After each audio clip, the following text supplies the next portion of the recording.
Very good morning to all of you. Let me first welcome the youngest and the newest members of IIST fraternity to IIST. Sorry, I wasn't there yesterday during the inauguration of the orientation program. So let me introduce myself. I am Anandmay Tej. I am a faculty in the Department of Earth and Space Sciences. I am an astronomer by profession. And I also happen to be the Dean Academics here. So today I will give a brief overview of academics at IIST. I'm not going to overload you with all rules and regulations because as the days proceed, you will know what are the rules and regulations here. But today I will give a brief overview and impress upon you that you have made the right choice in joining IIST. And we try our best here to give you the best academic environment. And with your help, feedback, suggestions, we will keep improving the system in the coming years. Okay. So I start with this. Is it possible to have these lights off?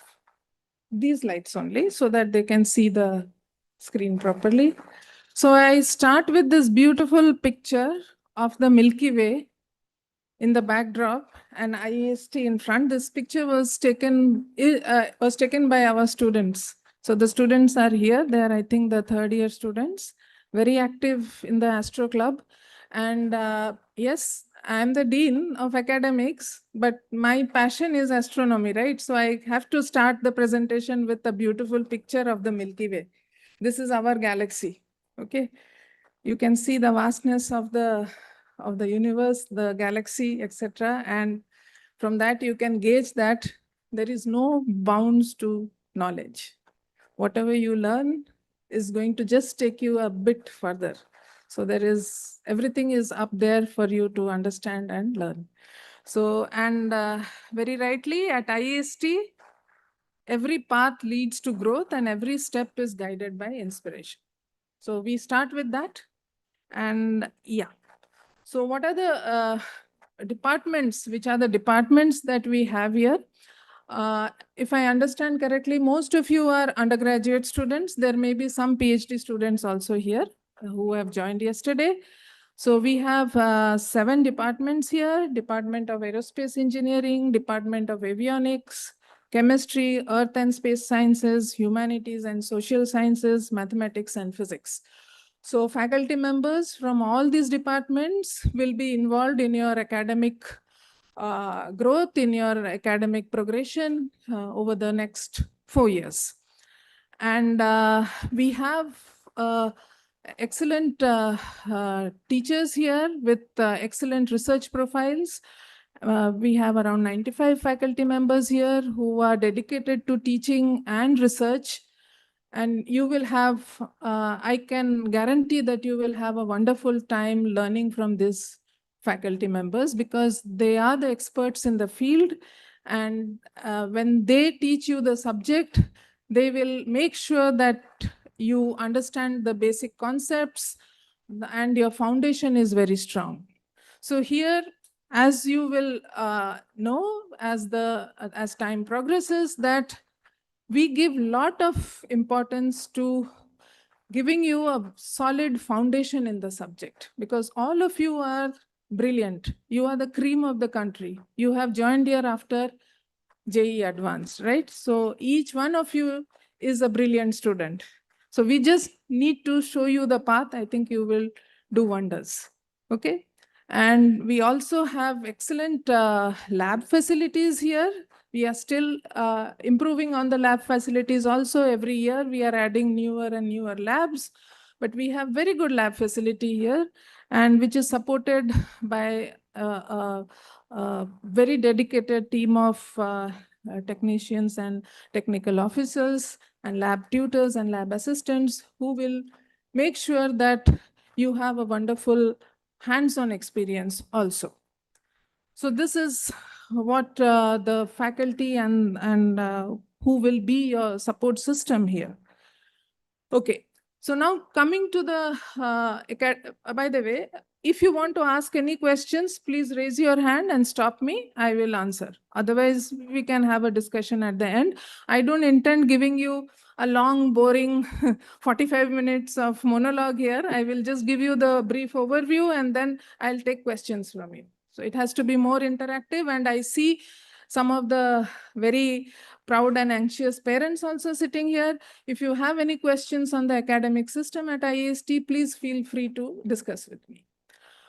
Okay, so what are the academic programs we have? So we have the BTech programs in aerospace engineering, in electronics and communication engineering with special focus on avionics. We have computer science and engineering with, again, focus on data science. We also have a dual degree program, which is a BTech in engineering physics plus a master in either optical engineering, earth system sciences, astronomy and astrophysics, and solid state physics. We have 15 master's program, 15 MTech and one Master of Science program. That makes it 16 master's program. And we have a very vibrant PhD program also and postdoctoral program also. And I think the population here mostly caters to the first 4 rows of this table. Any PhD students here, newly joined PhD student, can you put up your hand? Okay, fine. Yes. So I give a overview of the credit framework at IIST. This caters to UG students. So PhD students, I will mention after this. Okay. So we believe in the holistic development of the students, because this is your formative years. You have to have an overall growth, right? And which will make you ready for the future. So at IIST, we have tried to implement the NEP, that is the National Education Policy, and our credit framework is more or less based on that. So you have the major core courses and electives, which caters to your branch of BTech. Then we have interdisciplinary minors to widen your knowledge, right? So if you are, say, an aerospace BTech or an avionics BTech, we would like you to take minors in some other subject so that it just broadens your view, right? Otherwise, it will become very, very narrow as you go ahead. Then we have very good internship programs, which involves research projects, vocational courses, and some courses which are known as holistic enrichment courses. When you see the syllabus and the curriculum, you will understand which courses fall under which category. And typically, the credits are given here. So the total minimum credits to earn the UG degree is 156. Let me just give you, because you are new to this credit system, I'll give you just an idea. Like if you have a 3 credit course, okay, 3 credit course means there are 3 lecture hours of 55 minutes per week. If you have a 4 credit course, means 4 lecture hours of 55 minutes each per week. So typically we have 20 to 21, 20 plus minus 1 credits per semester. And we have 2 semesters here. One is from August to December, August to November last. By November last, you will be completing your exams. And then from January to May. So we have 2 semesters, the odd semester and the even semester. And yeah, number of courses per semester is typically 7 to 8, with typically 5 to 6 theory courses and 1 or 2 lab courses. Okay, so this credit system and the number of courses, etc., is an evolving system. So we always try to take feedback from the students, the stakeholders, and try to see how we can, in what way we can make the structure more accessible to the entire spectrum of students. So let me also tell you that because we'll have a spectrum of students, right? So we don't only focus on the best students nor do we focus on the slightly weakly performing students. We focus on the entire class. So, so when we get feedback and all, we try to review our curriculum. We review the credits, the minimum credits required, etc. Not every semester, right? It is done in 2 to 3 years, and then we come up with a new framework which will be more helpful to the students. So as far as the PhD students are concerned, there are 2 of them here. So you will hear more about the PhD structure from the Dean of R&D. But just to give you about your coursework, so we have a mandatory coursework here. So each PhD student will have a doctoral committee, which will be approved by the Dean Academics. So the doctoral committee will have either the head of the department or a senior faculty member from your department as the chair. Then there will be subject experts from the institute and mandatorily from outside also, so that you get a good feedback about your research progress, and your research supervisor will also be there. So the coursework is the first thing you do is the coursework, and that includes minimum 12 credits. That means you have to do minimum 4, you have to take minimum 4 courses, out of which 2 are mandatory courses as per UGC. That is the research methodology and the basic mathematics. And the other 2 courses will be related to your subject. So that will be decided based on your background, that will be decided by the doctoral committee. And as soon as you join, your doctoral committees will be formed. And of course, the guide already knows what courses in the coming semester, because most of your courses will be aligned with the masters. So you will be taking the master's courses. So that will be informed to you. Okay. Yeah. So now, for the UG students, as I mentioned, that we are trying our best to align the academics at IIST with the national education policy. So we have done some first year reforms. So making the foundation adaptable so that there is synergy with what you have learned from your +2. You have come after your 12th. So to see that you seamlessly move into your undergraduate. So that has been done. Then we have a multidisciplinary approach. We have minor baskets. We have credited co-curricular and extracurricular activities. We have HEC, that is the holistic enrichment courses. Then we have a flexible evaluation scheme, which focuses on reducing exam fatigue. I think all of you by now would have been completely exhausted writing exams after exams in your coaching classes to prepare you for the JEE Advanced, right? So leave that aside completely. De-stress yourself from that phase of your life. Now is the time to enjoy what you are learning. Okay, not to crack JEE Mains or JEE Advanced. Now is the time to enjoy what you are learning. And once you start enjoying your courses, I guarantee that no one can stop you from becoming the best. Don't try to learn things to pass the exam. Learn things to enrich yourself and to enjoy. You have come to IIST, you have joined a BTech program because of your passion, I hope.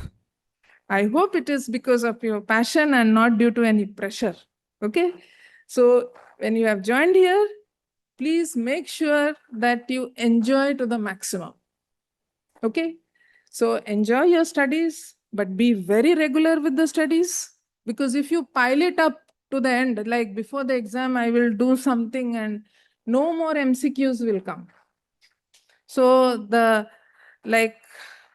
rejection criteria that you have been following till now will not help you now. So you have to understand the concepts. MCQs maybe hardly some faculty may put, but that will be a minuscule. So now you have to understand the concepts. So I request all the students, just erase that part of your brain, okay? And focus on understanding the concepts. So be regular, and it is a residential campus. We give a lot of importance to class attendance. If you do not fulfill the class attendance criteria, you will be debarred from the exam. So, okay, I said I will not talk about rules, but little bit of cautioning, because some parents are there, is also necessary, right? So parents and students there will be an access to the portal to check your attendance. Okay, and I am sure at the end of the semester, none of you would come running to me to do something for the attendance shortage. In fact, you are all adults. We should not be engaging your parents in it, but we will, because sometimes it takes time for you to realize that you are adults, parents to realize that they are adults, and us to realize that they are adults. So we will be, the radar will be on all of you, right? So please make sure the classes are just 5 minutes walk from your hostels. So there is, and all the faculty come, they travel 1 hour to come and teach, right? And you just have to get up, go, breakfast is ready. Many faculty, we have to make our own breakfast, eat whatever we cook, right? And then come and take, travel for 1 hour, come and take classes. So you just have to get up in time, go, have your breakfast, come to class, which starts at 9 a.m. sharp. So mornings are devoted to theory lectures, afternoons will be lab. Okay, so don't be relaxed about the attendance. Even if you find that the faculty is relaxed about the attendance, but ultimately during the end semester it will come on you. So don't be relaxed on the attendance. Same applies for PhD students. You are more matured, so you know that if you don't attend the classes, it will have a toll on your performance, right? Okay. And yeah, we have a flexible evaluation scheme where we have several components. So we have a midterm examination. So examination wise, main examination wise, there are 2 exams. One is the midterm exam and the other is the end semester exam. So typically the midsum is around 2 hours and end semester will be 3 hours. And then we have a component. So end semester around 40 to 50 is the weightage in the exam. Mid semester is around 30 to 35, right? Yes, at that exact numbers anyway, you will get the rule book. And then there is something called the continuous assessment. So continuous assessment is the faculty can give you assignments, can give you mini projects, can take small exams also, surprise exams. So I hope when we give surprise exam, you do not shock us, right? So be prepared, because one is, if you are not prepared, then in the surprise exam, maybe not that symmetrical, but you may get some figures which is very close to that, right? If you are not prepared, a 0. Second thing is that if you do not pay attention to your attendance and have not come to that particular class, and the faculty has given a surprise exam, then also I know you would be thinking, why did some Indian discover this shape, right? But you'll get a 0. So be sure you attend all classes, be regular. Once you are regular, nothing can stop you, okay? Okay, so now you'll have a wonderful learning experience here, I'm sure.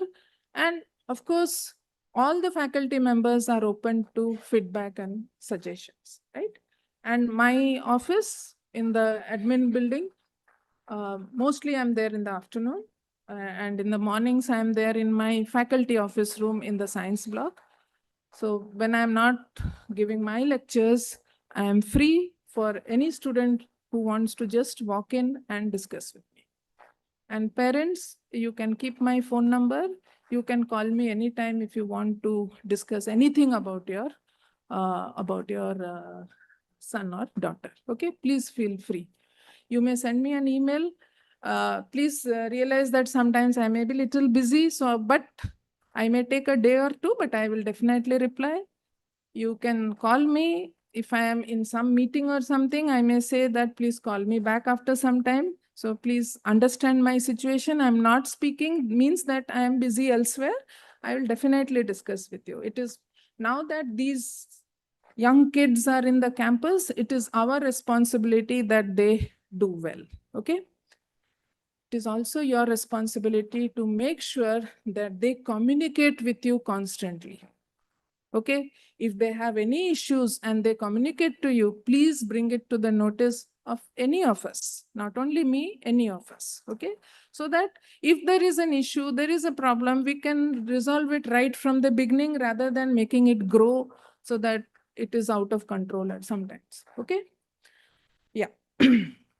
So as I mentioned, we have periodic curriculum revision, and we have optimized theory lectures and lab sessions per day, because we also understand that if we teach for 1 hour, it will take you at least 2 hours to go through and absorb things. So, and you should also play, you should be engaged in other things. And for your physical activity, I encourage all of you to play something outdoor, not play things on your mobile phone. Okay, any physical activity will keep you fresh. Brain becomes fresh when some physical activity is done. Okay, I think the dean of student activities will tell you more on this. Okay, I have seen that students who are very hesitant to go out and play, they're most of the time either on the WhatsApp or Instagram or Facebook. Please avoid that. These are the years, if you put in effort, then you will relax and talk to students like I am doing. Okay, and we have, as I can't I am biased towards astronomy, right? So I can tell you that please take time out and look at the stars also, because many of you won't be seeing the kind of sky we have here because the light pollution is low. So look up at the stars, and when you look up at the stars, you will think about the universe, you will think about life elsewhere. That will push you forward, because this is an institute of space science and technology. All our endeavors are to understand the cosmos, right? Okay, so we have choice-based credit system. You will have baskets of electives from across the departments to choose. And then we have credited internships and projects. And you will be happy to know that many of our students go abroad for their internships and projects. Okay, there are various schemes there. For example, we have schemes with Caltech, with Australian National University. So for that, what you need to do, you have to be the best. And to be the best, what do you need to do? All of you have the brains. You have to just use it. That's all. Okay. Okay. So we adopt many best practices. And one of them, all of them, many of them I have already discussed. We have mentoring system. All of you will be assigned to a faculty mentor. So make sure that you discuss your problems with the faculty mentor. And when I say problems, it should not be the roti is not like what my mother used to make or what my father used to make. The dal here is watery. I'm not used to coconut oil. That you have to adjust. You are now adults growing up. Okay. Problem if food is unhygienic, yes, that's a problem. You should bring to our notice. If food is very oily or spicy, yes, you bring it to know, but not, I used to take dosa, I take this, dosa is not available. Those are trivial problems. I think you have cracked JE advanced. That problem, you can crack it yourself. Don't take it to your parents, because no matter what you do, your mothers always think that the only important thing is in life is what you are eating. Okay. Now also when I call my mother, the first thing she will ask, what have you eaten? When I say, Ma, I have taken bread only. I mean, as if bread is some. Okay, so don't take it to your parents. Only serious problems discuss with them. Okay, because they will be far away. If you just tell, I haven't eaten, the food is bad, etc., tackle it yourself. It is much, much easier than JE mains and JE advanced. Okay, fine.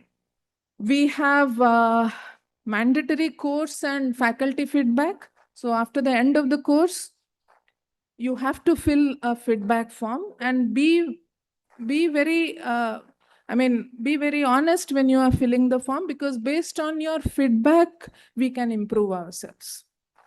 Okay, so give your honest feedback on the course, on the way the faculty has taught you, whether everything is fine or not. There are several questions, and also there is a space for any other feedback.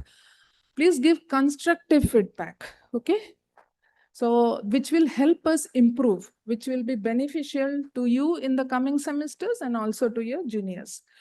And then we have transparency in evaluation. Let me tell you here, we do not have provision for re-evaluation.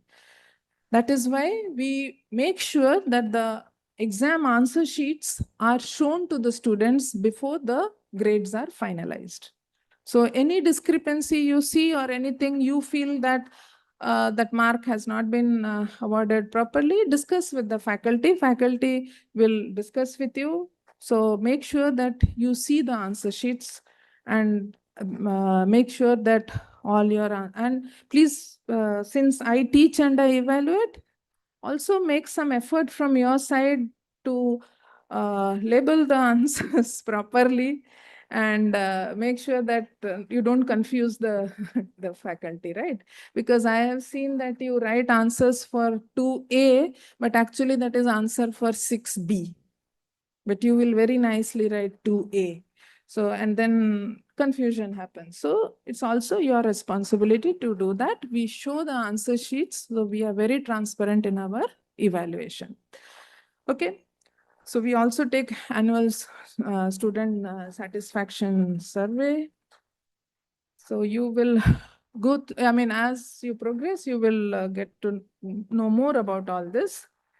And yeah, I'm coming to the end of whatever I wanted to discuss. I just wanted to, I think yesterday, our Pro VC and VC, both of them informed you that most of our undergraduate students who have graduated out from IIST are placed in ISRO centers. So we have some PhD students also placed. In the beginning years, we had PhD students joining ISRO.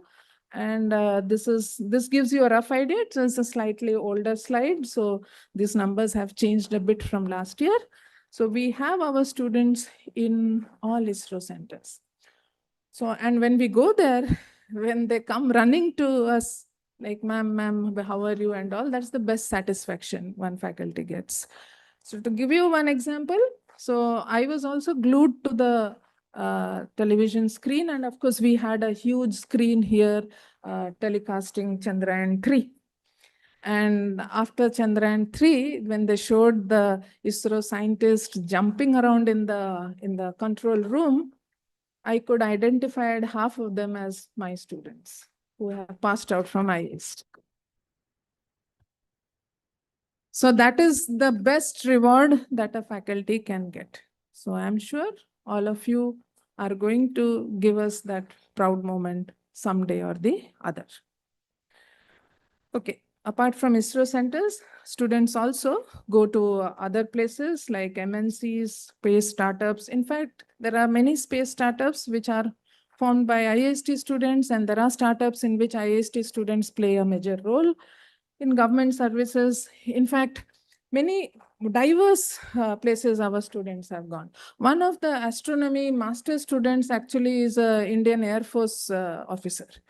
So people go to diverse thing. Okay, she did astronomy and then her interest changed. Fine, but she has a very good foundation in astro. So likewise, there are like many of our first, there is this digit insurance. You would have heard about it, right? Some heads are nodding. The India head of that is our alumni. So there are many places that people go to. And of course, software and data analytics is another domain in which our students get absorbed. And yeah, so to just the last couple of slides. So we also try in our curriculum also, in our research also, to align to emerging fields. So we have you know that nationally and globally also there is a boom in the space sector, right? And so we give a lot of importance to space science and space technology. That is the name of the institute itself. So we have started quite a few courses and programs on AI, ML, quantum technology, Internet of Things, data science, and big data analytics. So we, as I said, we look into our curriculum, revise the curriculum so that we get aligned to the emerging fields, right? Otherwise, we will be stuck with 100-year-old things are necessary, definitely, to give you the foundation. But we need to also align with the emerging fields. So we have a very good lab, which is the small satellite payload assembly lab that we have, a space. So many students work in that lab, and there are accredited internships. There are curriculum also which require you to work in the lab. You will get introduced to that. And many of our faculty members are involved in space missions. So I've just listed two, but there are many. So one of them is the retarding potential analyzer. So that is the payload from IIST, which is approved for the upcoming Venus mission. Then there is a mission called ExoWorlds, which is led by IIST, which is yet to be approved. But this is a mission to study the atmospheres of planets around other stars. Okay, so these are the kind of missions and payloads that IIST faculty members are involved in. And once IIST faculty members are involved, the students are bound to be involved, because from today, it's like you are a package deal with the faculty. Okay, so you will be attached to all these things as and when they come up. And as I said, looking at the emerging fields, we have MTech in machine learning, BTech in computer science and engineering, MTech in quantum technology, and some of the, I'm showing you MTech courses, programs, because some of your UG courses you will be taking from these programs also. Okay. So that's my last slide. I hope you can, don't know how it is missing from here. Maybe if I come out, you can. From equations to engineering, the future of space, earthbound minds reaching for the stars. So that's how I ended. And if there are any questions, I can take those questions, discuss with you, because in the coming days, you will be introduced to the details of the rules and regulations. Okay, yeah, sure.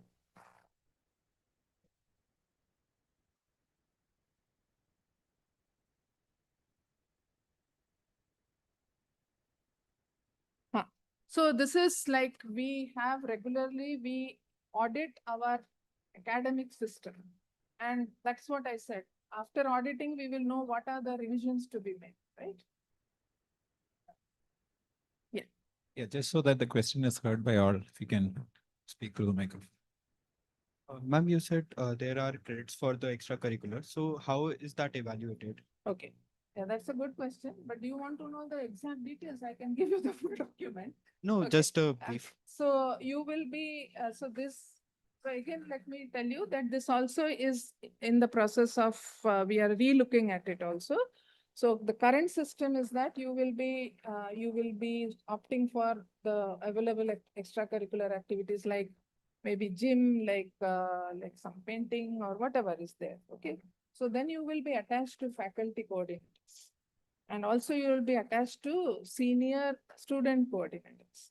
So we expect that to earn a credit, you will have to spend, you have to be engaged for 30 hours in the semester.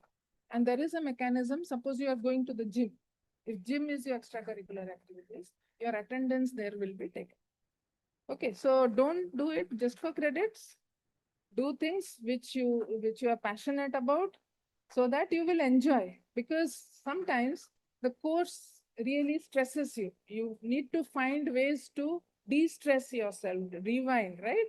So do something which, not that this extracurricular will easier, I can get some credit. So rules and regulations, one entire booklet will be given.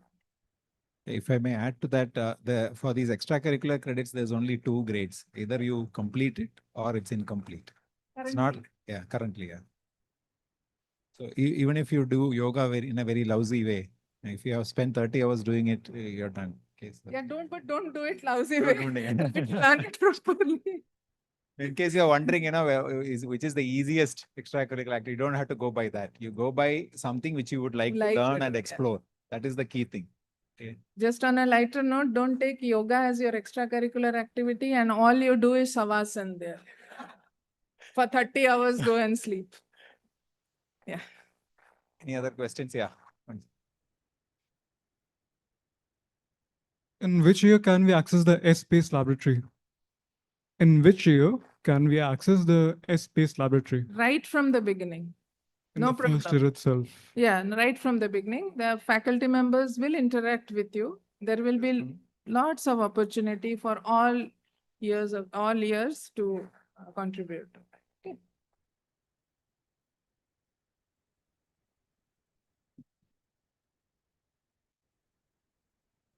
Anyway, if there are no questions now, no problem, but please feel free to interact with me. Come to me. Yes.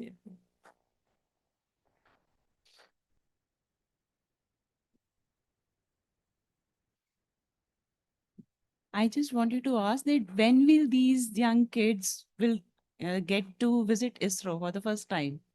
They are in ISRO. No, for the internships. They can do, first year after the first semester, we would like the young kids to go back home, okay, and rewind, not to stress them right from the beginning. Right. But second year onwards, there are optional internships which you can try. But after the third year, there is a credited internship. So there they can. Yeah. Okay, thank you. But if they are doing any projects here with faculty members, they will have access. Okay. So I would say, take it easy. After first semester, they are coming to a new environment.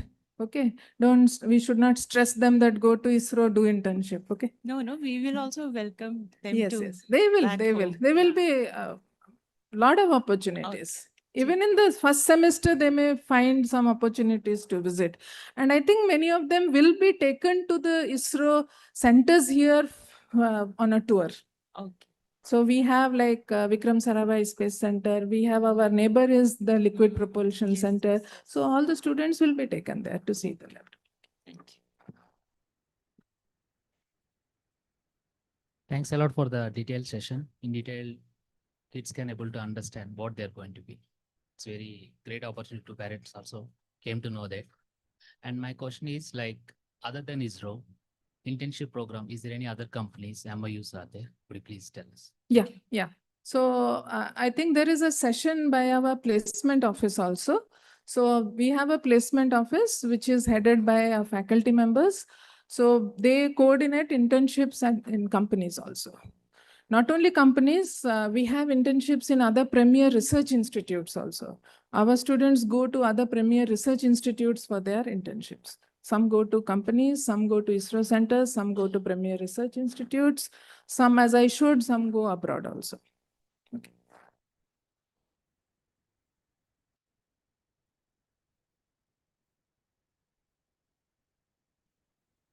Good morning, ma'am. A small question from Yeah. my side. So in curriculum, you told that students are going to have the midterm examinations, whether it is only 1 or 2 midterms, and how you are going to evaluate, whether it is average or. No, so we follow, I would say, semi-relative grading system here. First, let me answer your first question. So there is one midterm examination. That's for 2 hours, and the weightage is around 30 to 35, exact number I will tell you. And so there is an exam, and at the end of all the continuous assessment, midterm and end term, we do the final marks will be there, the total marks will be there, and then we have relative grading. So relative grading doesn't mean that the highest mark will get the highest grade. That's a misconception. So that's what we see is the performance of the students, the question paper that was set. So it is the faculty who decides what would be the marks to grade conversion. So there are 3 layers, like to make sure that things are in place. First, the faculty decides, then there is at the end, there is a department level result analysis where the entire department sits and each and every course results are analyzed. Okay, after that, there is an institute level result analysis in which all the head of the departments, there are other faculty members, 2 or 3 faculty members, and the dean academics, we sit together and we review the entire institute's results. So it's a 3-tier system to make sure that things are in place. Thank you, ma'am.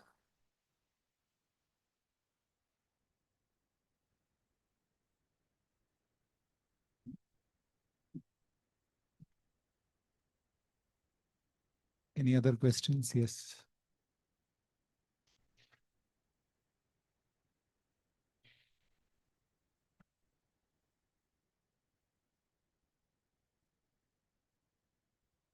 Do we get research opportunities in dual degree program and in which year? Okay, so dual degree, the last 2 semesters, that is the last year, is completely dedicated to research. That 2 semesters you will do research, and I mean most of our students do excellent research in that, and they publish in journals of international repute. So those last 2 semesters, the last year is dedicated to research. Okay, ma'am. Thank you, ma'am.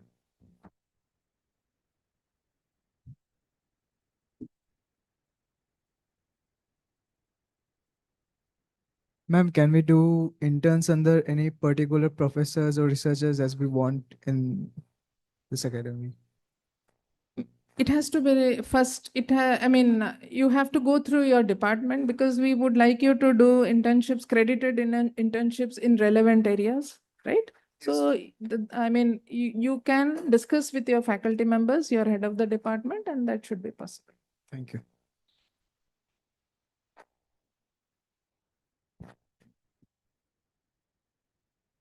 Okay, if there Okay. are no more questions, let's thank Anandmai Tej for a wonderful session. Something which she forgot to mention, or maybe deliberately forgot to mention, is that she spoke about the ExoWorlds mission, which is going to be India's first space observatory to find planets around other stars, and she's the principal investigator of that ExoWorlds mission.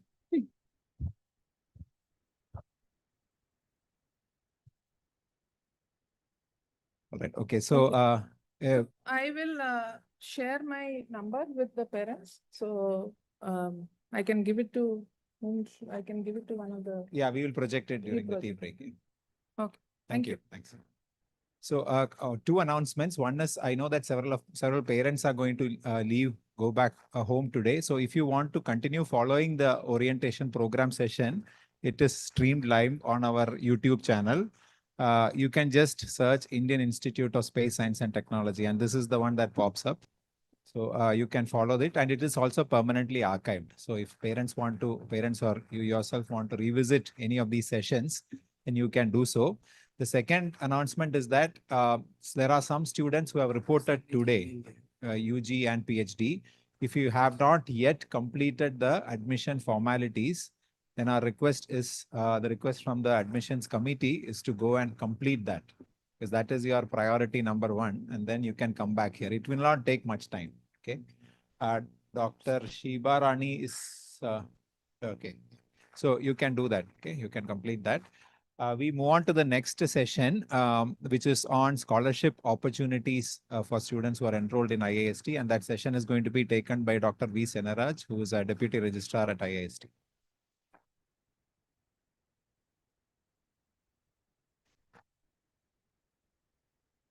Good morning. Those who are yet to complete their admission process, please proceed to academic office. They are here who have come today. Is there anyone who have reported for admission today? Is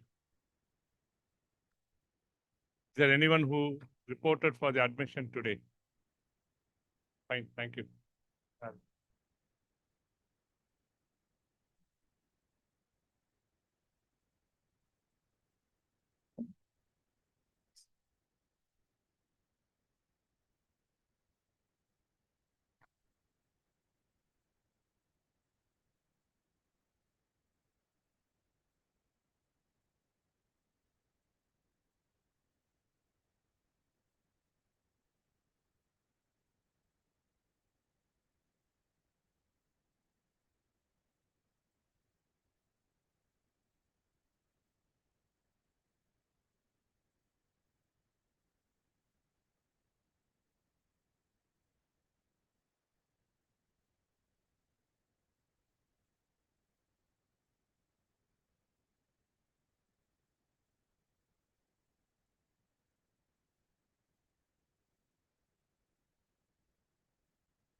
Good morning, everyone. The time is 10:15. That's the program starting time.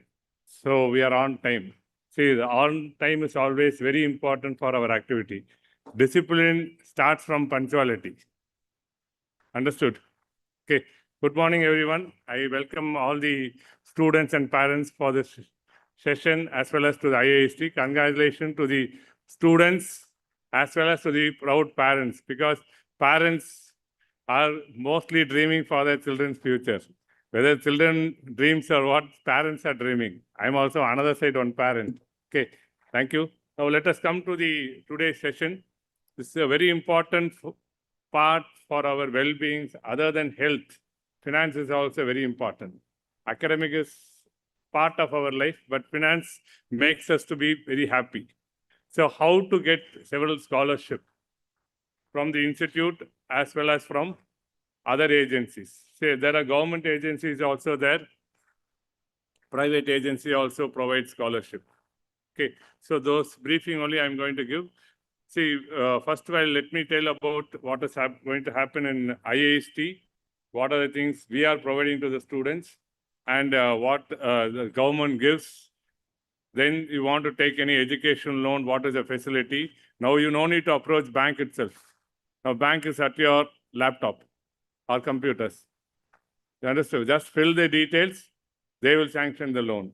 Earlier you used to go for getting, sir, I need loan. Now, no, it's not. It's very, just OTP is very important. Everywhere they take. So first you log in and create a user ID, you will get the loan. Understood? Thank you. So then we have private scholarships. Okay, so these are the things which I'm going to discuss with you. Whatever you have any doubts, we'll discuss, and I'll introduce one student also, your senior student who has availed the facility. Okay. So let us come to the merit scholarship, which is given by the institute. So the first one is whoever is the first 1,000 topper in JEE Advanced, he will be given complete financial assistance. They no need to pay any fees. For food also they give. Unfortunately, this time no one is there. Earlier, we had one student who availed this scheme. She came with 483 rank from IIT JEE Advanced. She completed the program. She is still topper in the class. She is now going to receive her gold medal. One Miss Jil Gabani. Okay, she is a topper in that class. So she got that particular scholarship, okay, from IIST for the whole first 4 years. Okay, so those who come to encourage people to join within that 1,000, this scheme is given, for which every year at the end of first year they should maintain 9 and above. That is the criteria for this. Second, we have the merit scholarship for another people. The topper of first 10 students, 10% of the student in each branch. See, currently we have 60 intake for undergraduate aerospace, of which 6 students who secure more than 9 CGPA, they'll be getting 50% tuition fee waiver off. Okay, for the next semester.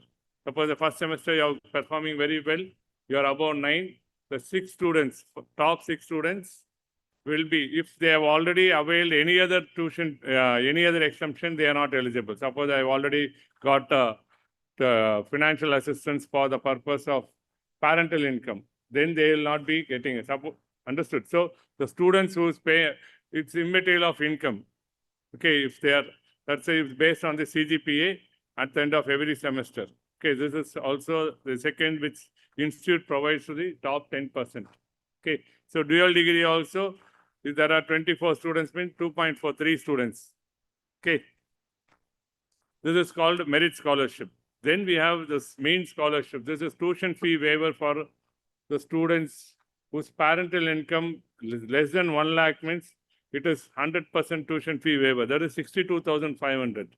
The second is the slab of between 1 to 5 lakhs. 1 to 5 lakhs, they will be getting, they have 66.6% waiver, so they have to pay 33%. So that amounts to 60, means 60 of 30 is nothing but 20,000. So it is around 20,850 rupees they have to pay. So how this is being given, they have to submit the form. In this, This is given for general, OBC and EWS students, where their parental income is less than 1 lakh or between 1 and 5. Okay, so this what they are supposed to do. They have to submit the income certificate, parental income certificate in the name of student or in the name of father or in the name of mother. Then they have to give a joint declaration. The form is there. We'll provide the forms to you. I think yesterday, if you would have got it, you could get the signature from parents. Otherwise, we give time up to September 15th. After that, whoever submits it, they will get that tuition fee waiver to their bank account during the first year, first semester. Second semester, we will not charge any tuition fee at all because we have already collected. When you come to second year, again, you have to submit the income certificate. Every year, you have to submit the income certificate to claim the tuition fee waiver. Okay, so that the income certificate should be issued on or after 1st April of every financial year, 1st April. So you have to get it from the state government authorities. Okay, so once you submit it, we will exclude you from the tuition fees. It's whether you're in the slab of less than 1 lakh or between 1 to 5 lakhs. So every year you should submit. This is only for general, OBC and EWS. And this we say as mean scholarship. Then SC, ST and PD students, they are no need to pay tuition fee, 62,500. See, fee structure we have, this time you would have paid caution deposit, which will be refunded at the end of final year. Apart from that, you have to pay 8,750 for hostel charges. Then 5,450 for other for examination, all those things. So this 14,200, any student need to minimum pay it. Either SC, ST, OBC, general, any student have to pay this hostel charges as another component.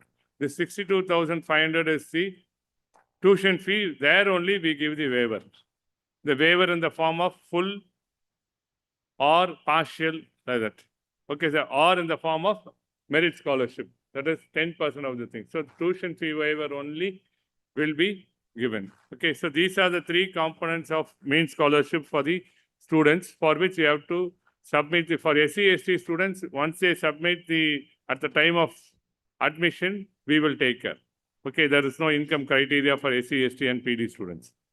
Now, these are the schemes provided by the IIST. One is the meritorious students under IIT, then merit scholarship based on their performance in every semester, then mean scholarship. Okay, now so these are the documents required: joint declaration form, application form, and the income certificate issued on or after 1st April always. So you have to, every year you have to submit it in original. If sometimes in some states like Andhra Pradesh, Telangana, they give the validity for 3 years, 4 years. Then one time if you collect, that is sufficient. You don't need to come every year, you don't need to apply in the government, but here you have to apply. Once you get that certificate, next year you say that, because we can see the validity in the certificate issued by the government. Understood, sir? Then the other important one which has been provided by the central government. So this you need to visit National Scholarship Portal. This is given for all meritorious students also, where you have to log in using your Aadhaar only. So Aadhaar is mandatory. To avail the scholarship, you should have the Aadhaar. So you have to register in National Scholarship Portal. So there, the OBC, where the parental income is less than 2.5, they can apply. OBC students. Even suppose if they are getting a tuition fee waiver at IIST, they are getting only, suppose between 1 to 5, it is 2.5. So 1 to 5, you will be paying 20,850. That also they will give you. Understood? That fee they will give you, you will be claiming from National Scholarship. So for which what you have to do is, see, they have, for SC students, there is one scheme called Top Class Education Scheme for SC students. For ST students, it is National Fellowship and Scholarship for Higher Education of ST students. Then PM Yasavi Center scholarship for OBC, economically backward community, and denotified. So, denotified tribes. These are the three scholarship schemes directly. Otherwise, they have other schemes also. You can visit the website and get it. Then, what is the limit for each and everything? And what are the benefits they give? At the first year, when you join, they'll give one laptop worth of 45,000 rupees. Understood? That is for all the SC, ST, OBC students, whoever registers over there, when they're the parental income, that criteria I'll tell you. So they'll be getting laptop. Then the tuition fee, ceiling to 2.5 lakhs. In your case, for SC, ST students, there is no fee. OBC students also, if you are less than 1 lakh, there's no tuition fee. You pay only 5,450 and hostel charges. That amount you can claim over that. Okay, 5,450 alone, they'll be giving hostel charges, they'll be giving as a living allowance, as 3,000 rupees. Okay, 5,450, which you pay a part of your semester fee, that they will give for 2 semesters. That is 10,900 rupees. So that can be claimed for SC, ST as well as OBC students. OBC students, if your parental income 1 to 5 lakhs and you are less than 2.5, the difference amount also they will pay. Okay, so tuition fee, that is, then they give books and stationery charges of 5,000 rupees. Okay, so 45,000 first year for laptop, then 5,000 books and stationery, followed by that every month 3,000 rupees. That is 36,000 living allowance, they say. So it is for all these ones. So when you are applying to this, they provide 36,000 and 5,000, 41,000 for all the students in the second year, third year, fourth year. First year plus 45,000 for laptop. Then if you are paying some fees to the institute, the 10,900, that also can be claimable. So these are the things are provided as a scholarship by the central government. So what is the limit for each and everything? So if you are coming under SC category, you have to, the parental income should be less than 8 lakhs. If you are coming under the ST category, the parental income is less than 6 lakhs. And if it is under OBC or economically backward community, you have to have less than 2.5. This is the limit. Okay, sir.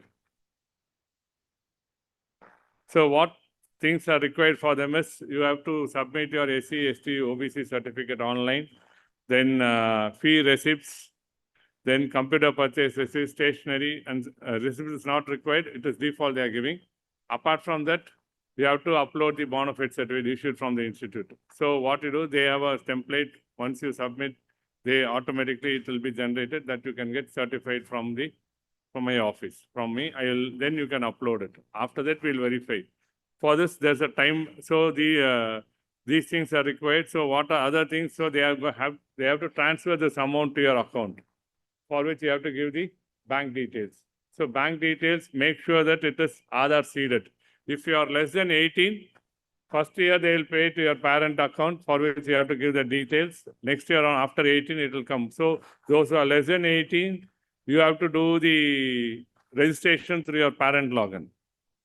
Understood? The OTP will go to the parent login, then you have registered. Next year you have to change. See, you have to give all students' photograph, income certificate, then +2 certificate, all those things you have to upload in the portal. Then what is the timeline for applying this? It's already been started. So you have last date up to 31st October to apply. So next week onwards, you can start doing it. This week, you just get into the site, see what are the things and all. You just apply for it. And we need to verify it. After the verification, the ministry also will be verifying it. So that is by 30th November, the last date. So you have to apply by 31st October. Don't do at the 11th hour. So always try to complete well in advance. Understood? So this is a timeline for applying for the scholarship through NSP, National Scholarship Portal. Then apart from that, I told now that, as I told earlier itself, that government is giving bank to all the students to some of the designated institute alone, not to all the institutes. So we are listed in that. If you want to apply for a loan, so if your parent income is above 5 lakhs, where you cannot claim tuition fee waiver in IIST. You want to avail the loan facility, it's available for undergraduate, postgraduate, PhD also. They can avail this loan facility by visiting PM Vidya Lakshmi. This is a portal. Once you give the details, you can collect the bona fide certificate, fee structure from the institute. Okay. Then you can upload all those things. Once you upload, it will come to the institute, whether we have to certify it. You can choose which bank you want. Either Canara Bank or Punjab National Bank or State Bank. You can choose whichever it is and provide, they will process nearby your hometown. That is a process. So those procedures are there when you log in and do it. Then it will come for a verification to the institute. Institute will verify and it will be intimated. So this is also part of the institute thing. So whoever is applying, please let us know. So this is a scheme for this. You don't require guarantor, no collateral. So interest is substantial, then 100% is online process. That's what I told initially. You no need to step into the bank for availing loan. So this is only for the quality higher education. So we are under that, you know, that we are having very good NAC ranking as well as NIF ranking. That's why we are listed in that. So they give loan facility up to 7.5 lakhs, 75% credit guaranteed by the Government of India. So it's completely 100% interest subvention during moratorium period. The annual income should be less than 8 lakhs, up to 3% subvention on education loan up to 10 lakhs. So this is a scheme provisions they give it in PM Vidya Lakshmi. Okay, so you can visit the site or scan QR code, or you can contact this number where they will provide all these things. This I will share it to your email ID. Okay, this super. Okay. So apart from this scholarship through National Scholarship Portal, these other private organizations also provide scholarship to the students. So when you cannot able to get it from, suppose your name is not listed in the scholarship, see, they give limited number of people only. They don't give for all people. So if you could not avail over there, you can go to these type of organization, ONGC, Oil and Natural Gas Company, then Bharati Airtel, then LIC. So they have some limitation. What will be their parental income, all those things. So you can visit there, register yourself, get the bona fide certificate that you are studying in IIST, and you can avail those scholarships. You can visit these private organizations also. Okay. So if you have any queries, you can ask. Then I'll introduce one of the senior students who has availed the scholarship from under OBC category through NSP. So if you have any doubt, you can easily contact him, where he'll be guiding you. That's why so if you have any queries, you can just ask. After that, I'll introduce one Mr. Rohit.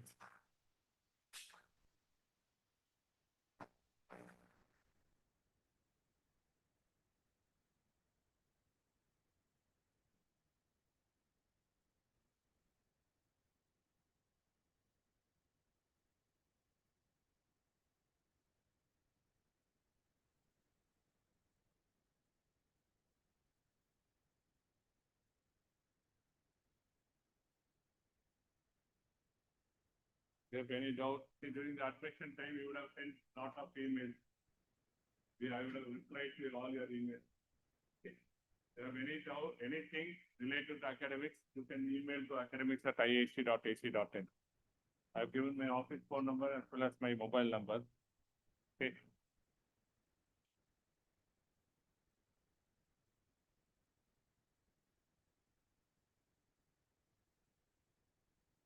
These are the contact details of Dr. Anandmay Tej and Dr. Sinaraj both.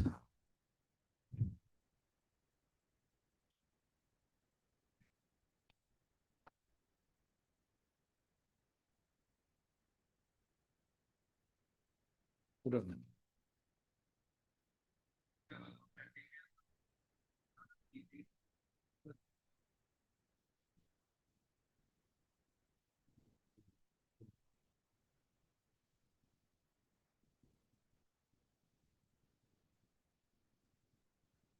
Okay, now let me introduce one Mr. Rohit. Rohit Kumar is now moving to dual degree Master of Science in Solid State Physics. He is going to 4th year. He has availed this OBC PM Yasavi scholarship for the first 3 years. And he also the winner of National Talent Search. He also got prize award from National NTSC examination. He is awardee of it. Now he is also topper in dual degree engineering physics program. Okay, so you can note down his number and email ID. If you send an email, he can guide you. If you have any doubts how to do small things, you want to approach him, he will ready to help you students. Last year also, he's been with me for the past 3 years. Whenever I address, he'll be with me to guide all these students. I have to thank him for guiding many students last year, every year, after this first year, second year, third year, now he moved to the 4th year. Okay. So anything you can just call him, he'll support. So you can start doing it from, because tomorrow you have another session. After that, Thursday, Friday, you try how to do, what are the process, whether you have all the documents with you, everything. If you want anything support, you just ask him, he will clarify. Okay. Okay, thank you very much. We are well ahead of time. I have completed within 22 minutes. Anything, any doubts, you can just ask. Otherwise, we can wind up. Tea is waiting for everyone. Okay, tea and snacks. Thank you very much. Thank you, Dr. Sinaraj. Yeah, so all of you have the program scheduled with you, right? Yeah, and I just want to mention this. Maybe it was told yesterday also. It is compulsory. It is mandatory for all of you to attend the orientation program, all sessions. So we will now break for refreshments, and at exactly 11 o'clock, please assemble back. Okay, so 5 minutes before 11, assemble back in this same hall. Okay. Refreshments are outside.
Hello, hello, hello, hello, hello. You put it in this position, okay?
There are a couple of students who have gone out to complete their admission process, but we will begin the next session. As the session is in progress, we'll have people coming in, so do not get distracted by that. The next session is focused on those who have sought admission for the PhD program in IIST, but several things which the next speaker is going to share is also of relevance or maybe of relevance or potential interest to the UG students. Okay. So don't switch off your mind and your ears and your senses. Okay. Listen to whatever is there, because the PhD program is an integral part of IIST's academic structure. And very often in laboratories, when you would be working with maybe under the mentoring of PhD students who are working in the lab. So it's better for the UG students also to know, definitely for the PG students to be aware of the rules and regulations and how the PhD program is structured, but for the UG students also to know how the doctoral program here works. Okay. So to handle next session, we have Dr. Sudhish Chatil. He is a faculty member in the Department of Physics here, and he is currently chairing the PhD program committee of IIST. So all things related to the PhD program is routed through Sudhish, and so he will be giving you a overview of the PhD program. And we will, like all previous sessions, we will try to make this also interactive. There will be a time for Q&A towards the end. Okay, so let's welcome Dr. Sudhish Chatil.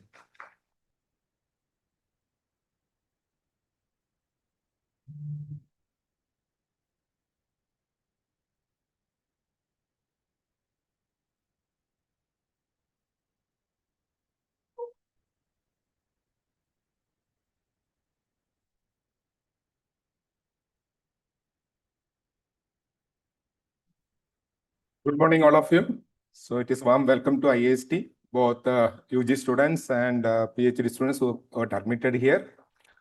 So as Dr. Anand Narayan said, this talk is basically to give the overview of the PhD program, because what from the admission to till the getting the degree. So what are the process has to be done by each PhD student. So UG students definitely can take some input from here, because the next slide I'll tell you, for the direct PhD program is also there. After BTech, students can join for the PhD program also.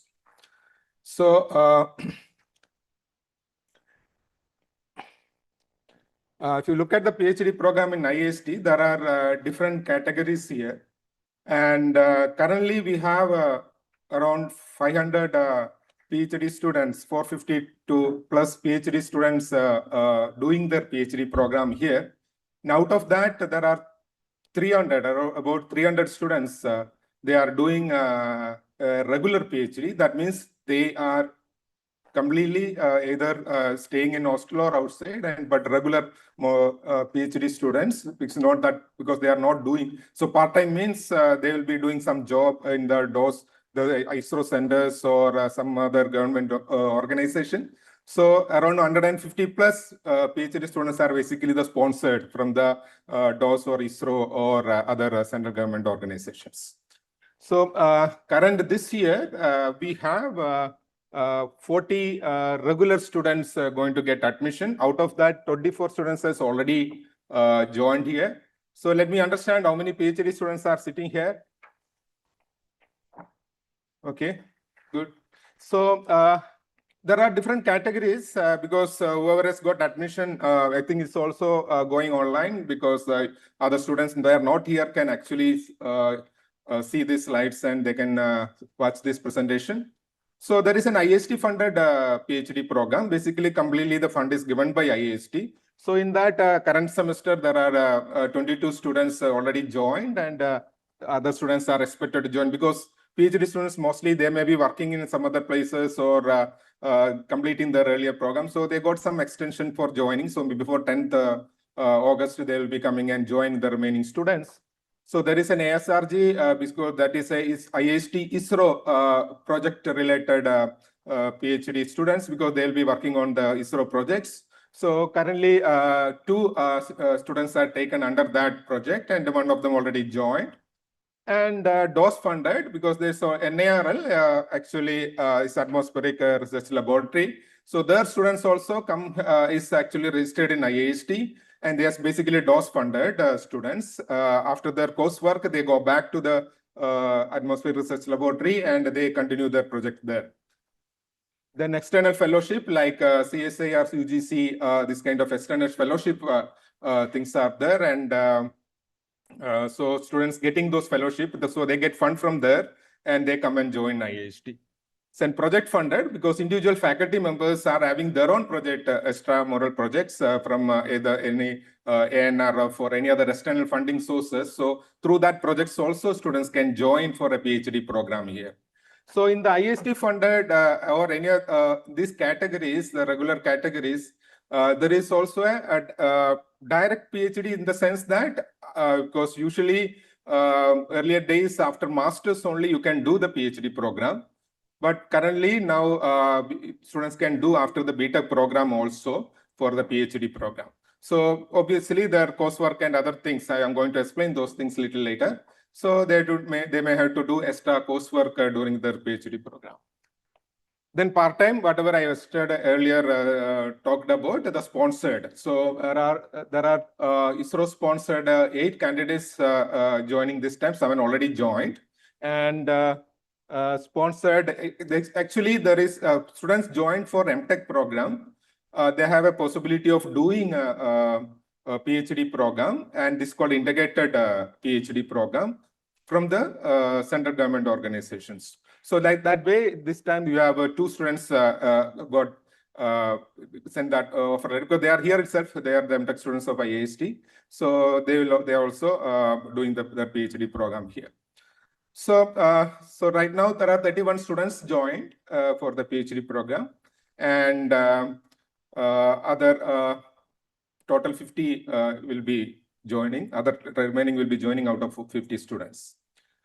So as I said earlier, because IIST is having because PhD students will be working on certain research problems, which actually is a new findings and actually doing new research and those kind of things. Obviously, the BTech students, all BTech students are supposed to do a final semester a complete project, right? Also in between, you can do the internship program also. So here the PhD students actually they are actually involved because 4 to 5 years they will be in the campus. So they actually will be doing a very good research, and the BTech students get a lot of benefit from the PhD students in terms of the lab also. Even the first year when you go to the labs, you can see that I'm talking to the UG students. You can see that PhD students will be guiding on you for a certain kind of research-oriented problems or the lab problems and all. So there is a close association between the UG students and the PhD students here. And later on, the final projects, UG students are getting into that. The PhD, you can get a lot of help from the PhD students because they become, the senior PhD students are actually masters in those areas. You will be doing your final year projects. So for PhD students, there is a rule book because I urge all the PhD students to go and download from the website. So the latest version is in the October 2025, it is published. So it is available in the website anyway. So the orientation program after on 11th, the IT department will be giving you all URL and all other details. Okay. So there we will be giving you the URL to download these things, but at least you can see under opportunities, research, PhD, you can get the rules and regulations of PhD program. So whatever I'm going to talk here, so everything is there. So you can download and go through because so initial days you understand what are the things has to be done to complete your PhD program here. So a PhD student is concerned. So before getting to the doctorate committee members, actually, Dr. Anand was saying that there is a PhD program committee. So this PhD program committee is actually having members from every department. And so we have a couple of members here. So we have Dr. Remya from the ESS department. So PhD students from the ESS department can either contact her or me. I am chairing this, and Professor Prabhakaran is not here. She is basically from the chemistry department and also the alternate chair for this PhD program committee. And we have Dr. Nadarajan here from mathematics department. So he is actually is also faculty in, for BTech computer science. So, and we have Dr. Gigi Alex from humanities and social science department. So other members we have. Anybody is here? I think you have already met Dr. Shivarani from the avionics department, and so she is actually the member from the avionics, and also Dr. Suraj from aerospace department. So he is another member from the PhD program committee. So we also have student representatives, 2 student representatives in the PhD program committee. We have Mr. Piyush, he is working in mathematics department. And Dr. Mr. Haina, she's not here now. So there is another student, Srimati Aina is there. So she, okay, you can talk to her also. Each department is also having the PhD representatives. So now as a PhD program is concerned, the overall the progress of the PhD program is actually monitored and reviewed by a committee. That committee is called a doctoral committee. So that doctor committee is comprised of basically a supervisor. So now you just joined now for the PhD program. So within a couple of days, you will know who is going to be your PhD supervisor. So, and so after finalizing the PhD supervisor, so that depends on certain department may be finalizing little later, or some, most of the cases, the supervisor will be decided now itself. And after supervisor has been done, because you have to do a coursework. So the coursework, that's what I said, the doctor committee is actually monitoring completely the PhD program. And the recommendation is actually getting approved by the Dean Academics or Vice Chancellor of the Institute. So the recommendation of the doctor committee is very much important for starting from the coursework to the synopsis submission. So that committee consists of the supervisor as a convener and either HOD, head of the department of your department. So finance coming. So these are the representative for the PhD committee. So chairperson is basically HOD or any other professor or any other faculty from the department. Then there will be an external member outside IIST as a part of this doctor committee. Then one faculty expert from the department and one faculty from the other department of IIST. Also, because I said there are DOS sponsored or NARL, this DOS funded students are here. So for them, there will be a guide from the respective center, ISRO centers, either VSSC or LPSC or IASC or anywhere, okay, any ISRO centers or NARL, okay. So there will be a supervisor from that place. So this is basically the form of the members in the doctor committee. So this committee decides, okay, the reviewer work or decides the coursework for you. Okay, in consultation, obviously supervisor is the convener for that committee. So coursework is recommended by DC, and DC will evaluate the progress of the PhD scholar every year based on work report and presentation. So every year this doctor committee will review your work. Okay, so that is very important. Before the doctor committee, I urge all the PhD students to prepare a report for your work and submit to the your doctor committee members before going for that doctor committee presentation. So that is very, because that work has to be submitted to Dean Academics and the Vice Chancellor for any kind of recommendation or approval. So that is very important. So the coursework is concerned, because I said there are 2 categories as coursework is concerned.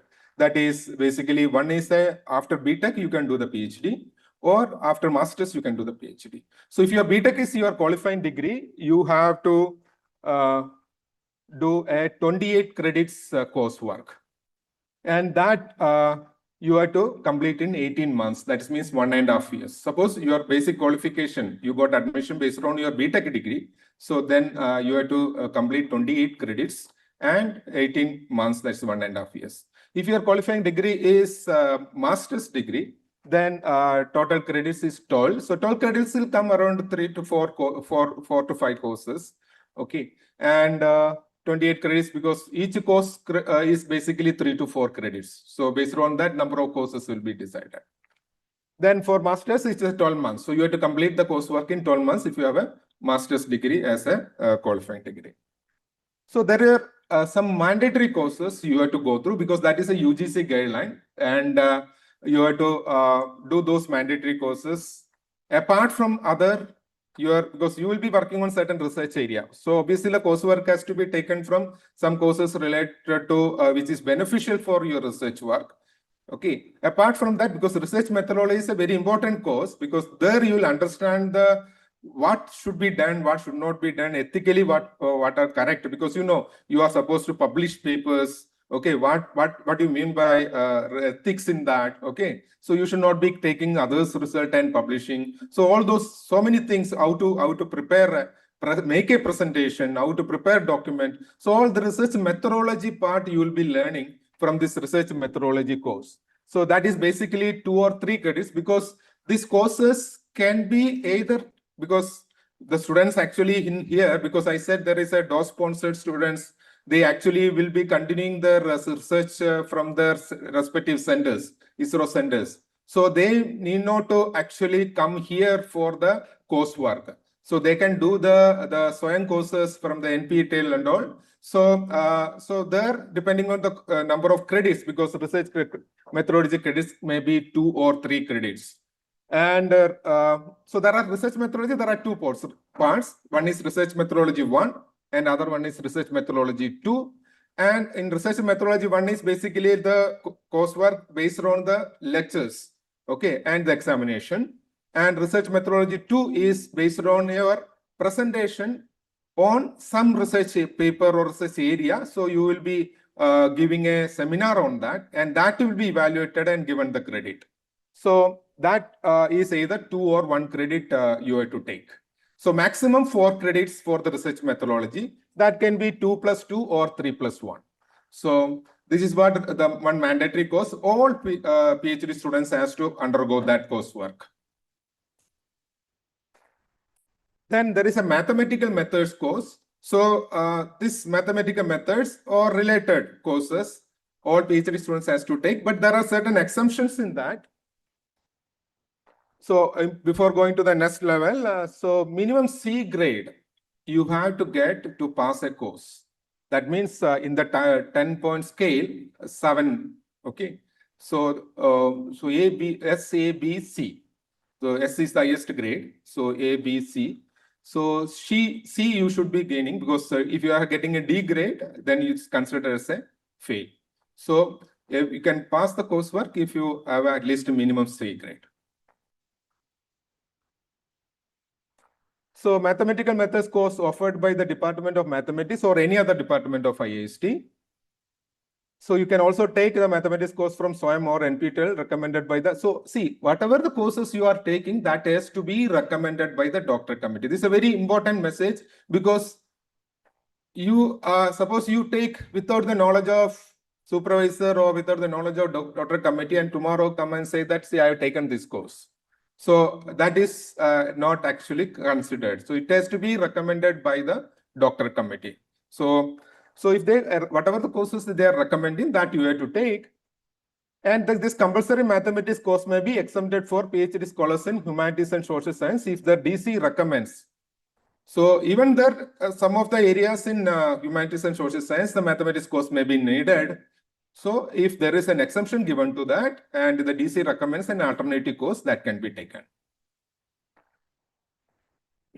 So this regarding the, suppose you fail in a course, okay, I'm not getting into details of these things. You can refer the gate book anytime and all, or you can contact any of the PhD committee members or your supervisor, because these rules are known to everybody.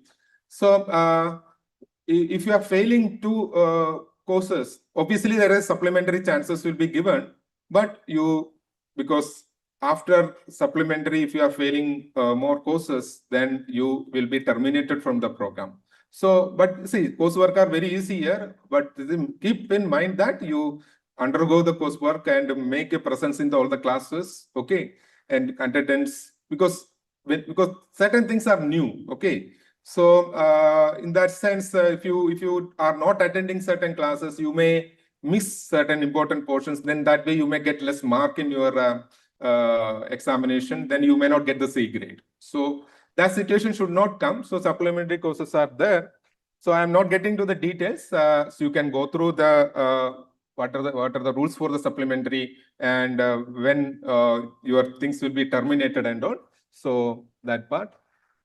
So you will be completing, suppose your qualifying degree is master's degree, so you will be completing the coursework at the end of 1 year. Obviously, there will be annual review at that time.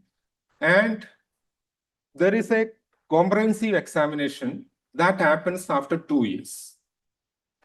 Okay.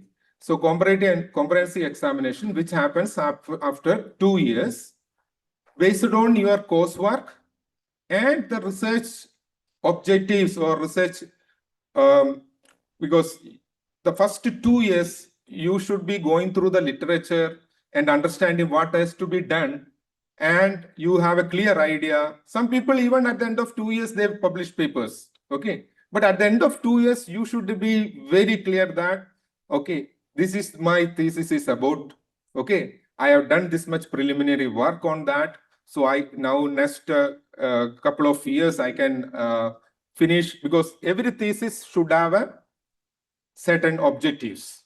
That is very important. You have to complete that objectives to get the PhD degree. So that objective should be clear by the end of your second year.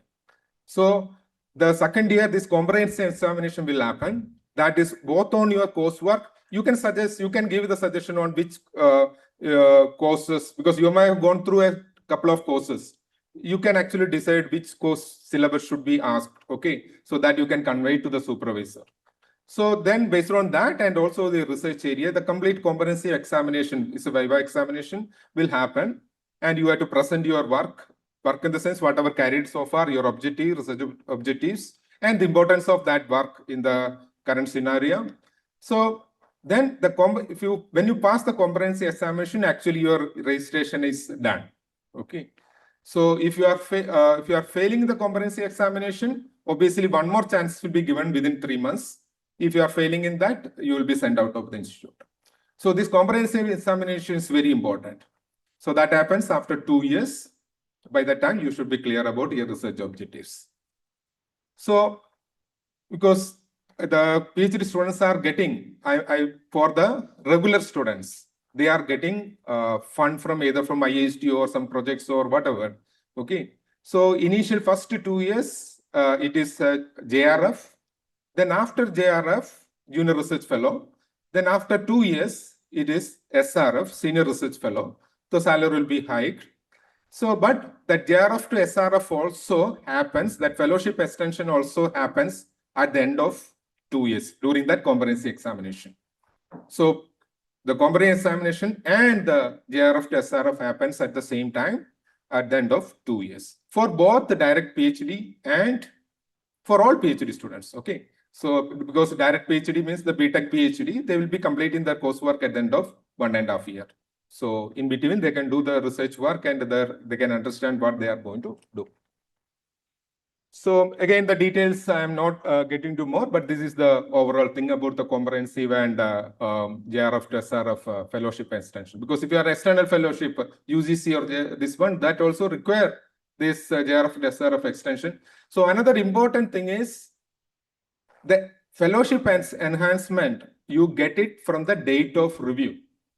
Suppose at the end of 2 years, you are not ready or you are not done sufficient work, and or your supervisor is saying that, see, you have to do this, your objective should be clear. So suppose it gets 2 or 3 months delayed, but your fellowship enhancement will happen only after the doctoral committee. Actually, doctoral committee will actually evaluate your comprehensive examination and the JRF to SRF enhancement presentation. So that date of review onwards, you will be getting the fellowship. So it's not mandatory that you will get at the end of 2 years. Whenever you are given. So please make sure that at the end of 2 years, you are completing this, your job and doing that JRF to SRF fellowship enhancement. So for the part-time students, they have to do an annual review clearly because they have the comprehensive examination, but they will not have a JRF to SRF enhancement because their salary is coming from their parent institution.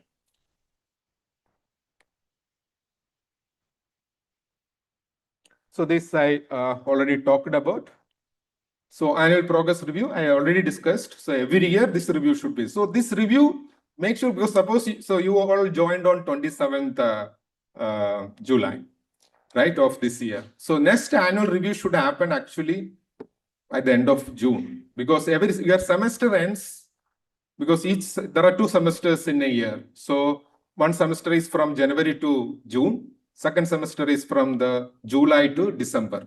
So you have to pay the fees for your PhD program every semester. So make sure that your review happens before the semester ends, so that the recommendation or the extension, everything can be given on time. So whoever is joined now, you make sure that your next review is happening at the end of June of 2027. So this I already talked about. So the second thing is, some of you may have already applied for some jobs, right, before coming for a PhD. Maybe that process must have delayed, and maybe after some time you getting an offer letter for some job in for teaching or industry or anything, whatever. Okay. So institute gives a provision to join for that job and come back and finish that particular. This is for the regular students. Obviously, the part-time students, and they are already in their job. Okay. So for the minimum criteria, you should have completed 2 years of PhD program here to go for any other job. Suppose you are receiving a offer letter, you want to join. Okay. So make sure that your competency is over. Okay. So you start, suppose you are applying for new jobs and all after coming here. So make sure that you do that after a couple of years. Because before 2 years, institute will not be giving a provision to go for a job. So that you have to keep it in mind. And also you will get maximum 1 year for a temporary leave from IIST to do that job. Before that, you have to get a permission from that employer and come back here and complete your PhD. So this is very important, so that you keep it in mind. So this, for external fellowship and all, that respective funding agency will have rules on this leave for job. So you have to follow that, because that is mandatory, because whatever I said is basically for the IIST funded, and rules are general, but certain agencies will have a certain strict rule for going for a job. So for example, UGC having a very strict rule, you can go and join for a job which is only for academic or teaching profession. You cannot go for some other jobs. Okay, so you have to keep these things in mind. So obviously, so the PhD program is, I think that slide I will show you first. Then I will come back to this. So what is the minimum duration for PhD program? Means at least you should complete this many years to get the PhD degree. So minimum is for the full time, that is a regular students, is 3 years. And maximum is 5 years for the regular students. And these are all as per the UGC guidelines. And you can get additional 1 more year extension if the Vice Institute approves it. That is up to 6 years for the full-time students. For part-time students, 3 years again the minimum, then 6 years is the maximum period, because after 6 years, your registration actually automatically get cancelled. For regular students, 5 years, the registration is over at the end of 5 years. So if you get the approval, you have to again request for the to Vice Chancellor for extension of your, obviously all these things depending on the recommendation of the doctor committee. For part-time, it is up to 7 years you can get. Then, how many, 5 more minutes? Okay, so I will quickly, so fellowship, maximum fellowship period is 5 years. And hostel accommodation is, suppose you are staying in hostel, maximum hostel accommodation is for 5 years. So beyond 5 years, hostel accommodation will not be given. So that is a thing, and obviously pre-synopsis after doctoral committee feels that you can actually give your thesis, then doctoral committee recommend for pre-synopsis, and you give the pre-synopsis. Then after that pre-synopsis, you have to submit the thesis within 3 months after the submission of pre-synopsis. Then that your thesis will be sent to one Indian referee expert and one outside India. So depending on their feedback, because they should recommend for PhD, because there are cases, most of the cases it will recommend, because you should have at least minimum two publications in Q1 or Q2 journals to go for a pre-synopsis. So most of the cases, it will be the Indian or external expert will give, but they will be giving some suggestions. You have to incorporate those suggestions, and you have to defend your thesis. Then you will get a PhD degree. So this is the overall thing. We are here, and the PhD students, if you have any questions on these things, you can always contact us. And I just, if you want to note down the numbers, I will give here. Yeah, there are certain things. You have an international travel grant, national travel grant, all these things are there. You can go through the, because you can go for international conference, national conference, any training program, those things and all. You have, this is important, you have a 30 days leave per year. There is no medical leave, 15 days per semester, 2 semesters altogether, 30. Okay, that is your leave rule.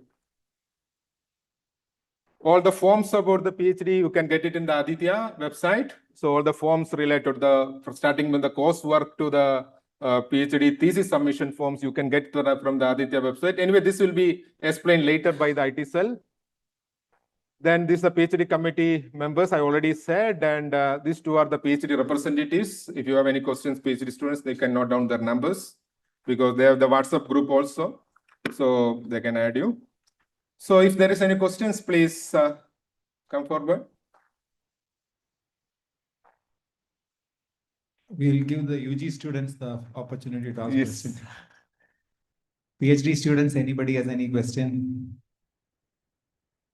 See, the purpose of this orientation is to give you an overview. So even if you have not understood everything, especially to the PhD students, all the rules and regulations, this is like telling you that these frameworks exist.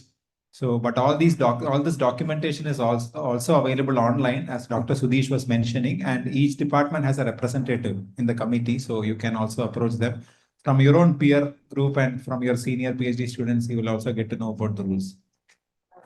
Yeah, sure. Yeah. If you can ask through the microphone, then others will also benefit.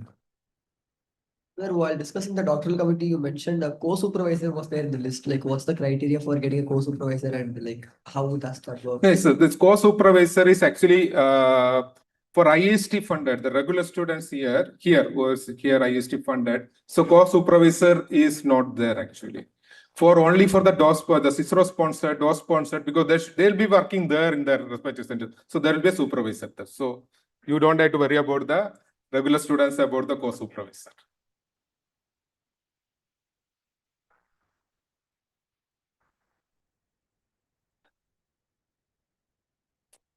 Sir, about the coursework, the mandatory ones you mentioned, apart from that, the coursework that we need to do, will it be mostly online or are we available in the campus?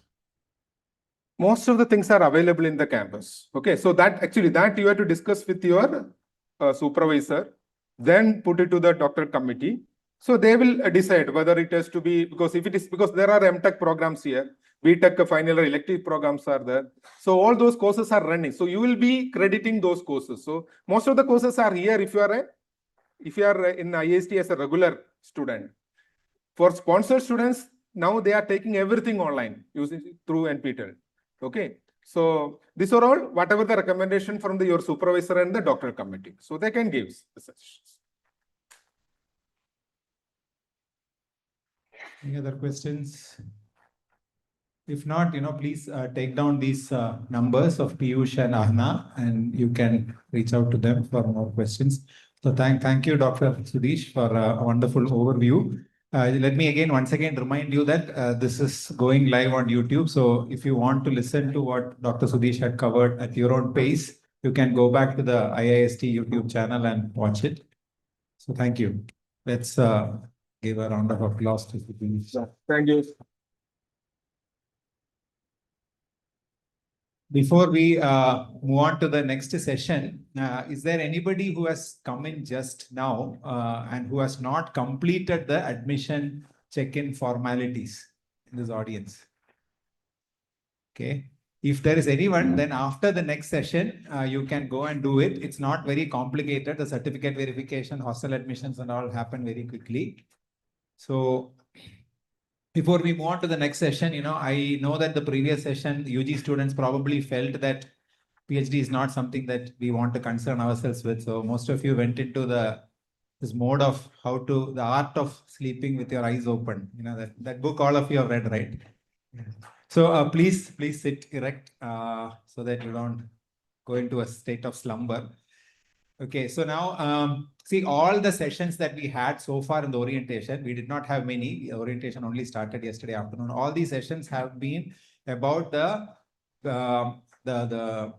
principles and the rules and the structure of this institute. Okay, but this program is called orientation program, which means that we assume that you are currently disoriented, and we want to orient you in the right direction, and that. Therefore, in this orientation program, we have also put in certain sessions which would help us not get informed about the policies and the way this institute functions, but also how we can prepare ourselves emotionally, mentally, physically for this beautiful journey that is ahead of us. The reason why I say beautiful journey is because just this last weekend, I went back to my college from where I got my BTech degree, College of Engineering, Trivandrum, because it has been 25 years since I graduated from that place. If you want to make it sound more dramatic, it's quarter of a century since I graduated. It's the same thing. Okay. And we all came together.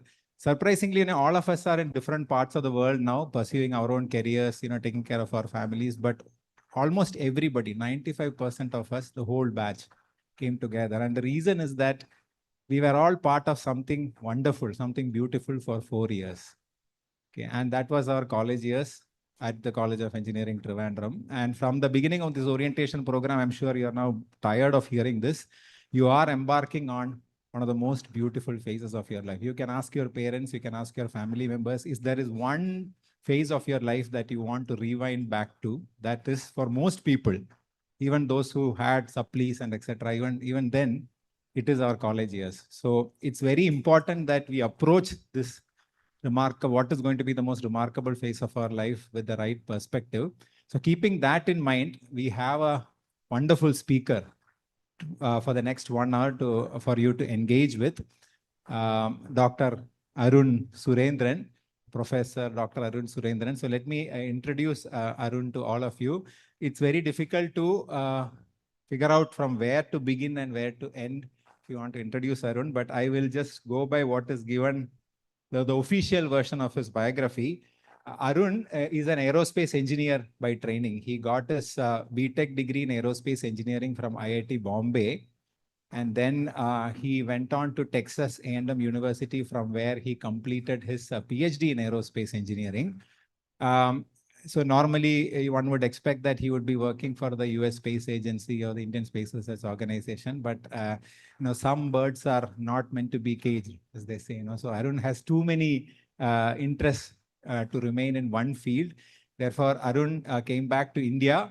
He is currently serving as the strategic director of a prestigious college in Trivandrum, engineering college called Trinity College here in Trivandrum, but that is only one facet, one aspect of his personality. I'll just go through some of the things. He's a recognized educator, entrepreneur, mentor, has been guiding students and faculty in innovation, research, and entrepreneurships. He is a founder, director of several startup incubation companies. He is the honorary fellow for robotics for the Kerala Startup Mission. He's a mentor of the Kerala Development and Innovation Strategic Council. He is the director of, this is not in any particular sequence, okay? He is the director of Agasthyam Kalari. How many of you have heard of Kalari pattern? It's a traditional martial art form of Kerala. He's a strategic director of one of the most thriving, flourishing, famous schools of Kalaripayattu, Southern Kalaripayattu, Agasthyam in Trivandrum. He's a strategic director of that. He's also heading a research project on Siddha tradition associated with this Agasthyam through this Indian Knowledge System funding. He's in the boards of several companies. He is also an author. He has written numerous books, not on academia, but in literature, poetry collections, etc. So this is just a quick summary of who Arun is. So with a lot of love and affection from the entire IIST family, let me now hand it over to Arun Surendran. Thank you. Thank you so much, Anand, for very elaborate and scary introduction. Because this is performance anxiety, now IIT alumnus, Texas A&M aerospace engineer. It's always great to be back here at IIST because I used to teach here for 4 semesters way back when IIST was just getting started.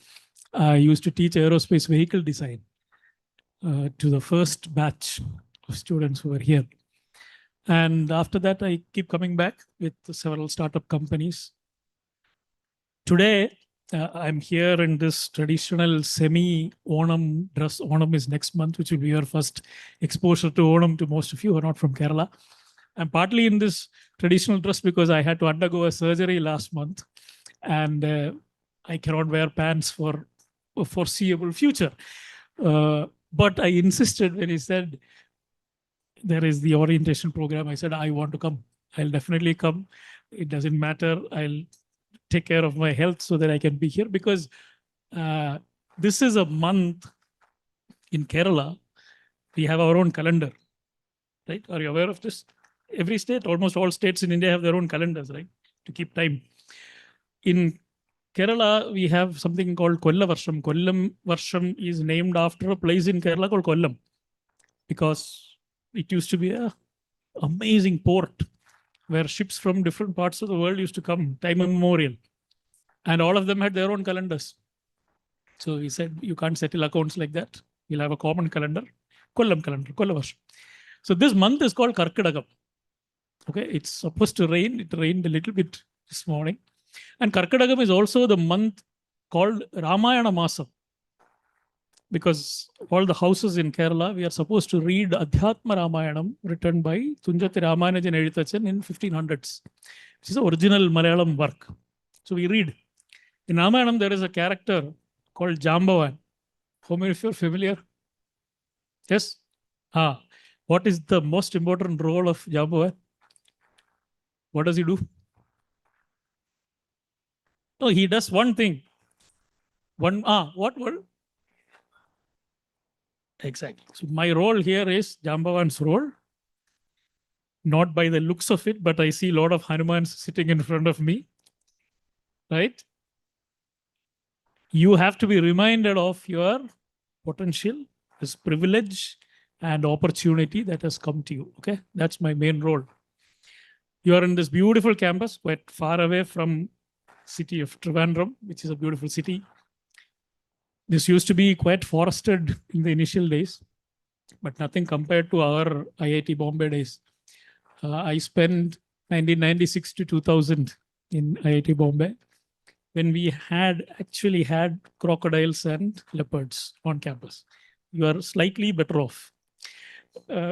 You might end up seeing some bisons or nilgais and things like that, but I think leopards are a bit far cry. But we are here for the next 4 years, and I can tell you these 4 years is going to stay with you. It's been 30 years since I started my undergrad. Okay? But today morning around 4:30 it rained slightly. The Karkadagam rain came. So I woke up and then I went back to sleep, and that's the time when dreams come, right? I am subconsciously aware I have to come and take a session in IIST. So naturally the dreams drifted in that direction. How many of you had this dream of you think you have forgotten the timetable? So today morning I forgot my timetable and I'm frantically calling up two of my friends from my undergrad days. Okay, both of them are now engineers in US. But look around you, these are the faces that stay with you for 30 years or more, and they'll come back in dreams associated with panic, where they would have panicked you, they would have supported you, but whatever it is, these relationships are going to stay. So I wanted to come here today and talk to you because I'm facing the smartest bunch in India. Our gross enrollment ratio, or the percentage of students who get to be in higher education, do you have any idea in India? What percentage of Indians go on to college? We are really serious about getting everybody to school. Kerala does a fantastic job. Everybody goes to school. But India, that percentage is very, very high now. Everybody gets a schooling. But do you know how many Indians, what percentage of Indians, eligible Indians, make it to college? Any idea? It's 27%, which means for each one of you sitting here, there are at least two people who did not get to college. Could have. So we are extremely privileged. And that too, to be in an institution that is supported by the Indian Space Research Organization. Right? So please be aware of this every single day. Because we discussed what should I call my talk. And he said, you have to give it a catchy name. I said, I'll call it Fourier series. You've heard of Fourier series? This is Fourier series. What does Fourier series do? Fast Fourier transform and things. Anybody remembers these things? No? Fourier series we use to identify hidden patterns. Okay, something might look very chaotic. Very chaotic. But inside, if you go, you can see there are some regularities, frequencies, right? Which is what I am here to make you aware for the next 4 years. Whenever life looks very chaotic, the first chaos you will face is on August 3rd, when all the seniors land. Now you are the kings of the campus, walking around, only 130 of you. Some parents are here protecting you. Very nice, wonderful, new friends, new faces, exploration. Then on 3rd, the other kings will come. Kings and queens who have been around slightly more time than you, but still they feel the ownership. Okay, that's for chaos number 1 at that time. What to do, how to behave, things like that. But these are patterns we have all faced, right?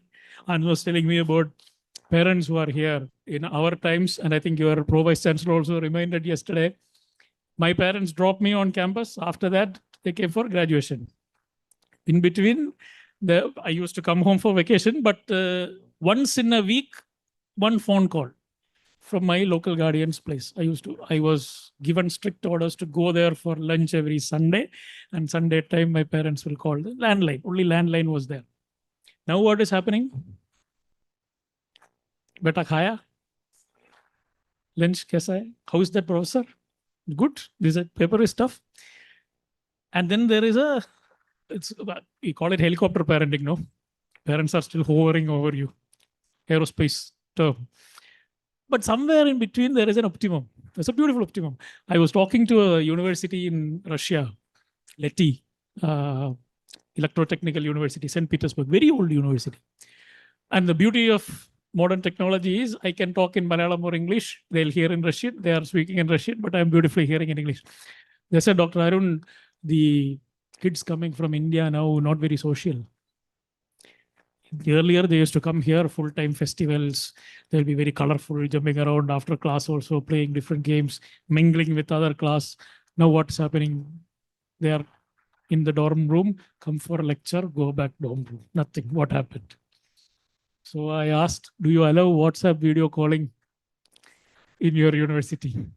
So yes, we allow. That's the problem. See, because the mother is calling 3 times. She wants to know, what did you eat? How are studies? Is there anybody else in the room? Show me the room. Who are your new friends? Oh, nobody wants to show the room. Undergrad education.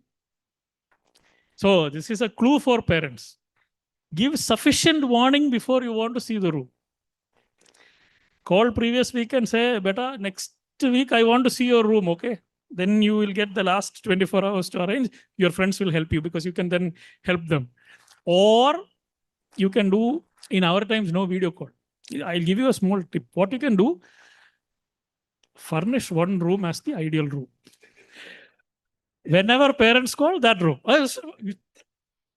But don't leave any clues, okay? They'll figure out. So some things to keep in mind. So he had told me a few things that I must talk to you about. One of the things he didn't mention is I have a football academy. It's FIFA season, no? We run it for 4-year-olds to 12-year-olds. I have taught undergrads, I have taught in schools, I have taught faculty and government servants.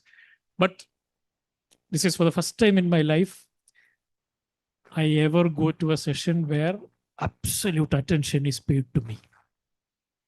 4-year, 5-year-olds coming to learn football.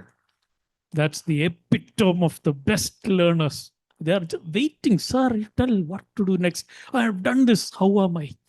Good instant feedback they want. That is something that you should try to recapture. It's difficult, right? It's difficult, but that childlike mind. Nowadays, there is a lot of research going on about consciousness. Alison Gopnik, a very senior neuropsychologist, she talks about 2 modes of human consciousness operating. One is called lantern consciousness. You know, lantern?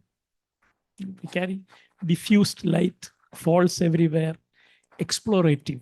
You remember in all the horror movies, the lantern will come out. That is a state of mind that these kids have. They are exploring. Their attention is falling everywhere, bit by bit. But once we are adult, we have something called spotlight. I'm focused on this. I would like to get it. That's called exploitative because we're trying to get ahead in life. Pay attention to that. You have to look for a combination because you are just beginning in this wonderful field, whichever undergrad you have chosen. So look for that.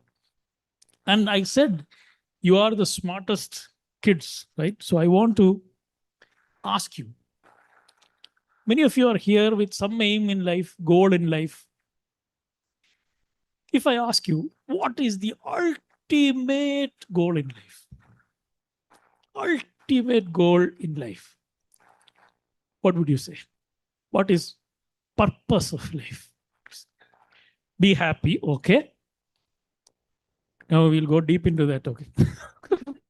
How to be happy. But what is ultimate? Peace. Are you at peace now? Bit by bit. Once in a while, peace comes, then peace goes, then timetable comes.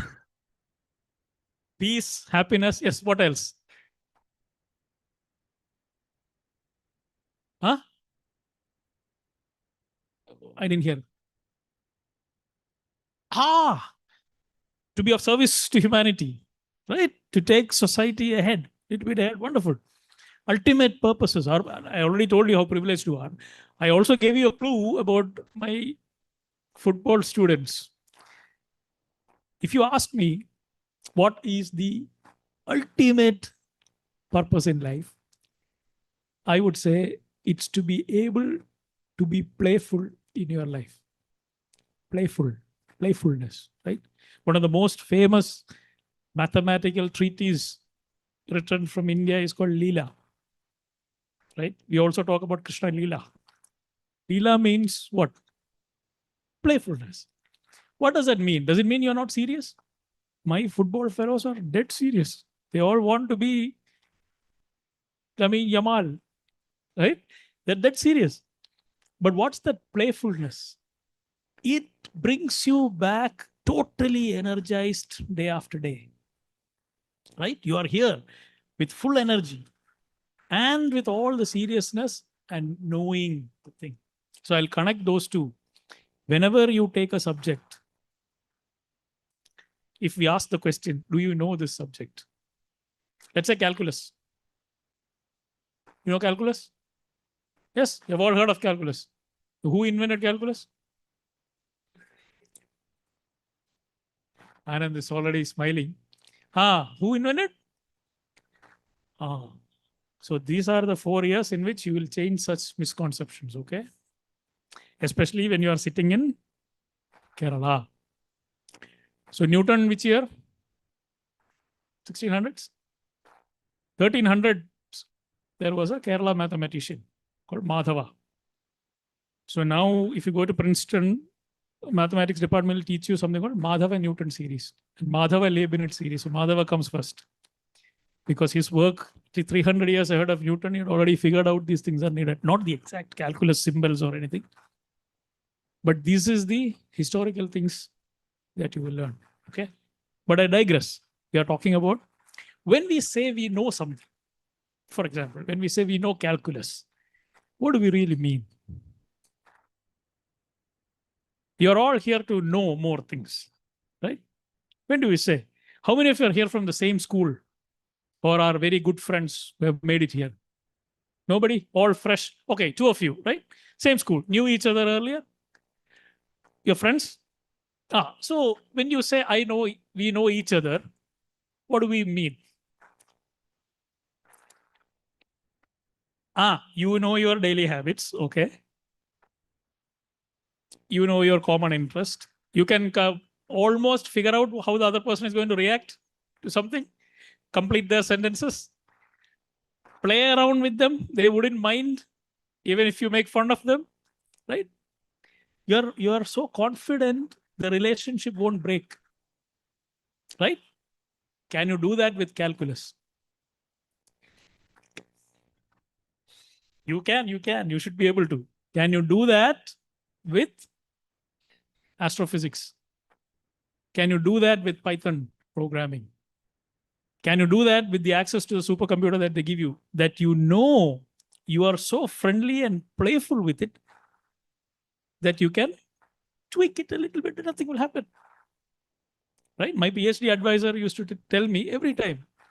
At that time, nobody used to call this artificial intelligence and all. It was pattern recognition coding. So he would say, I don't take this, go play with it.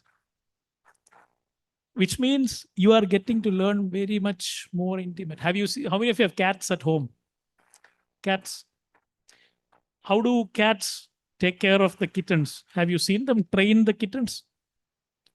The mother cat, father cat never available. The mother cat will keep on waving her tail. That's what they try to jump and catch. It's a play. You are trying to get to know these things by completely getting into exploring these things. You love spending time. What is something that you love spending time doing? Sleep, eat, yes, scrolling. Correct? Why do we love spending time? Dopamine hit makes us very happy, correct? No effort, much effort required.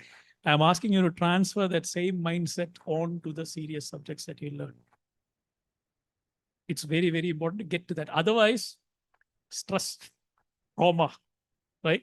None of you are stressed while scrolling, sleeping. And also, how do we get to this playfulness? How do we get to this? You guys know each other and you are friends only because you have spent time with each other, right? Time is, yes, spend quality time. Communicate, even if it's a subject. Talk to it, listen to it, spend time, and you will keep on getting better. There is a trust will develop. It's a very human thing. So approach subjects like that, right? So I want to give you over the next 15, 20 minutes, how to be very smart about your undergrad. Okay? Smart, S-M-A-R-T. 5 things to remember. Okay?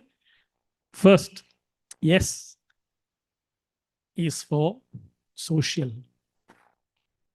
please be very, very social beings. Some of you may claim you are introverts. You are maybe alpha male. What is the new one? Something is there, no? Beta, theta. Some things are there. There is another Greek alphabet now. Sigma. Sigma. All this physics are now taken over by Gen Z for if I alpha, sigma, beta, whatever you may say. Right? I used to consider myself mega alpha sigma till last June 11 with severe pain. I went to the hospital. No more alpha sigma. Completely at the mercy of doctors and nurses. Full social being. Please come, take care of me till then. So when you are very healthy, young, we can afford such delusions. But social is who we are. Very important. Even the alpha sigma thing has been taught to you by society. Society only told you are introvert. Don't need friends. Cannot make friends. Nonsense. Right? And my advice is have a very stable group of friends. There is a famous saying that you are average of 5 people you keep closest, which is why WhatsApp also has that forward 5 closest people, right? If you look at them, if you feel sad, then that's the average who you are. Keep 5 people around. Ideally, 3 of them from your own batch. 1 senior than you, need not necessarily be a student, can be a faculty or a research scholar. 1 junior, if you can't find a junior yet, it's okay. Try think of your nephew or cousin or somebody in the family whom with you will keep in touch. This will stabilize you because you'll understand where you stay. Because somebody is there to look up to you. Oh, Chota. He thinks you are great. Studying in IIST. Wow. I hear you are struggling in the morning to get up and come for the lecture. But that relationship will define the image. Similarly, you might think, wow, Marlia, 100 out of 100. You meet senior who has always gotten 100, never seen 99 in his paper. So to keep ourselves in place. Kapil Dev in an interview, he said the greatest thing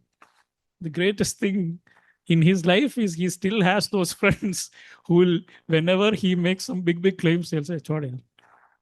Yeah, you need to have those people who have that freedom to tell you, right? They'll keep you grounded. So social is the first yes. M. You must have heard man and woman are the measure of all things, right? Measure. This, you can also call it moderation, right? The great Gautama Buddha figured it long time ago. Have a measure for the things that you do. Do everything in moderation. Don't claim things like मैं 3 रात से सोया नहीं, 4 night out हो गया. Okay, alpha sigma mentality is coming. It's okay. But see, those things in the long run, when you are young, you can do all those things. But these are not moderate ways of approaching life. These are extremist behavior. Once in a while, they're okay. I didn't have breakfast, lunch, dinner, oil. If you're doing upvas, it's fine. But otherwise, simple rule, you know how diets fail, right? Everybody decides to go on a diet usually early in the morning. Usually after a very, very bad dinner or party, when you decide, khatam. And morning you have this thing where willpower is very strong. So you say, aaj se. It's not only about diet, it's also about study. Okay. You got a quiz answer paper, mila, 0, half. So next morning, aaj se, I'll be so studious. Then first thing, skip breakfast. Time nahi, I'm studying. So breakfast skipped. You know how many calories you saved. You wait. Like tea, you guys go for tea, coffee. Nahi yaar, main diet. Come lunch break, little bit of rumblings are there in the stomach, but still the willpower is there. Evening tea, 1 tea you can have without milk, without sugar. I'm still dieting. How many calories can there be? And then dinner time comes. You're all very clever. So your brain will start telling you you have saved so much calories. You walked 5,000 steps. You were scolded by faculty, another 300 calories, listening to that. Burnt. So now I can come, eat some slight dinner, little bit. You start with little bit, then you understand today is Gulab Jamun day. Kya hua? The whole day I've been starving. I can it's not a Gulab Jamun. So this keeps happening, which is where the measure and consistency is needed, right? Don't stretch the rubber band too much. Have moderation. Parents can help you, faculty can help you whenever you step off to the extreme. So have a measure of everything you do. How much time do you spend scrolling? It's fine. Do it, but have a measure. How much time do you spend studying? How much screen time? Otherwise, how much time do you go and play? You have excellent facilities here. Utilize, play, right? So have a measure. So that's M. What's A?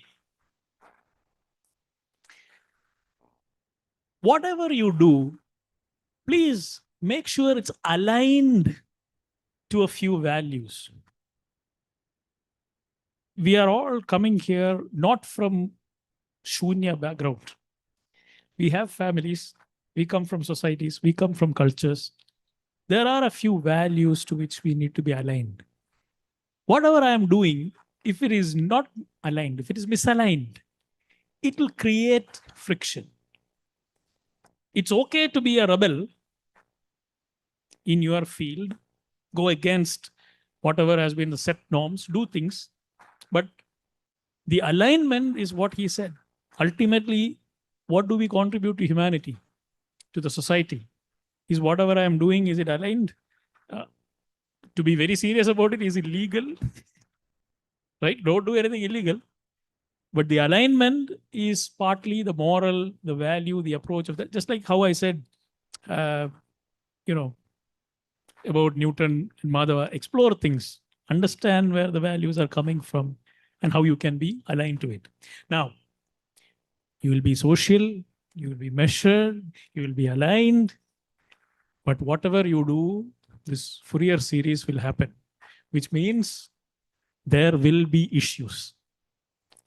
There will be crisis, there will be problems, there will be trouble. Everything won't be smooth. Then it's not fun because you're growing up. That's part of the growth, right? So when things go wrong, that's where the R comes. The R stands for resilience. What is resilience? Heard that word? Resilient. From engineering terms, it's called bounce back ability. When you hit something, can you bounce back? Very, very important. All of you have gone through enough trouble already in your life. You made it here through JEE Advanced and everything. You have resilience. So many times you would have thought enough is enough. Maybe this is not going to work for me. But you came back from all that. So there is a lot of resilience in you. And if you want to build more resilience, try two things. One, read a lot. Reading, surprisingly, will build resilience. How many of you are regular readers, good readers, read a lot of books?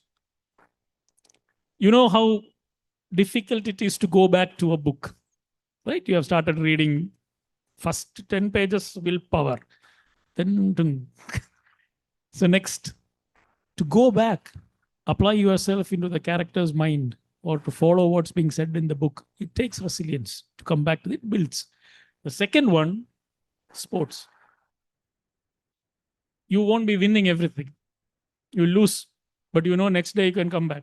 You know that referee cheated. Does it matter? You'll be frustrated. You know this fellow never passed. You could have scored that goal. Disappointment. But tomorrow you can play again. Right? So this builds that resilience. In my engineering college, I am never afraid to scold kids who are in sports teams. They'll take it and they'll come back next day, sir. But very studious kids, I'm slightly scared because, they may not have built up that kind of resilience muscles. Build it. Read, take part in sports, spread yourself. Right? Now comes the last. We are talking about smarts, right? This is social, measured, aligned, resilient. The last T is T. Develop a T personality. T personality. Okay. What is a T personality? Exactly. You explore a lot of things at the surface. You should have a lot of interest. Take interest in Netflix and movies and documentaries and dance and singing and all those things. Astronomy, astrophysics. We don't, you are just 17, 18-year-olds, right? Sky is the limit. Explore, figure out, get interested. Have a good wide T on top, and then start going deep into one of those things. You can be a pi personality, you can go deep into two of those things. When you do PhD, you will become an I personality, because you'll understand even after going deep, there is still a big spread at the bottom. But I is very stable. You know, you learn I columns and things like that. It's very stable. So explore, develop, but start having depth. Like I said, be playful about something, which is that one thing that you can be very sure you know, because you can play with it, right? So be very, very smart.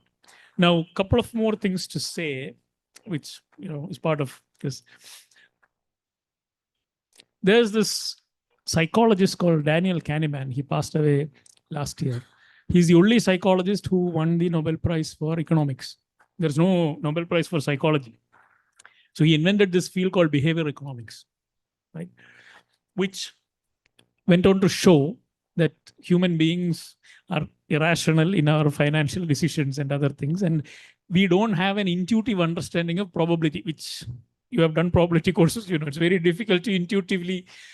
We always want Argentina to win. What is the probability Argentina will win? Every Malayali was saying 90%. That's your wishful thinking, not probability, right? So Kahneman was asked, what is the one thing in your entire Nobel laureate life and literature and all these studies and experiments, what is that one thing which you wished many people knew, which will immediately improve their life? So because you're all smart kids, I'm going to say that sentence once, okay? And then see if you could figure it out. This is what he said.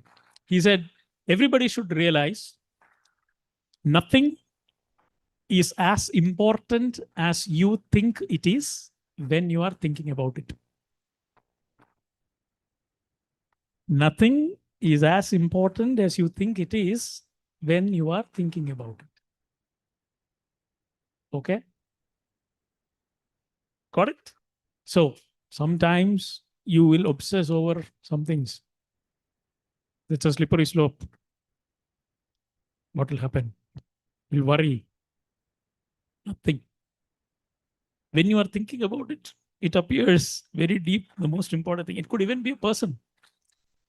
But things will change, move on. If you have habits which you want to change, this is the best opportunity. You are in a new place, new set of people, very few people know each other. So you can drastically reinvent your personality.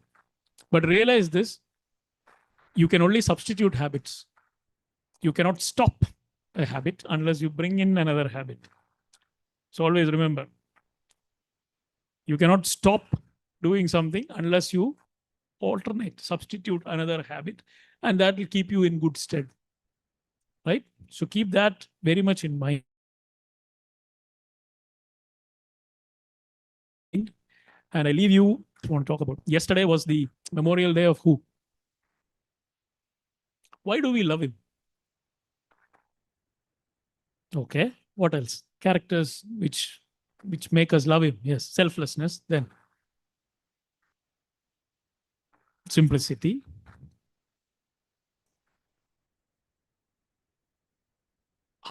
His perseverance and hard work and what heights, right? President of India. What else? Why do we love him, aerospace guys? Because he's one of us. Yeah, he's a missile man of India. He was an aerospace engineer. So we love him. Then what else? So that personality, why we love certain personality, there are two aspects to their personality. One is their strength. Abdul Kalam, there is no doubting the expertise he had, the missions he led, the projects he guided, right? Strength is very important. Second is the warmth of his personality. Anytime you watch a video of him talking to small kids, you see the warmth, right? Very approachable, the simplicity, one among us, right? Strive for those two. If you have only one,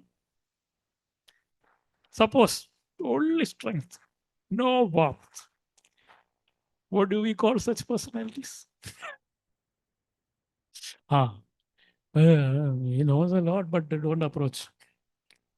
And what about the other case? Only warmth. There is nothing, no way of help coming from them. Oh, a lot of warmth will come. So strive for these two. And then, now I'll talk about a personality. And then if you can guess, it's like, any of you here quizzes, trivia quizzing, quiz club members, like but long back, right? So this is like a guesser personality. This is very, very famous person, especially nowadays. Very important. First, he joined to study physics because he thought physics explains the world. Then he saw all those multiple integral symbols. And he said, they're all ganging up against me. There's too much of maths. So he quit. He thought, see, it's not physics explaining the world. It's human psychology that explains the world. So he went and joined psychology. There he figured computational psychology is there. Psychology also now has experimental methods. It also you have to write papers, conduct studies, learn a lot of statistics, things like that. So he quit. And he told himself, it's not psychology, it's actually philosophy that has all the secrets to the world. So he joined philosophy. Philosophy classes started after 1 semester, 2 semesters. He figured out none of the philosophers have any answers. They are only raising more and more questions. Then he figured, I will learn one thing very tangible, productive, useful. He joined carpentry and started working in carpentry workshop, learning carpentry. After 1 year, he met a master carpenter and saw the kind of things that the master carpenter was doing. Then he said, I'll never get to this level of mastery. So let me try what I can do. And he figured developmental psychology. How do kids learn? Obviously, he was struggling himself to learn all these things. He went back to developmental psychology. Now, we all know this guy. We have heard his name. And he comes from a very, very illustrious family. He is great-great-grandson of somebody called George Boole, who made what? Boolean algebra. And on the mother's side, great-great-great-grandfather was the man who the highest mountain peak is named after, Sir George Everest, right? He comes from that family. Do you know who I'm talking about? He won the Nobel Prize after carpentry and child psychology and everything. His name is Geoffrey Hinton. He is called the godfather of artificial intelligence, right? One of the most famous engineers now working. Look at the T that he conquered before he went into the depth of artificial intelligence. So don't panic. You may like this subject, may not like this subject. All of you are extraordinarily capable of passing, clearing, getting good marks. Do that. Then love might come for that subject. So when it comes, seize it, because you are those brilliant minds which will extend these subjects, not just learn. You will be extending these subjects. And that's something that we are all really waiting for. Okay? So gift us back a much, much better world. Enjoy these 4 years. You are going to have a ball of a time. All the problems and crises will come, but you know the smart way of dealing with it. And whenever you feel crisis, think back to this talk. People like me survived IIT, survived Texas A&M. Nothing happened to us. We are still exploring things, learning things, interacting with you makes us so happy. Okay? So all the very best. Congratulations on embarking on a great, great life. Thank you.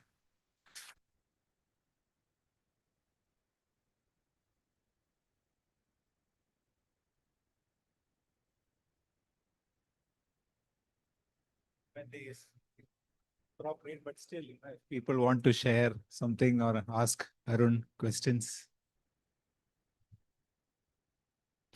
Yeah.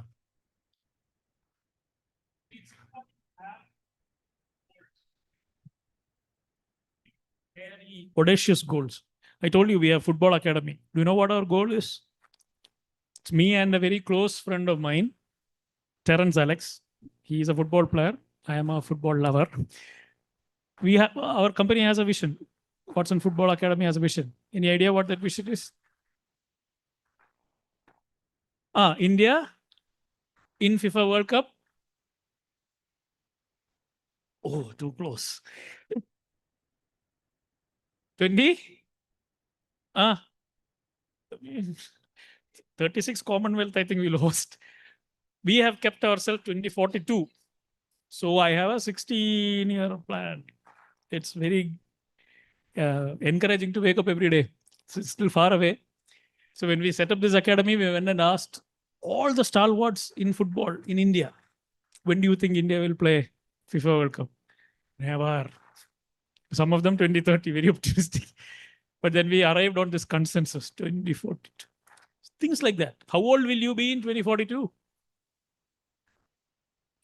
Still in your prime. Yeah, mid-30s, no?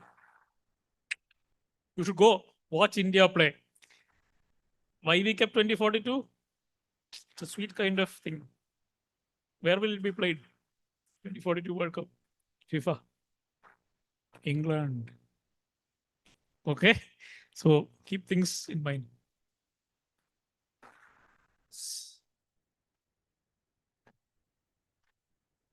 Okay, so yeah, I mean, this is a session, as I said, where we are all now trained to think very rationally, but Arun's session has been something that has put so much food into our head that, it will take us a while to churn it out.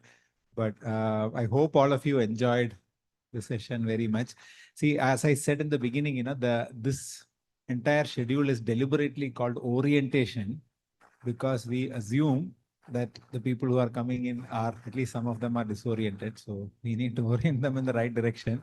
So you will have a few more of these sessions in the coming days. But sitting there, even though I have been a faculty in this institute for 16 years and we are almost of the same age, I could feel that there are a lot of things that one needs to learn no matter what stage of life one is in. I'm sure the parents also felt the same way. There are a lot of fresh ideas that Arun has brought to the table.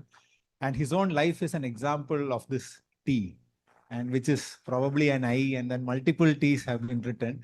As I mentioned at the beginning, a person with many different facets. So it's our great fortune that we could bring Arun to this orientation program. And now that we have had one experience of Arun, we are going to call him again and again for all these kind of sessions. So please give a huge round of applause to Arun. Before I leave, I want all of you, anybody here from Trivandrum or all of you are from outside? One Trivandrum, right? Trivandrum, okay. Explore Trivandrum, okay? How many of you have seen this movie called Ponniyin Selvan? Book and movie, Ponniyin Selvan. It's available, dubbed version is there, any language you can see. Maniratnam movie, right? Do you remember who is Ponniyin Selvan? The main character? Not the actor Jayam Ravi, Who is called Ponniyin Selvan? Rajaraja Cholan, okay? Very famous Chola king. Now, do you know his famous temple? He built a big temple. Tanjavur, right? 1020, 1015, 1010. That's that far back. It has a gate. There are two gates. If you go there, one is built by Rajarajan himself, and the other one is built by the Naikar family much later. Since you guys are not familiar with this, that gate has a name, the gate that he built. And this was his own favorite title for himself. Rajaraja Cholan used to pride himself in calling this title. And that gate is called Keralandaka Kavadam. Keralandagan. means, Kalantak, right? Which is our Indian Army rifle. Antak means finisher. So he was very proud to call himself Kerala's enter, Keralantakan. So he came and attacked the place in 998 AD, completely destroyed it. They rebuilt it. His son came again after that. Which place?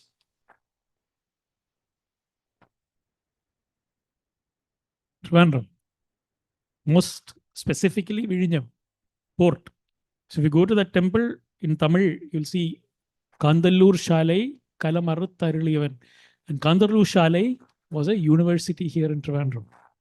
It was called Nalanda of the South. It used to teach all the 64 subjects that Nalanda used to teach, plus martial arts, Kalaripayat. So dangerous scholars came out, right? Imagine after your 4 years of undergrad, you're also allowed to use 2 rupees. So the emperor was not happy about it. So that's one illustrious thing about, we had a university even that far back, and they have rules. And we'll be able to explain. Kandallur Maryade rules for the hostel, which other universities were supposed to follow. Simple rules. Don't carry weapons to the mess hall. When the sweeper lady comes to your dormitory room, step out. Things like that. Ultra modern. Right? It used to be there thousands of years ago. And then a second bit of history about Trivandrum, which I'll finish. We used to believe, or historically it's been taught in books, that the first time an Asian power defeated a European naval power was when Japan upset. Yes. But 250 years before that, the small kingdom of Travancore defeated the Dutch Navy in a place called Kolachal, which is just into Tamil Nadu. But important thing is not about the defeat. We defeated them, and then the king of Travancore asked the commander of the Dutch Navy to stay back and train the Travancore military. He did not behead him or abuse him and send him out. He said, "You're very good. Now you be part of us." He stayed here. Delanoy died here. His tomb is there. You can visit. And he trained Travancore army. So we have that culture of adopting even from so-called enemies. They're good. And the same Delanoy also happens to be a forefather of the very famous Delanoy, who was American President Franklin Delano Roosevelt. Okay. So Trivandrum, he'll be able to tell you a lot more wonderful history, explore the place. And also Vikram Sarabhai was here to start India's space program. Okay. Thank you so much. I'll leave you. Thank you. As a token of our love and gratitude towards Dr. Arun Surendran, I would now like to request the Dean of Student Activities and Outreach, Dr. KSS Musat, to honor Dr. Arun with a few mementos, few gifts.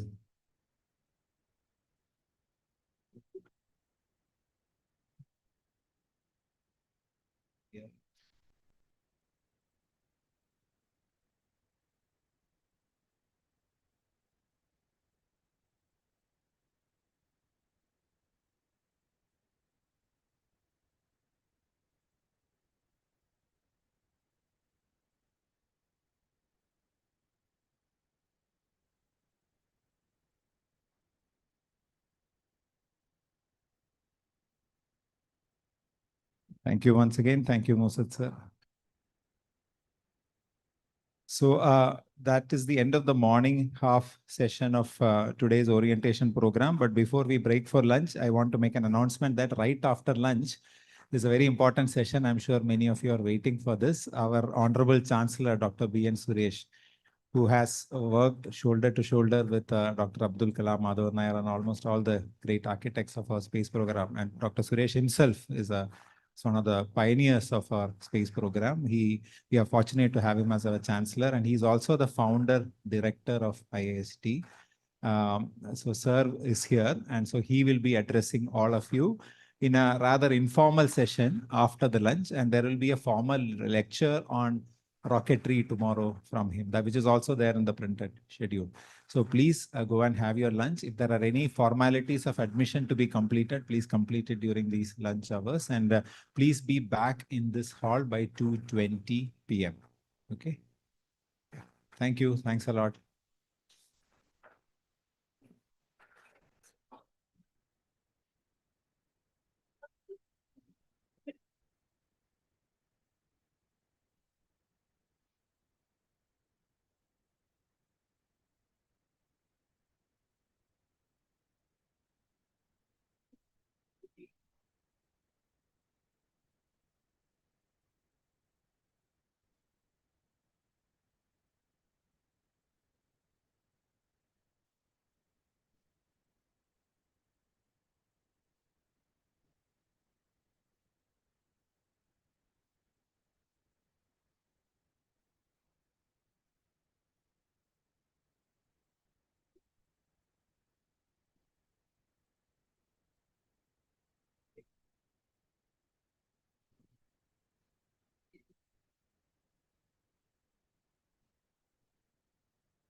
Hello.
So good afternoon, everyone. We will begin the session by 2:30. I just want to once again remind you that it's mandatory for all of you to attend the orientation program sessions. So starting from this session onwards, we will be taking attendance. Okay. Welcome to IIST. Yeah. So we'll be taking attendance, and if you are, I know that we didn't start doing it from yesterday because all of you are moving around trying to find your place within the campus. So, but now onwards we do it. Okay.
Yeah, well, just a small request.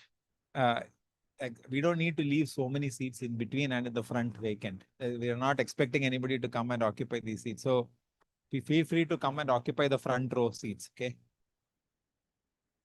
Yeah, those who are in the back, in the very back, unless there is any specific reason for sitting in the back, please come forward.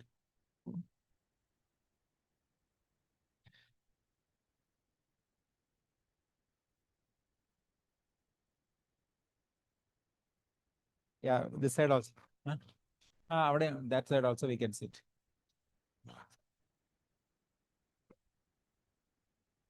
No. This also they can sit. Yeah. You can please come. Sorry, you don't have to leave this vacant. Not everybody, like few of you can come in.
you know.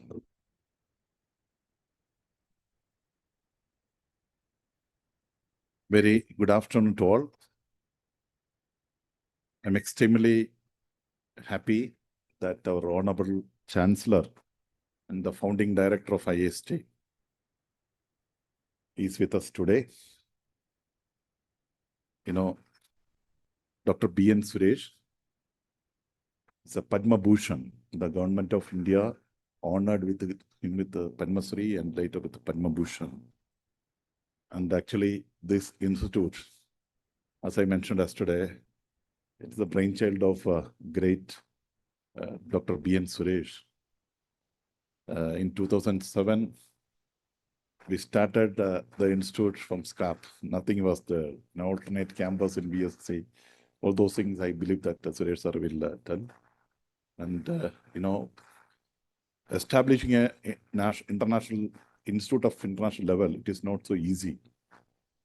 Infrastructure, laboratory, faculty, staff, curriculum, and nothing was there. When we joined, nothing was there. It's an alternate campus, but meticulously everything planned. And whatever things you are seeing and we are enjoying, you are going to enjoy is because of his visionary leadership.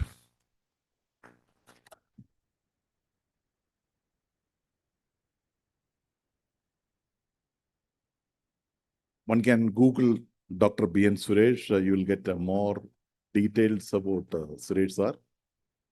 And in fact, I still remember in the early days when sir was the director, students used to call him as uncle. Why? Because he was so affectionate to the students. He was mentoring the students. I still remember one student, the first semester, he had 4 backlogs out of 5 codes, 4 backlogs. Sir took the initiative to mentor him, and finally he cleared everything. That's a kind of mentorship, and even sir and sir's wife used to visit the hostels even in late evening and sit with the students and chat with the students and all. How that way we created a culture in IIST. That's why yesterday I told you, we, the faculty and staff, all members are with you, just like your parents. All this culture we acquired from none other than Dr. B.N. Suresh. World-renowned aerospace scientist. Sir used to take a course on integrated design of launch vehicle for the students every year till last year. A to Z. If you see a cycle, one can probably imagine how many nuts and bolts and what are the parts. But once it is coming to a rocket, thousands and thousands of small components, and it's very, very complex. That's why people used to call it as rocket science. And Sir was the Mission Readiness Review chairman for several years. What is Mission Readiness Review? Before any launch of a rocket with satellite, the committee has to review A to Z. There are different checkpoints and everything. Only after Sir clears, rocket will launch. And he started his journey from Vikram Sarabhai Space Center along with the Vikram Sarabhai and great Abdul Kalam and all. Very close to Kalam sir, and even Kalam sir visited Sir's village house in Kopa in Karnataka. And even, if I'm correct, the security people said no, it's due to security because of the village. But Kalam sir said, no, I want to visit Dr. Suresh house. And he directly went and visited and spent a couple of hours. And that's the closeness of this great man with Vikram Sarabhai, Satish Dhawan, and Kalam sir and all. And a lot of accolades are there. He was the 2 times the famous in INA, Indian National Academy of Engineers president, and well connected with all aerospace sectors across the world. And you are really blessed. Yesterday I told you, you people are getting a lot of opportunity to interact, mingle with such stalwarts in space and related area. We are beginning the first interaction with Suresh sir. With this, let me extend a warm welcome to Suresh sir. This section is, he will tell something about his experience and more of interaction. You can ask sir about the establishment IIST and all other things, all in about aerospace and space in general, and aerospace in general, and so it's more of interaction this session. Tomorrow, sir is going to have a session on the technical, this thing of the birth of the Indian space program and all. That's a entirely different, the technical talk. This is a kind of informal interaction and things like that. Thank you, sir. Welcome, sir. Thank you so much for accepting my application.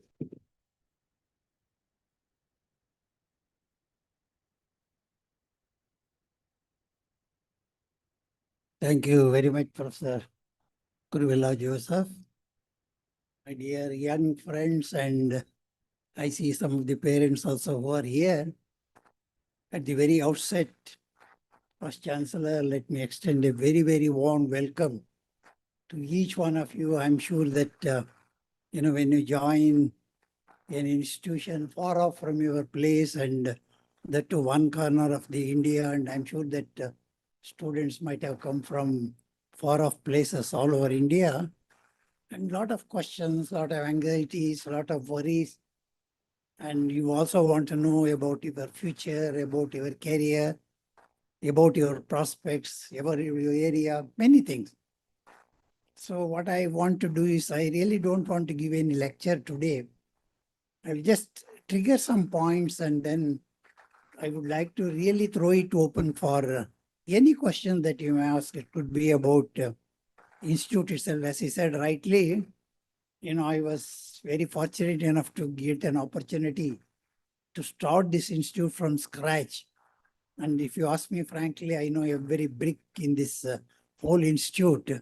In fact, before that, we had in the Vikram Sarabhai Space Center an alternate campus, and we initiated. And of course, it's a long, long journey. I don't think I will need to spend time on this. But I would like to focus and concentrate on any questions. Don't feel shy. Always it is told that no questions can be stupid, but the answers can be stupid. So I want to put you at ease, and I think you must be forthcoming. Let us utilize this opportunity so that you get vastly benefited. It could be about your hostel, it could be about your studies, it could be about your exams or your prospects of space. And also, suddenly you keep hearing so many things are happening, and about the space program itself, there are questions that are being raised. And at the same time, you will hear the Indian Bharatiya Beta ya Beti going and landing on the moon. A whole range of things you hear. Now, before I really give the platform to you, maybe I'll take just about 5-6 minutes. I joined somewhere in the late 60s. As Professor Kuruvilla said rightly, Vikram Sarabhai was holding the forte, and at that time nothing was there. It was all middle 60s, and if you ask me frankly, many people ask a question, why did you join ISRO? I have no answer. We wanted a government job at that time. When you come out of your own post-graduation, you should get a job somewhere, you join. But then as you really joined and started working, you started loving it more and more, and then that's how we were able to make a success of such a difficult area. Always you would have seen in television debate and discussion, something which is very difficult, they'll say it is not rocket science. But if you really want to work on space, I'm not just talking only on rocket, whether it's rockets or spacecraft or application, anything or facilities, everything is rocket science, because there is absolutely no scope to make any error. It's what's called zero defect system. And when you say you have to build a zero defect system, you can understand the kind of knowledge base that you need to generate. That means what? You are able to visualize what can go wrong, how it can go wrong, what I should do to see that that doesn't happen. These are the things. Now, let me again come back. When I joined somewhere on the 25th of July, 1969. I'm mentioning this because how many of you know that when Americans landed on the moon, can somebody tell which date it happened? Pardon me? 20th July 1969. You know, it didn't mean anything to me because I was so happy that I got a job, government job at that time at a reasonable salary, and I opted to join on 25th. But it took a couple of years for me to realize the importance of Americans. Neil Armstrong and Buzz Aldrin went and landed on the moon. It was only 5 days difference, okay? But on the hindsight, I can tell, but no way I can claim that that instigated me or that excited me, nothing like that. Because we didn't even know why space is required, what is its use for the country. This is what I'm going to talk tomorrow morning. I will tell you in detail, technically, how we have moved about 40-45 minutes. Then again, we'll throw it open. What I was mentioning is the kind of personality that Sarabhai was. You know, he'll come in white kurta and white pajama, beaming, and he used to come once in 40 days. And we were all youngsters thrown out of our colleges. Maybe you are all now joining engineering institution.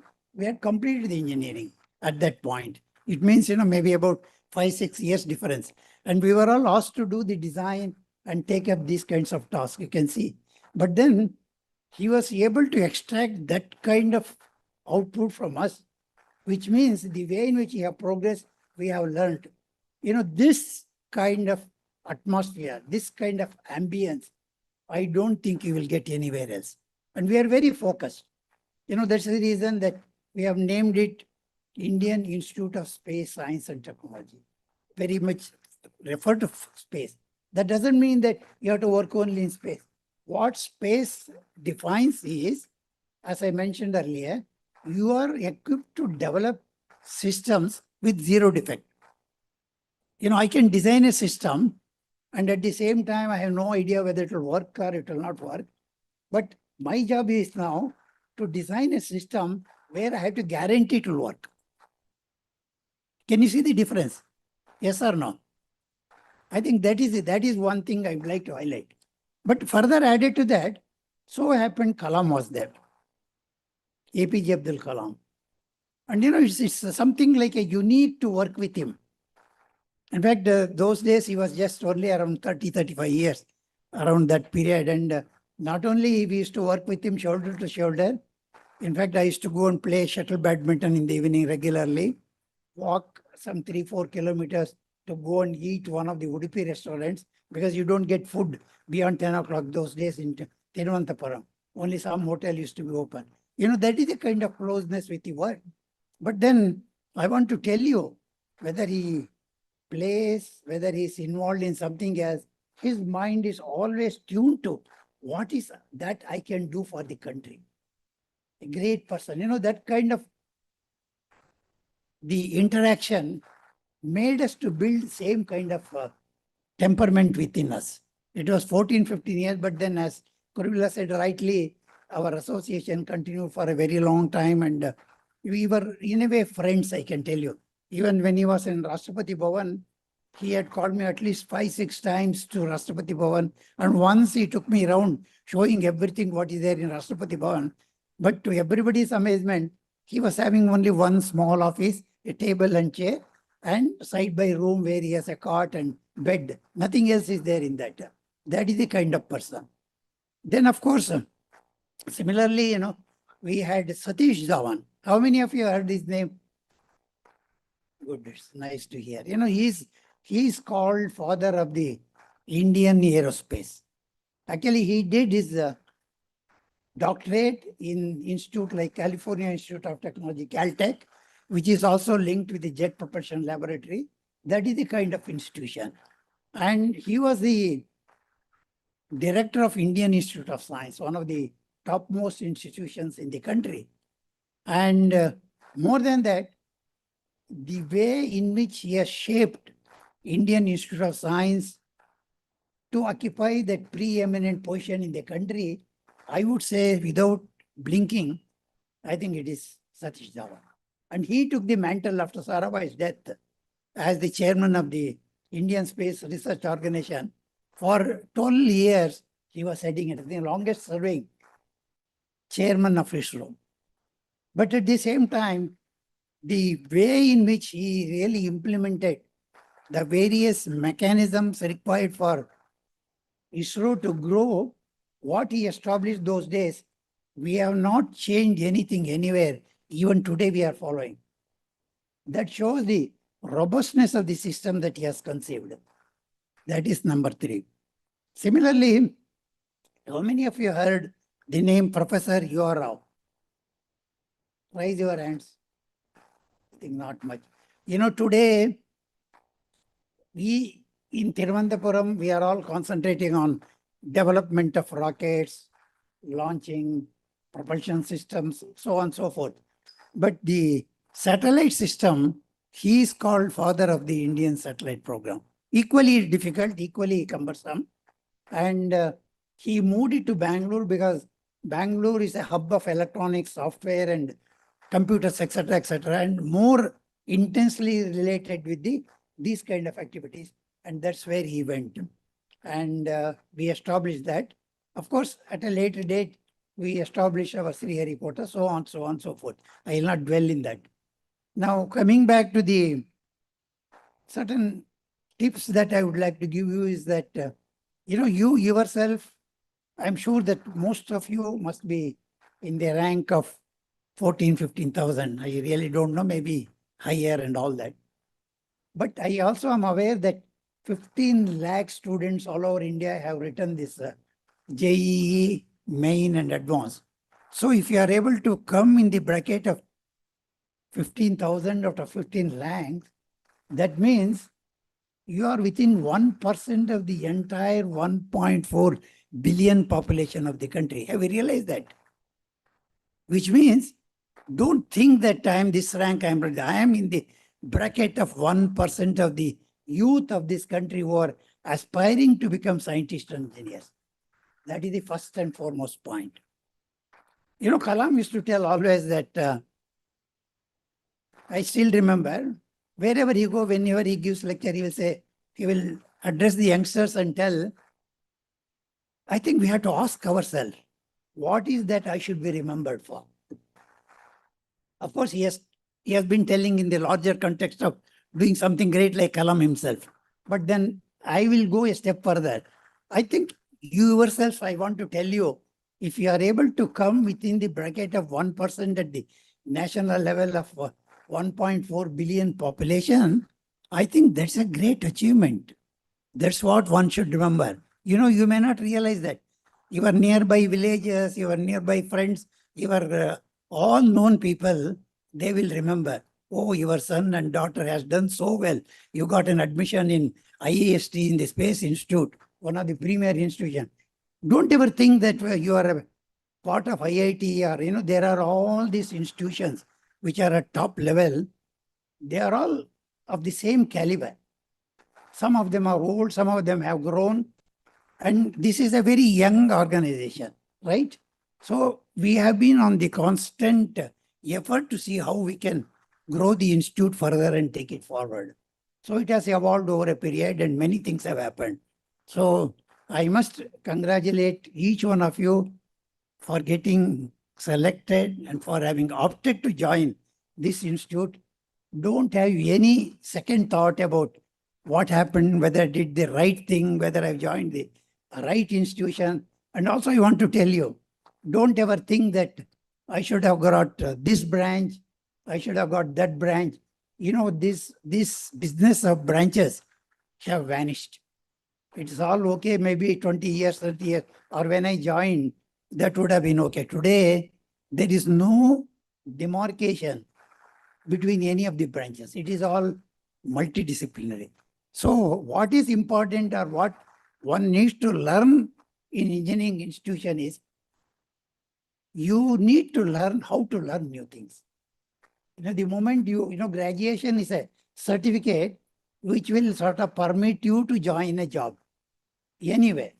But that doesn't mean, suppose you have done some particular area, worked in that, don't think that I'm a specialist in that. It is all that younger days thinking, you know, I have worked and then I'm so good.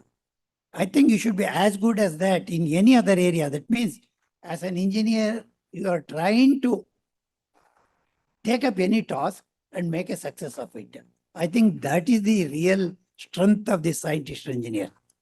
You know, for example, why I'm saying this, you may surprise. I would like to, I'm not trying to praise myself, but then circumstances forced me. I'm basically a mechanical engineer. And I was having a lot of fascination for machine tool design those days. You know, it was all I'm talking about, age of 22, 23, around that period. And I fortunately got an admission at IIT Madras, and that helped, you know, IIT Madras studying helped me to get a job, maybe without which I wouldn't have got a job. And in a space when they were looking, and I got a job. But when I joined my boss, I told him, sir, I have joined. He said, nice, you have joined. He discussed many things, but one thing he said is, there is a particular project waiting for you, so I want you to work on that. Then I asked him, sir, what it is? He said, I want you to work on the control systems. I was little surprised and told him, sir, I'm a mechanical engineer. I have nothing studied in control system that requires simulation, that requires computer development, that requires understanding of the electronics. He said, that's what you are here for. You know, those words are still ringing in my ears. He said, as an engineer, whatever task given to you, you have to learn and then do. Then only you are the good engineer, good scientist. Please remember that. Many people, they think, oh, I'm so good in that, but it didn't happen. But then if you really put your effort, after all, you think about it. When you study here, 4 years, you get your degree, right? But you will have a career when you take it up. It is 40 to 45 years. What you have learned and you think as I'm an expert, you can become 10 times, 15 times more expert if you really put your sincere effort in that direction. What is required is where to refer, whom to consult, and how to take it forward. Okay? These are some of the things that we should learn. Now I think I will dwell here and take about institute. We took a lot of trouble in shaping the curriculum, getting the teachers who are specialized in that, and also brought this culture. You know, one more thing is, when I said that there are no demarcation between disciplines, so there's a new avenue which has come is system engineering. How do you integrate this multidisciplinary and make it work? These are some of the things I think you need to learn here. There are a lot of opportunities. Then, of course, you also will have anxieties in terms of, you know, how is the hostel, how is the food, how is the other things, how well I'm connected.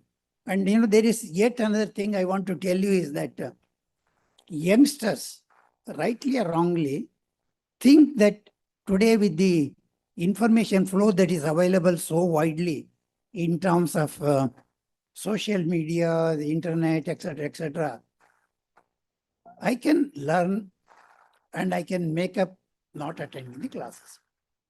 But I'm not preaching anything. I'm just telling from my own experience. If you are able to really listen carefully what teacher says, where you can also question them, the kind of understanding that you will have is many, many fold. I don't think you can learn the same thing by going in the net. Yes, you can answer. If I ask a question, looking at the net, you can answer.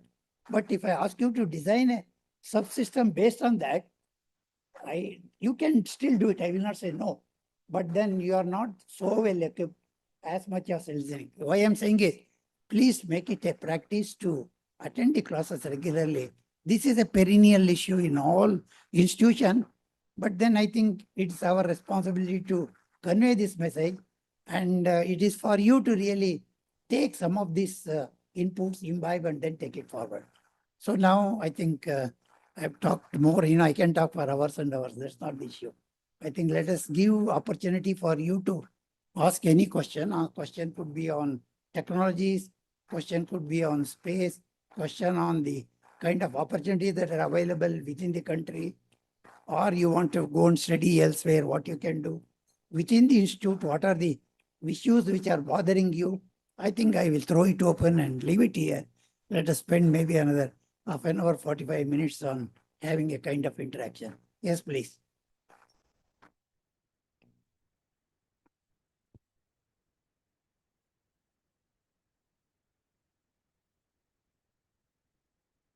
Good afternoon, sir. Sir, I have an aim to become an astronaut, but as we all know, we are in India. We are not having a proper roadmap to go for it. Can you please, please tell? See, one thing which is required for anyone to become astronaut is importantly is the physical. You know, fitness is extremely important because they have to work under very, very severe environment in terms of the gravitational force, the various forces acting on the body. And, other day, our Subhanshu Shukla, he gave a lecture.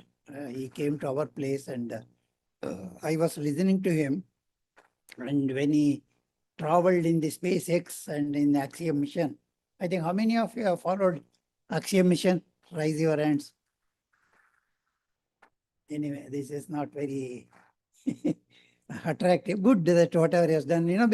Basically they look at it, the kind of forces that are coming, kind of disturbances it will bring. And anybody who is entering as astronaut with all these experiences, they go with 50-50. They have chances of coming back safely. That issue is there. So, which means physically, he was telling the sound which created the space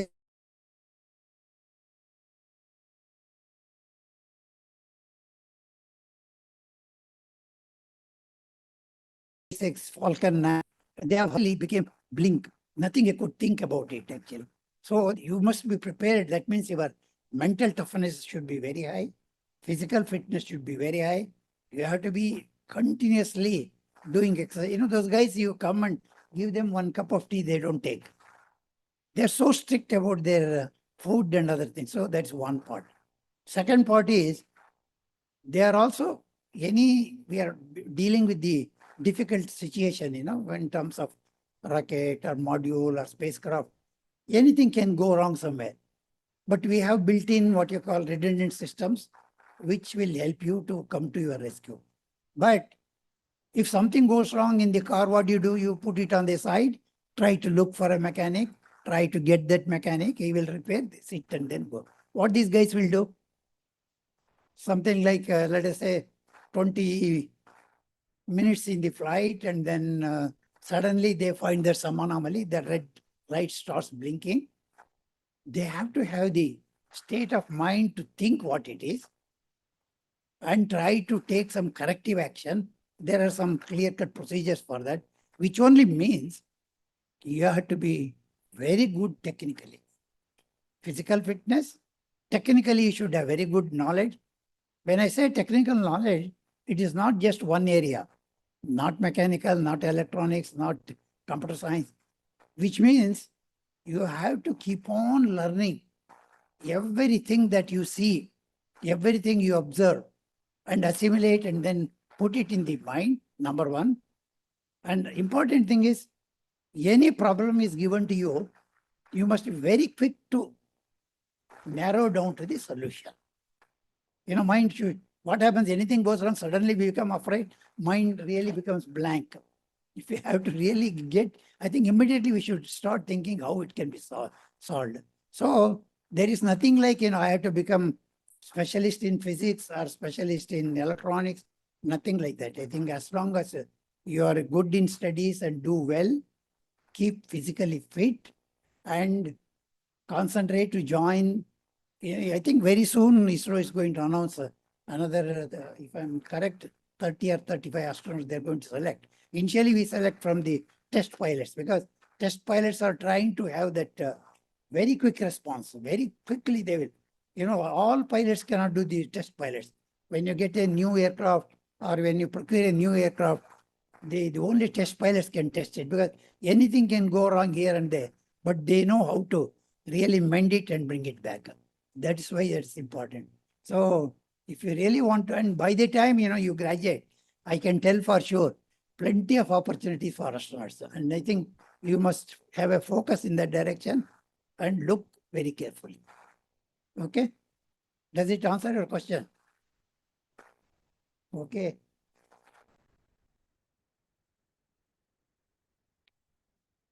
Sir, as you said, the ISRO will sooner select 30 to 35 from the test pilots.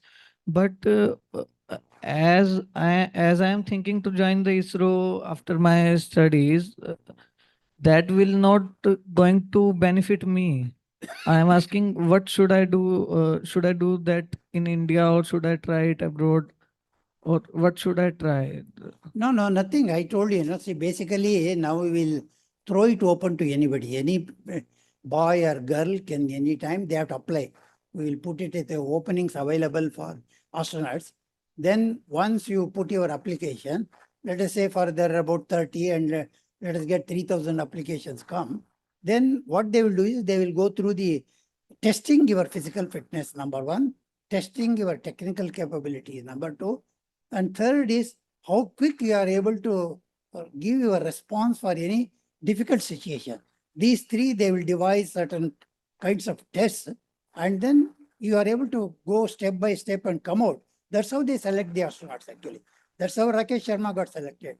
That's how Subhanshu Shukla got selected. They all go by that process only. There is nothing different from that. But you must keep it in mind, read and train yourself. Okay, I think we will move on to the any other area which you have.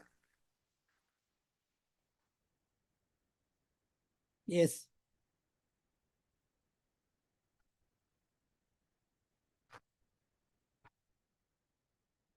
Namaste, sir. Sir, I have a question regarding this, the privatization that is happening right around this space or the opportunities to improvise. So how is it going to be the ecosystem built basically? For example, Skyroot is there, Agnikul is there, and then ISRO is there, right? So certain private organizations and the government organization. How the overall ecosystem will be working together? Yeah, I think, if you really look at it, how the spacefaring nations, USA, spacefaring nations which have behaved either in America or in Europe or China, these are the major players. Russia, of course, has gone down and they don't look so much in private. I think government should not be in the business of producing things. And also, if you really want to commercially generate the economy of the country, there's a term called space economy itself that can contribute to a larger extent to our GDP of the country. And in order to do that, see, we are only about 17,000 today, our workforce, as far as ISRO is concerned. And if we really want to multiply the economy, there are opportunities in, let us say, space. And how do we engage the private operators to do that? And the best people to venture into that and then get into that are only youngsters. That's why the startups, and today there is so much more encouragement, the venture capitalists, the funding, everything is available and they will certainly fund it, hold their hand, take it forward. That's how these things have, after the reforms came and then we said that we will allow private operators to really enter, number one. Number two is because they have no idea how to take it forward, how to do without the help of an experienced organization like ISRO.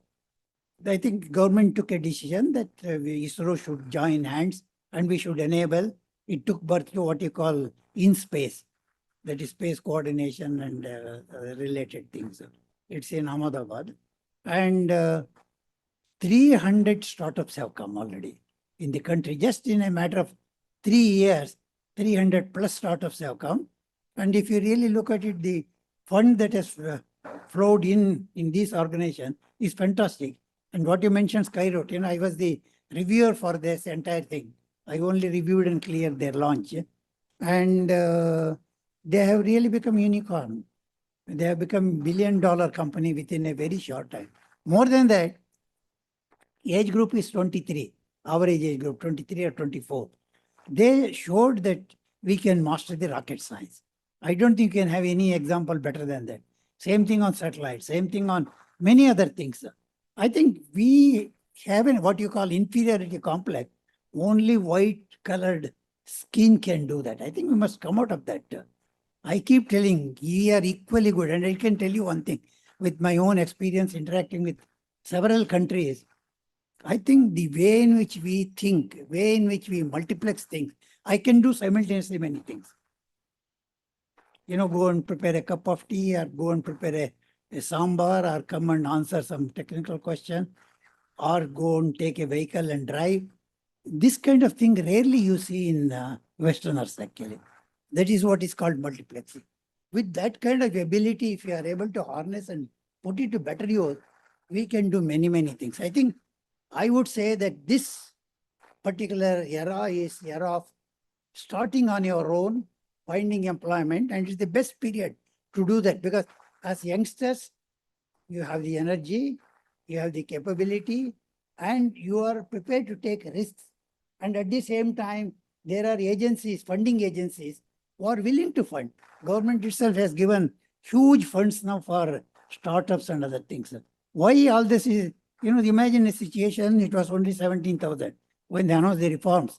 Now with this 300 plus startups which are coming, they have multiplied the employment. Skyroot alone, their employment is somewhere around 1100 to 1200. Another Agniban in Madras, IIT based, they again employed more than 500, 600 people. I can go on and on. So you can see suddenly there's a spurt of another 17,000 without government spending, they are able to create. And because they have started, they have to make profit. They work 200% interest in that. Can you see that? So that's how it happens actually. So this has to happen in every area that we can think of. Yes, please. Sir, good afternoon. Sir, right now, as students, we have lots of options and many different pathways to choose from. But how would you say we have to weigh those options? So, aside from passion or like interest, are there any other factors that many people don't consider when they make a choice, like to go into research or technology or some other field? Like I career? told you, see, it's a very good question, first of all, because somehow a country like ours, where we have a huge population and the opportunities that are available for you to choose what you want is extremely difficult. Today they write IIT, JEE, they write NEET, they write CAT, so on and so forth. And the thing is, in spite of all preparation, depending on that day, how you write, what marks you get, will enable you or empower to get into some institution.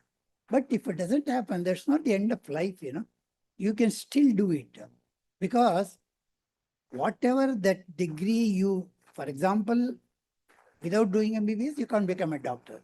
That is clear because that requires specialization. Similarly, if you are not learning engineering, you can't become an engineer. But then your focus is clear. Or if you want to become scientist, you have to study science subjects. That is important. Otherwise, of course, there are people who have done exceptionally in that area also. That is maybe very small percentage. Now what is the branch you have got here? Dual degree, sir, engineering physics. Huh? The dual degree engineering physics. Dual degree, yeah. Dual degree really provides you tremendous opportunities. I'm sure that there are astronomy involved, there are optics involved, there is atmospheric science involved. Today, the whole rain pattern has changed now. Just we don't know when you'll rain. This is a rainy season. Who will say it's a rainy season? It is all because of the vagaries of our atmosphere and our understanding of the whole universe, then our global warming. And these are, let us think like that. These are the areas where you can make a big difference, not only to the country, to the world. Can you come out with a solution which will empower the country to find a solution to this problem? Once it goes into your head, you start working that direction. Take it as don't think that I got atmospheric science, I wanted the electronics and communication.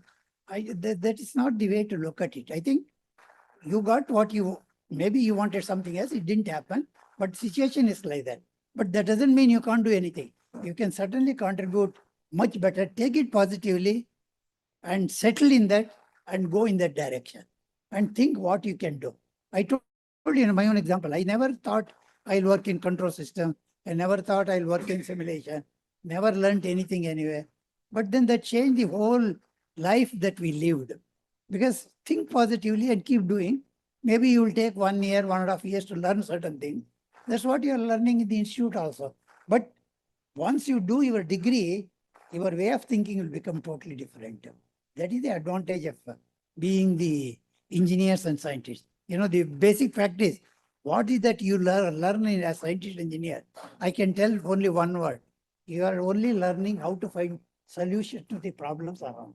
That is the basic thing, nothing else. If you are able to find solutions to the problems you think, that means you are a scientist and engineer.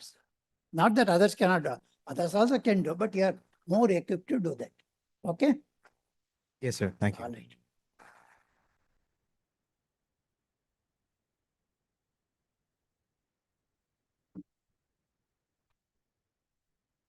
Quick, I think we can save some time to raise your hands quickly. Sir, recently from ISRO, 100 scientists had resigned. Not 100. Nearly 120 like that. Is it better to choose private organizations or like full- No, see, it is again, ultimately all these things for youngsters depends on the opportunities available. I want to tell one thing for you that, this institution of IIST itself took birth because we faced the similar situation somewhere in middle of 2000s. What happened was suddenly IT boom came in 2000, 2001, 2002, and they started offering number of posts and very big salary. Salary. We were all here in ISRO, and some of our friends have left and joined IT, and maybe their salary was 2 times, 3 times a year, but we never got attracted by all that because we wanted to do something which gives us mental satisfaction, and we are well off. Not that we are not well off. So at that time, what happened? We were not able to get very bright entrants for space because all were coming from IIT, IISc, or any prominent institution. They will go and apply somewhere where you get but they are called what you call some kind of high level typists.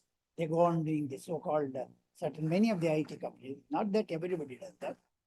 But now what happened is, I think he asked a question. The reforms came, startups have come, 300 plus have come, and they are looking for people who are having not only qualification, experience, because they put their money, they have to survive. What they did, they have increased the salary. For example, if I'm getting something like 1 lakh per month, they have same qualification, same experience, they made it 1.6, 1.7. What I do, I then immediately think, oh, I have a better chance here, let me go. But this number, what you are speaking in a large constellation of 17,000, it doesn't mean. If they go, we will take next youngsters and then take it forward. So it's a dynamics of the situation. But that if it is happening, in my opinion, it's not a bad thing. It's a good thing. That only shows the government is having opportunities available. More and more opportunities. Otherwise, with space background, where you will go really, it becomes very difficult. So you don't get worried at all. In fact, if you hear that, you think that you are in a better situation because your opportunities will increase. You don't need to worry about only joining the ISRO. You can worry about joining Skyroot, or you can worry about joining any other organization. You can do that really. Thanks. Yeah. Did they get the answer? Okay.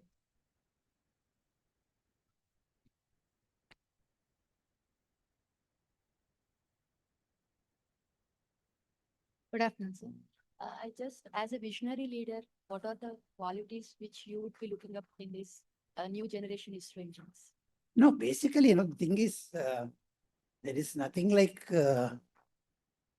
becoming visionary. I think that quality has to be born within us. I told you, Kalam, he became a visionary because I have moved with him very closely, and always he used to think, what is that I have to do? What next I have to do? And he looks at the country's requirement and programs requirement and able to sort of think about it, come back and then, no, we have to, for example, composite structures, the new material, nobody had thought. Suddenly one day morning he came and said that, I think we should go from material to composites, weight will be less and strength will be high. There are many advantages, things like that he started telling. Debate continued. Huge complex of composites have come in VSS itself. It is in Ottiurkav. Another day he comes and tells we have to worry about the new ordnance systems for igniting and for many things. They are not very high propellant, high energy propellant or low energy propellant, somewhere in between. Like that, able to sort of come out with many things. After working, making SLV successful, he thought, I should go and contribute in the missiles. He went to became missile man. Then he went to nuclear and then said you have to bring the igniter to ignite the nuclear explosion. This is what is called. How well I keep thinking what is required for the country, what is the future. That continuous thinking is required. That doesn't mean that you don't do anything else. He also used to go and play, I told you. He also go and play Veena, everything used to do. But then that extra time, whatever is available, continuously you must be at it, very focused and think in that direction. I think if we do that, it will happen. And also you should have what you call some kind of thinking how to achieve that. By just dreaming it, your dreams will not come true. You have to have some kind of roadmap, how to go, how to take it forward. The other day, the Skyroot people, he was telling that, Pawan Kumar, he was telling how it came an idea, how he moved about. And at the same time, they also should feel that I may succeed or I may not succeed. It doesn't matter, but you learn a lot of lessons. And at the 25, say up to 30, 32, you fail. But then lessons you learn, you start from 30. 30 still engage, isn't it? They can do many things. So that's how the visionaries are built and then they take it forward actually. So that kind of thinking, our thinking should be always positive. But some people, what happens? You get frustrated. One thing I want to tell you, never get frustrated. Don't think failure is a failure. Failure is a very positive thing because that is where you learn many things. For example, when I took this thing, first SLV I failed, which Kalam himself was the project director. It's very frustrating. Then next we took, tomorrow I'll tell many things, augmented satellite launch vehicle. 2 consecutive things failed. And in fact, we used to feel shy to go and tell. If they ask, where are you working? For some time, we were not telling working in space. Immediately, this all I'm talking 80, 83, 84 period. And they will say, look, country has so much problem in terms of food, shelter, and economy. Nowhere, it was like that. And we didn't know what exactly we know. Today, I can tell for hours and hours what we had done as space. But at that time, we were learning. But if you had really taken that as a frustration and then not able to proceed forward, nothing would have happened. So, but we learned all the lessons only through failures. So failure is always called as the first step tone for the success. You may live 6 months, 1 year, 2 years. In a life, that is nothing really. You have many more years to go. Okay? So this is one good thing you asked the question. That is the right message I want to give you. Don't ever get frustrated. Similarly, don't compare with someone and think that that guy is getting always 90%, I'm getting only 70%. So what? There are people with 70% have done exceptionally well, whereas 90 might not have done it. That is the positive mindset. I think you should worry. But the only thing is, don't extend it too far and not able to clear it all year after year. That should not happen. Why it happens? Because you are not able to concentrate. You are not able to put your efforts and make your parents sleepless. That should not happen. I think that is extreme. Because after all, parents being far off, they are always worried. How my son or daughter is doing. Why marks comes means immediately they'll think differently. Why you not able to do that? But don't ever compare between yourselves. And that too, you have come from different background, different institution, different culture. It will happen. Okay? Yeah.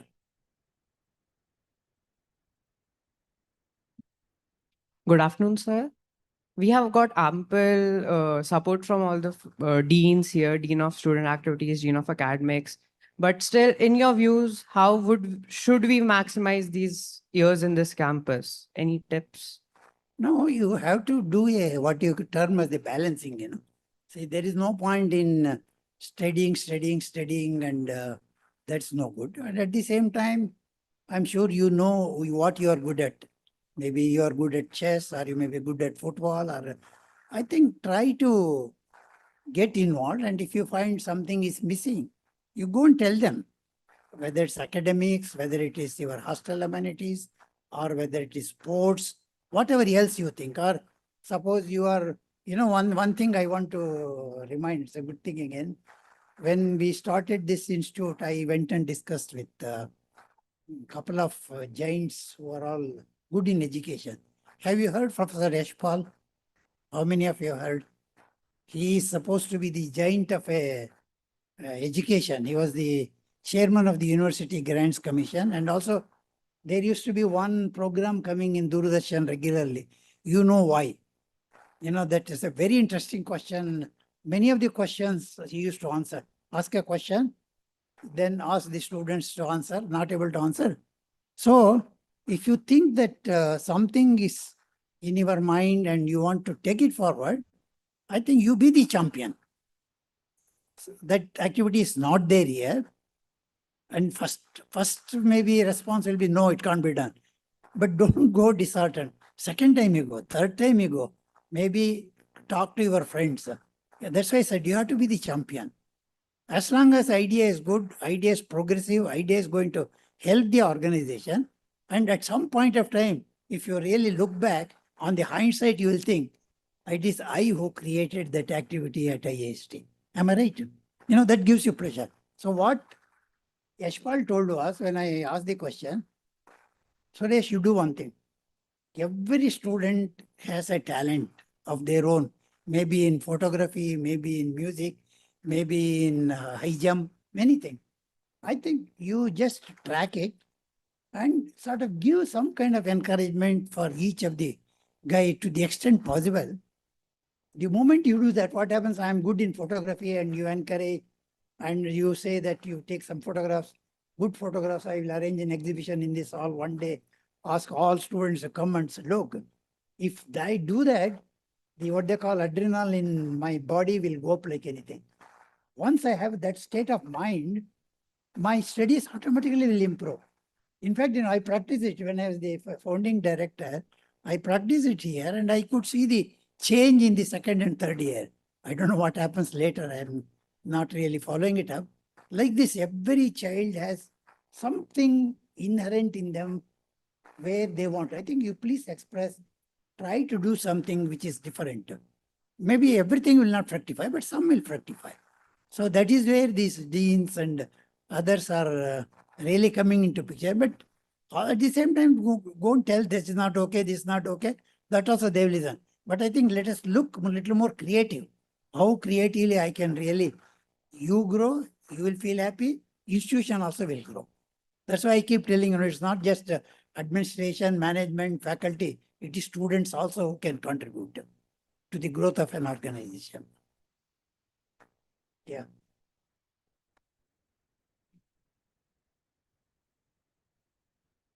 Good afternoon, sir. My name is Swara. I wanted to join ISRO after BTech, but it is necessary or required to do only BTech or MTech also. Means it is good to take further education or join ISRO after BTech. No, it's always good to join immediately after BTech. Why I'm saying this is, when you go for higher studies, let's say MTech or PhD or anything, not that it's absolutely essential, but if you're so keen, go and burn your fingers. You learn things by building it. You will face problem, number one. Number two is, you also will learn how to work in a group, how to interact with others. You see, many times you are extremely good, you get 100% everything. But when I put you in a particular job, you have to work with others. But you don't know how to work with others, right? That also, at young age, you learn faster. I think if you, wherever possible, try to get a job at the earliest.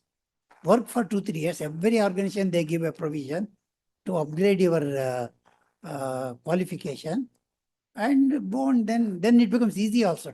For example, I did PhD like that only. I did my MTech because, it was very difficult to get out to BTech. It was all, I'm talking 60s. But after MTech, I got given opportunity.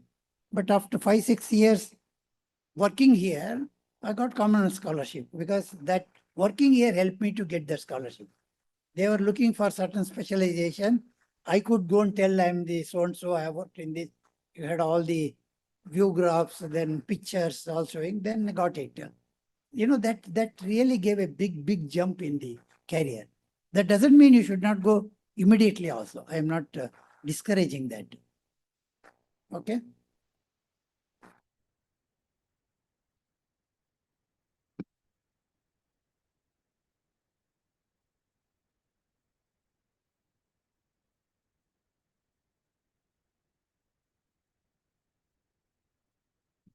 Good afternoon, sir. Sir, a few days back, I read somewhere that NASA's and European Union's space budget is more than 15 to 20 times the space budget of India. So in the coming years, how is ISRO or moreover India is planning to, compete with these space giants? No, it's again right thing you asked. When we started the space program and when Sarabhai pronounced that, he made two statements. One is, as a country, we should develop and utilize the advanced technologies for the benefit of the common man, number one. We are not here to compete with anyone. The moment you take anything to compete, what for we are competing? Anything that we have to do good service to the society. And for example, we have really developed very good remotes. Tomorrow I'll tell you, very good remote sensing spacecraft, communication spacecraft, and we are able to reach out to, and we have brought our own navigation system, Navic, with certain 7 satellites, so that can substitute GPS. Let us think like that. If I want to sort of think that I should build something bigger than GPS and produce, what for? It doesn't help anyone. I think that's why we have to stand firm on the ground and then see how best I can improve the country, how can improve the economically weaker section. That is where he really created. Today I want to tell you one thing. I think morning I'm going to talk on that we have reached out almost every person in the country in some form or other by space activities. This was the direction given by Sarabhai, and department, irrespective of whatever has happened, they have followed that. But at the same time, you may ask, why are we thinking then Chandrayaan? Why are we thinking Gaganyaan? What is the need for that? But at the same time, we need to sort of keep our prestige high at the Committee of Global Nations. The moment we put our own Vikram module on the southern side of the moon, the way in which they were looking at Indians totally changed. It had 2 notches jump. Today, if you go and tell that I'm an Indian, I think entire world really respects us. You know what happened just about 3-4 months back in the atomic energy area? Anybody extract? Can anybody tell? Huh?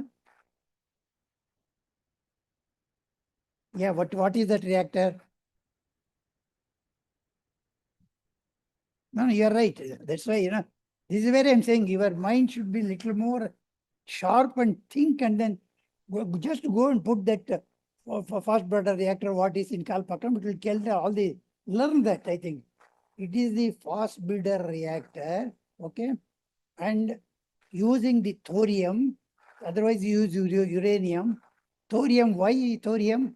Because thorium reserves are plentifully available along the coast of Kerala, and it is a regenerative. You don't require anything. It is sort of utilized. This one which comes out, you can reutilize and you can multiply your energy requirements. This is how one should think really. And we became the second nation only to Russia. Only Russia has done it. But it is taken a very long time. But still we are able to do that. So this is how we should think and then take it forward.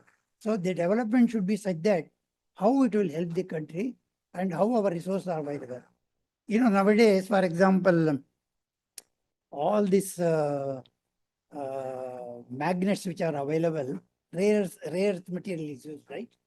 Rare earth material is used for magnets and all that. Everywhere you require. And electric, we are going all electric vehicles. How do you get the electric vehicles? You have to have a motor. How do you get the motor? You have to have magnets.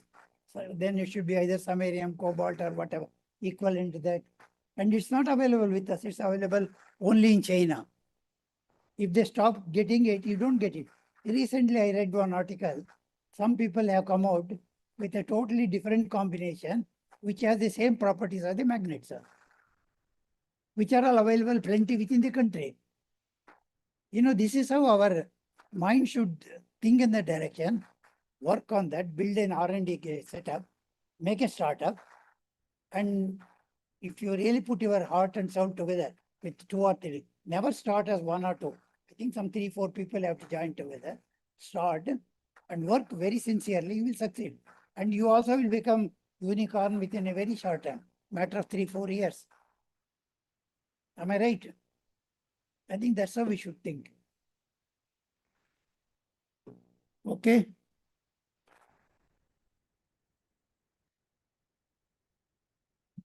So just thank you, sir. I just want to ask you, after 2 decades, how you see space science and technology is going to be in India, in the world for that matter? Just prediction, what will happen in 20 years from now? Because No. 20 years back, we are not actually knowing that so many satellites will go every month to sky. No, that is, you are right. It's not right to say that I will launch something like a 10 satellites in a month, or that is not the way to look at it. In fact, we have to think, space is a very powerful arena. It's a 4th frontier. You have the land, that is what we call army. Then you have the air force. Then you have the sea, navy. But today, the space has become the 4th frontier. You have the satellites very well placed and able to track. Today, you can win or lose war only through space. If you don't have good space, how Americans or Russians have dominated the whole world. They have become so far, China now becoming. I think we have to attain that capability. So if I have to go and attack someone so precisely, it is important also for you to pinpoint where exactly it is. You even make a one small mistake of some fraction of a millimeter. When it travels so much distance, instead of hitting there, it will go elsewhere. In fact, that's what we demonstrated in Operation Sindoor. I don't know how many of you have followed. When Operation Sindoor was done, the targets were selected. It's selected through our own satellite. We moved all satellites to that region. Something like a 20, 25 remote sensing satellites we moved. Then that data we generated. Then the experts, they precisely pinpointed. How do we do? We do in terms of latitude and longitude. Your GPS also does like that only. If where I'm standing, if you have to do, precisely tells in terms of latitude and latitude. Once I do it, in my computer, I program it, and this is the position you have to go. Not the OLML or anything like that. It will tell in terms of latitude and longitude. It will go even up to the 4th decimal, 5th decimal. Then you have to sort of program it. Then you have to identify. That's what we did. Then you look at the missiles that we did, BrahMos or Astra or Akash, and all of them developed indigenously. In fact, all of them were initiated by none other than Kalam only. Today, it is able to go and hit so very precisely. And this coordination, which really helped us to really become great. I think what space wants to do is develop that kind of capability in terms of meeting the demands. And for example, governance. Entire governance can be done through the space. Precisely, we can tell what, for example, what they call that the employment through that Mahatma Gandhi, what is it called? MGRA. That one. And times, and then you would have given, let us say, something like a 400 such jobs all over India under different governments. If you really give that job to space, we monitor, you tell us where, who has given, or we will find out, because the change you will see, every day. We can really what you call geotag, get that data, and we can keep on telling how it helps us. Then similarly, one more area I want to highlight is forest, for example. Kerala itself, I think it was somewhere in 84 or 85, the forest cover came down drastically. I think it came down to something like 14-15% of the entire coverage. I think then space brought that data, gave to the forest department with the government of Kerala. Then the forestation was continued. It has to be healthy, means it should be around 18-19%. I think over a period it increased, and this kind of data you can't generate or get it without space really. Like this we can do in many other areas. Sir, I heard that in future data centers are going to be mounted in cloud space. Is it true? Yes, Because it's one of the very, very important area where, because data is growing, it's called big data. Data is growing in size and stature. It's very difficult. You can't really do it. And cloud is one solution. And second thing is you keep it safe in some kind of platform on sky. This is coming in a big way. How do we create the space platform and provide the data in a very synthesized manner? Also, I should be able to extract quickly, Then provide the cloud technology and put it there. That means you have the space technology, you have the what you call data and computer science technology, then sort of how to really identify and bring it. All these technologies joining only will be able to do. These are all what you call multidisciplinary growth country can have in the coming years. This is where, we keep waiting somebody to tell us, why can't you do that? You ask me frankly, it should come from the youngsters. Come with ideas. Start working on that. That's how things will grow really. We always tend to think the San Francisco has done that, why can't I do that? Actually, it should be other way around. Why can't they tell Thiruvananthapuram has done it and those guys should think that we can do that? It's all possible. But I think we have to change our mindset. But it's happening. I'm not unhappy with that. It's happening. And particularly, one more I want to tell you here is, I think I shouldn't forget, we are all sort of very ambitious of becoming the 2047 Viksit Bharat. Whether you like it or not, whether you agree or whether you criticize, but I think there is a merit in that. For the simple reason, the way in which our technology growth is happening in the country, you look at it, it's really exponential, it's growing. And this becomes important. At the same time, you look at our demographic dividend in the country. We are the youngest country in the whole globe. Put these two things together, and maybe 10 years down the line, many of you will be middle-level officers handling many things. Forget about it. After engineering, I'm telling. So it is another 25 years. In 4 years, you will complete. Maybe another 2 years, you will get post-graduation. Then another 5-6 years, you will reach that position of handling things. You know what happened in IIST? IIST mandate was to get the human resources, put them in the cutting-edge technologies of ISRO. We have put 1,400 youngsters from this institute to ISRO program. Today, you go and see Gaganyaan, you go and see any launch anywhere. All of them are youngsters, and we are very proud to say they are all our IISTians. They also tell, IIST in 2015, IIST in 2017, like IAS batch, they keep telling. I think you will learn in maybe another 3 months which batch you are and how you are going to contribute. That's going to happen actually. Okay. Can you, sir, throw some light about that space debris? Because so many satellites are launched nowadays by every country. So space debris is going to be a problem in future. And whether some startups are coming up to clean that up. There are some 2-3 startups they have come, but I have not updated myself what exactly they are going to do. But at the same time, I want to tell you, the solution to space debris is a tough job, because you should be able to pick up, collect it, and then bring it from the workable orbital area. That's between 300 to 500, 600. That is called the active orbital area. You should bring it out. And also in the satellites today, we have brought some rules and regulations very clearly so that they don't remain. As the age progresses, they know its age because that is measured by the propellant that is available. And once it is done, they utilize that propellant and shift it to some other orbit, 1,000 kilometers. It's called grave orbit. It will go there. But technology, this is one very good opening that's available for the entrepreneurs to take it, and then how to clean up that particular belt where debris are in plenty. You know, 1 centimeter object which is there can kill any satellite because that fellow is moving at something like a 28,000 kilometer per hour speed.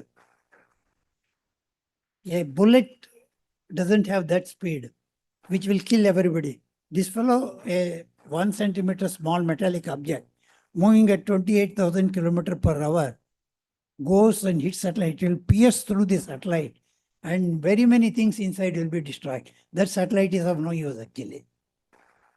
You know, that's why it becomes extremely important for us to find solutions. Okay, I think we'll call it a day.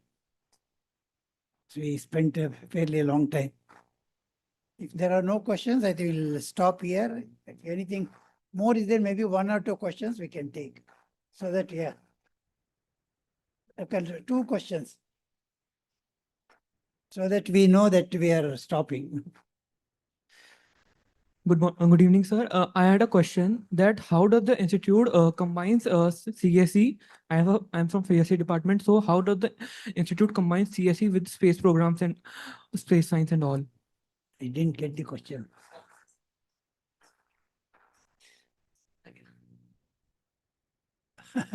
Computer science is everywhere, you know. Today, nothing you can do without computer science. In fact, everything. But only thing is maybe like the way in which the aerospace or electronics and computer, the communications, there are very specific requirement. But computer science, you also have to learn parallelly certain areas, very specific, where you can use the computer science.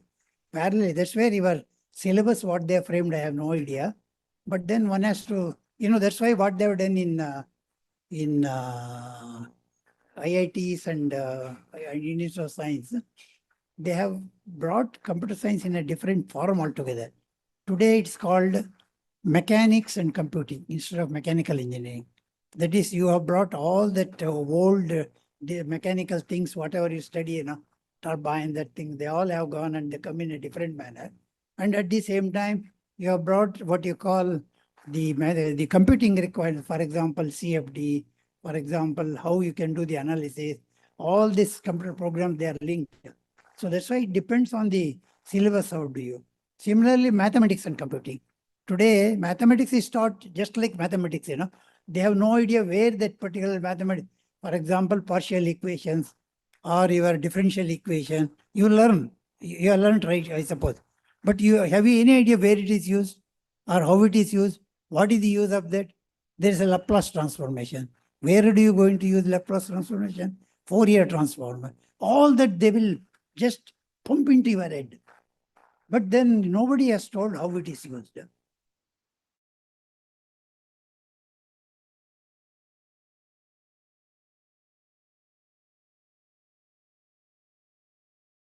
Isn't it? Change. For example, you know, Bernoulli's equation. If I want to really study the fluid mechanics, how the various things, how the rivers flow, how the ocean moves, how the rain comes, all that you want to understand, you must know that there it is applied. Then you will appreciate better. Like that, I think it depends on how the programs are done. But computer science, definitely there is a lot of scope, and I think number of things available is less, I think, isn't it? But we have fairly good number of computer science people working in, but they don't design any computer. For example, in a PSLV you take, we have 6 onboard computers sitting in PSLV. When you take GSLV, there are 8 onboard computers sitting there. Whereas if I have a mainframe computer sitting in our lab or here in IIST, if something goes bad, what do? You call the mechanic or the person who repairs, he will come repair and go. For about two hours or 2 days, you have no computer. They will announce computer facility is not available. Whereas in the onboard, computer should work 100%. If anything goes bad, that mission is out. One mission is out, it costs anywhere between something like a 1,200 to 1,400 crore. That is the kind of money. In any one launch we lose, that is the money we lose. So that means the importance of designing the computer and the development of software related to that, that's also important actually. Okay? Over? All right. Okay, then I think we will stop here, and thank you very much for your patient hearing and all.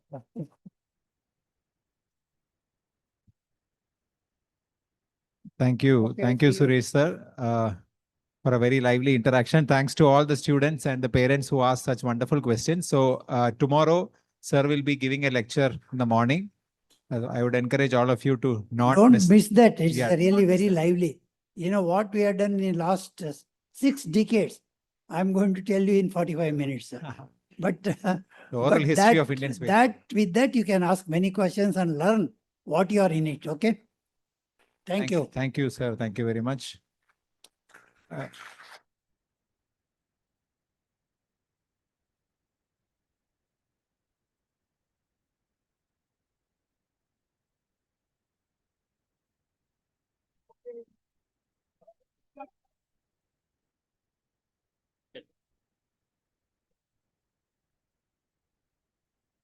Okay, thank you. We'll continue. Okay, please be seated. Yeah, please. Tomorrow's session, that we need to check. So I'll ask and we'll communicate. So we'll continue, and our next interaction session is planned for the students activity center, and we have Professor Musat with us. Let me introduce Professor Musat. He is okay, already introduced. So now it will be like all your queries, questions regarding students activity and other related thing that Professor Musat will handle. So is it again going to be another interactive session? So in campus related thing, if you have any queries or any questions, please feel free to raise and let us have this interactive section. Over to Musat sir. So good evening all. So we had yesterday night a very good session on hostel and other things. So I will start hostel and other things I will put at the end. Anyway, I have a team of, or we have a team of associate deans also. Professor Sandhya, she takes care of outreach and other activities. Then Deepu sir, yesterday you might have met. We were here in the night. Deepu sir will take care of students' welfare, and Murugesh sir will take, he is from physics department.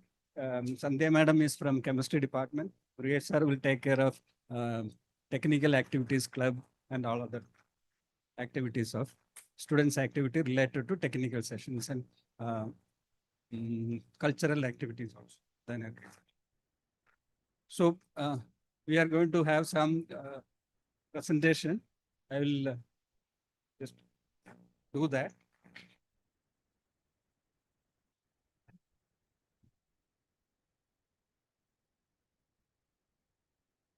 So there is a student activity board, consists of faculty as well as students, which will overall spearhead all activities of the student-related activities, like cultural, technical, sports, any social activities. Anything will come under this student activity board. They will only be discussing and approving all these activities. It is a committee, consists of students representatives also. Then there is a technical committee which takes care of all technical activities. There is a flagship event every year called Consensia, in which all technical activities students from other institutes also will come. There are a lot of competition, etc. This year it is going to happen from October 30th to November 1. And tomorrow they are going to put a stall in front of your hostel. They wanted to sell some t-shirt, etc. related to this consentia. You can discuss with our own students only, your seniors only, you can discuss with them. Then all other activities, suppose you wanted to go somewhere outside for a technical fest, etc. All this will be taken care by this technical committee. There's a cultural committee. In all these committees, students representatives are there. From each year, representatives are there. So cultural activities are planned and conducted by this cultural committee. There is an annual, again an annual fest called Dhanak.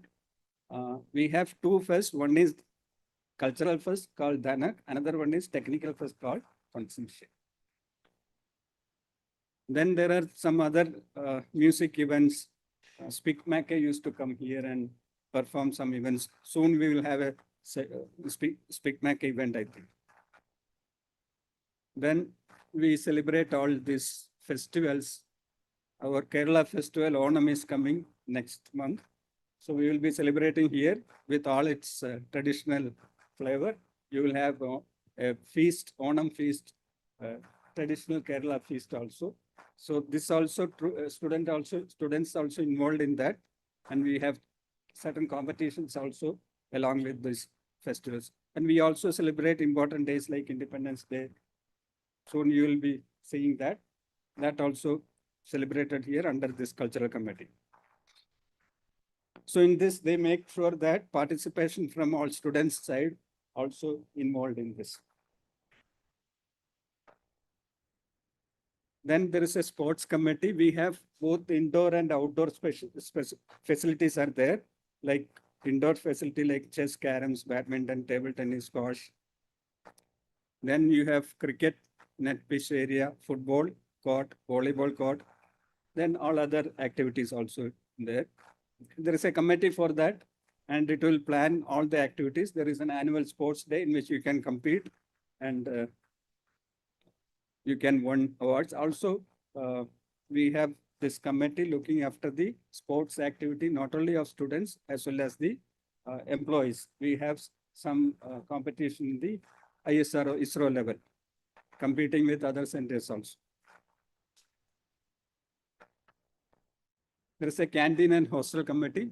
So the food menu, all those things, any complaint, etc., will be discussed in this committee. Students also members of that committee, and they can suggest some new menu, or they can even, and we have some club also related to that.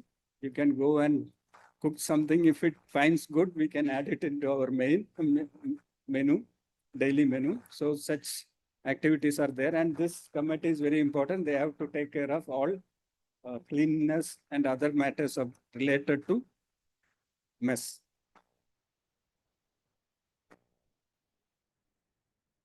Regarding students' welfare, we have all statutory bodies here: anti-ragging cell, gender sensitization cell, internal complaint committee, ICC, students' grievance redressal committee, socio-economically disadvantaged group cell, students' grievance redressal committee.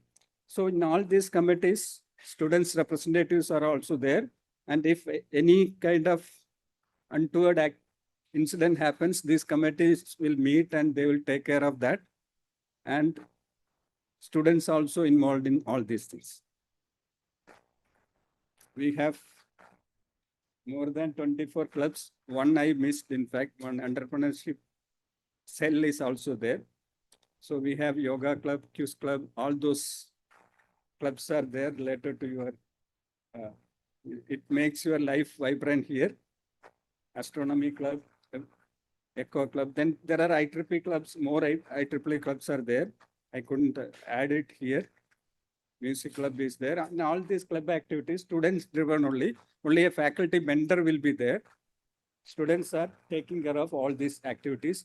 And they are not only doing it here, they can go to some, say, suppose this aero club, some request comes from nearby colleges or schools. They wanted to have a session there regarding either Aero Club or Rocketry Club, or then we can go with some students selected will go, or those who are actively participating in that will go with the gadgets and do a workshop there. So the club activities also included in your curriculum. If you do some club activity, you can earn some credit. That anyway, detailed discussion will come in Dean's academics presentation. Extracurricular activity, it will be credited. Then we have outreach programs. In outreach programs, we concentrate mainly on three things. One is students and from schools as well as colleges, also public visiting our institute. At that time, we will be showcasing whatever our activities, research activities or other activities are there, labs, and we will be explaining to them, we will be taking them. Today, you also will be going around the campus to see all the things. So all the facilities, they will be shown to that, and students are interacting with them. We will equip students to explain such experiments and all. So you will be taking care of these school children or college children or public coming here to visit IIST. That is one activity. Another is we have science exhibitions or technological exhibitions throughout India. Our IIST used to participate in that with certain exhibits that mainly students are handling. We will be supporting only. So they will take the equipments, go there, and institute will facilitate that, and they will exhibit. We will have a stall there. We will exhibit those things there. So science exhibitions, all those, the science congress, major events, we are participating there. Also, another activity is we are celebrating all these national days are there: Science Day, Technological Day, Space Day, all those things. Another one is an social outreach, Nirman. We used to see, you can see in this, we used to go and support school students through various academics and skill development activities. And we used to conduct workshops on space science for students from nearby schools, and for remedial classes for weaker students in nearby schools. Like that, we used to go and visit some orphanages and give awareness classes, support them, celebrate some festivals with them. Not all of them, but those who are interested, those students who are interested in this, there are some, Nirman, that is a club, those who are in that. And if somebody else is interested, we will include all of them. You can go there and participate in all these things. There is one program called IIST at schools. We used to have workshop for school children. We used to go to one place. Either we used to conduct here, students from different schools. We will select some minimum number will be there. Some schools from, some students from each school. We will have 40 to 50 students here. Then maybe for 2 days or 3 days, we will have some minimum number of lectures, but more of demonstration. In that demonstration, students are supporting us. So you will also be participating in such activities, IIST at schools. And this IIST at schools, we are also conducting outside. Sometimes outside the state in different parts of India, we used to go where there is a school, they will be having students from nearby area. So one school will host this with students from nearby, not for a single school. Because we wanted to reach to more people, we wanted to help more students, or we wanted to share our knowledge to more students. Therefore, venue will be one school, but the participants will be from nearby schools. Some selected participants will be there. There also both faculty, then our technical staff, as well as students, research scholars, all will be going. We will be making some team for different activities. Not a single team all the time. We will change the representation of students so that more students will get opportunity in that. Also, we have some other reach out programs. As I said, we will be participating national level science and technology events and having our exhibition stalls. Then celebrating national events like National Space Day, that is in August 23rd. All of you may be knowing why it is. National Science Day, February 28th. National Technology Day, May 11th. Like that, we are a number of events listed. We will be having a calendar. With that, we will be celebrating it. Don't think that all this will give you holidays for your classes. It is out of your academic activities. Academic activity is first important thing, along with all these clubs or whatever. So as Suresh sir also was telling, don't hook in one of the things and go forgetting about other things and go into that activity. And all these things you have to balance. As he was telling, you have to balance all these things and participate in all these things carefully.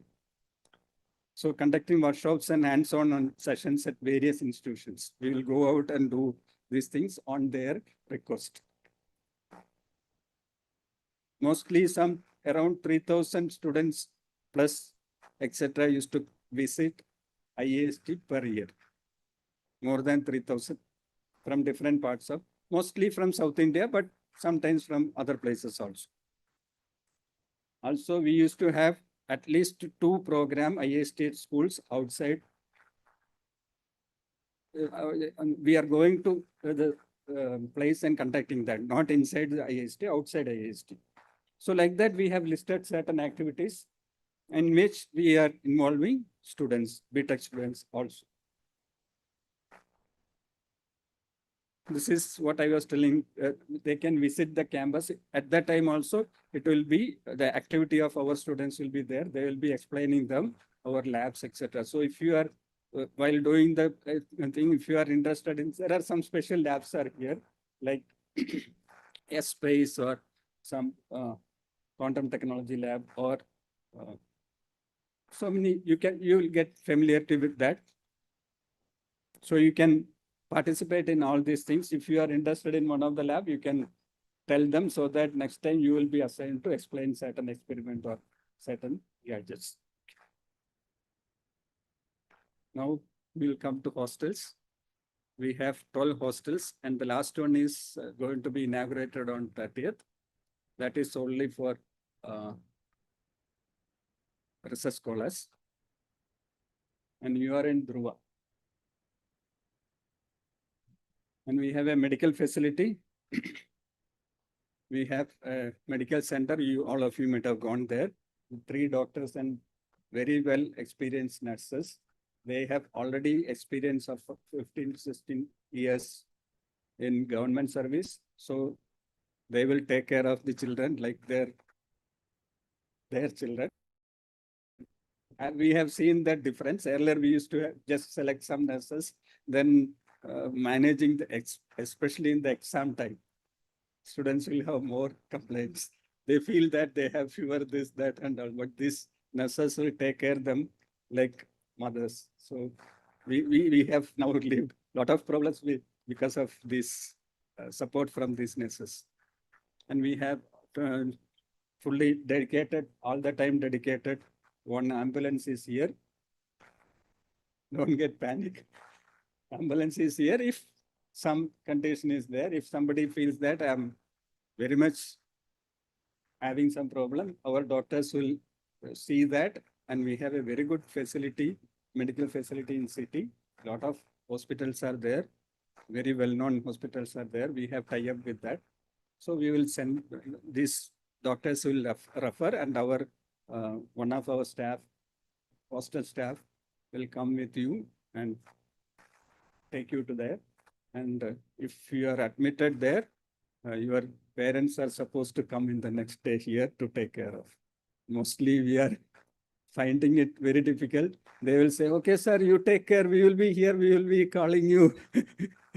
But don't do that. Please come, because that is, in one way, it is supporting your children also. Another way, we also feel a little bit relaxed, because anyway, we will, there are some facility to inform you and give you that what exactly is the situation, etc.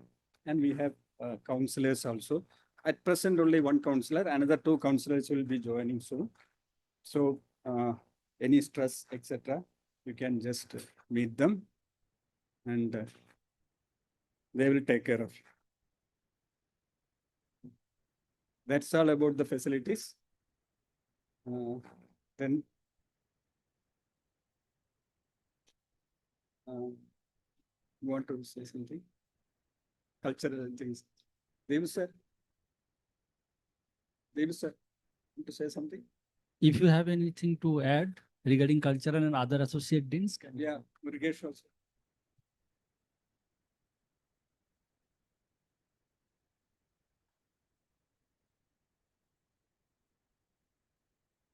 Good afternoon. Most of the points have been already covered by Professor Musa.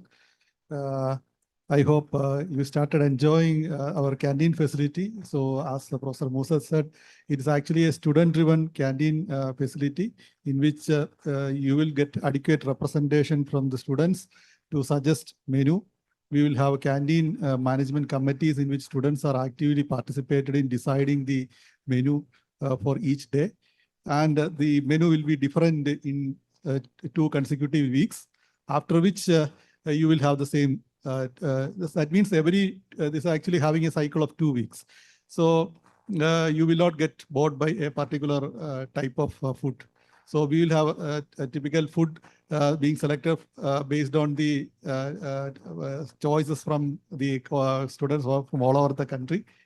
So I think the details are available in the booking menu. Once you get familiarized with that, you can see what are the things available for you to book and use. So there is a basic menu as well as additional menu which you can book and consume. So that is regarding canteen. I hope you have already gone there in the student activity center canteen. Near to that, you can see the food preparation center as well. This particular canteen facility is headed by a canteen manager, Sri Vinod Kaimal, and he has a team of more than 100 people for preparing food and distributing it. So we have a very good system in place to parents also can note about that. So sometime this also to be noted that you may not like some item. So that may be because of the reason that that has been suggested by another group of students who want it. So we have tried our best to incorporate all suggestions from students over a period of time and try to incorporate most of the dishes into our menu. And regarding hostel, Professor has already mentioned about the number of hostels we have. This is to take care all our MTech, BTech as well as PhD students. So right now you have been put in a triple occupancy. Later, based on the availability and seniority, you will be given upgradation.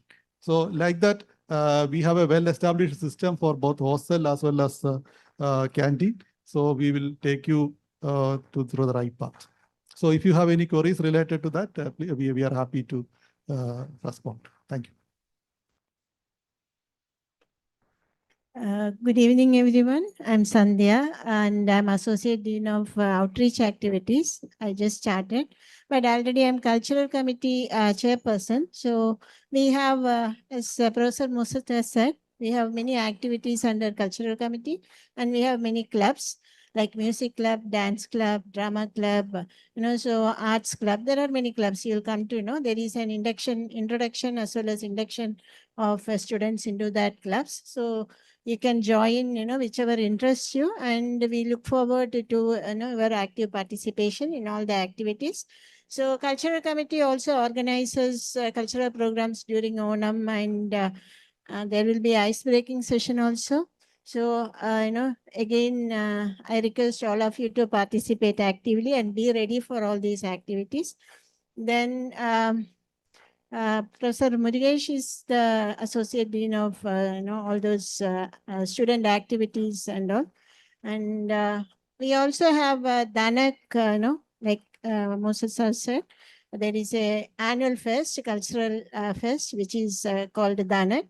And there are now, because of NEP, we give credits for, participating in these activities.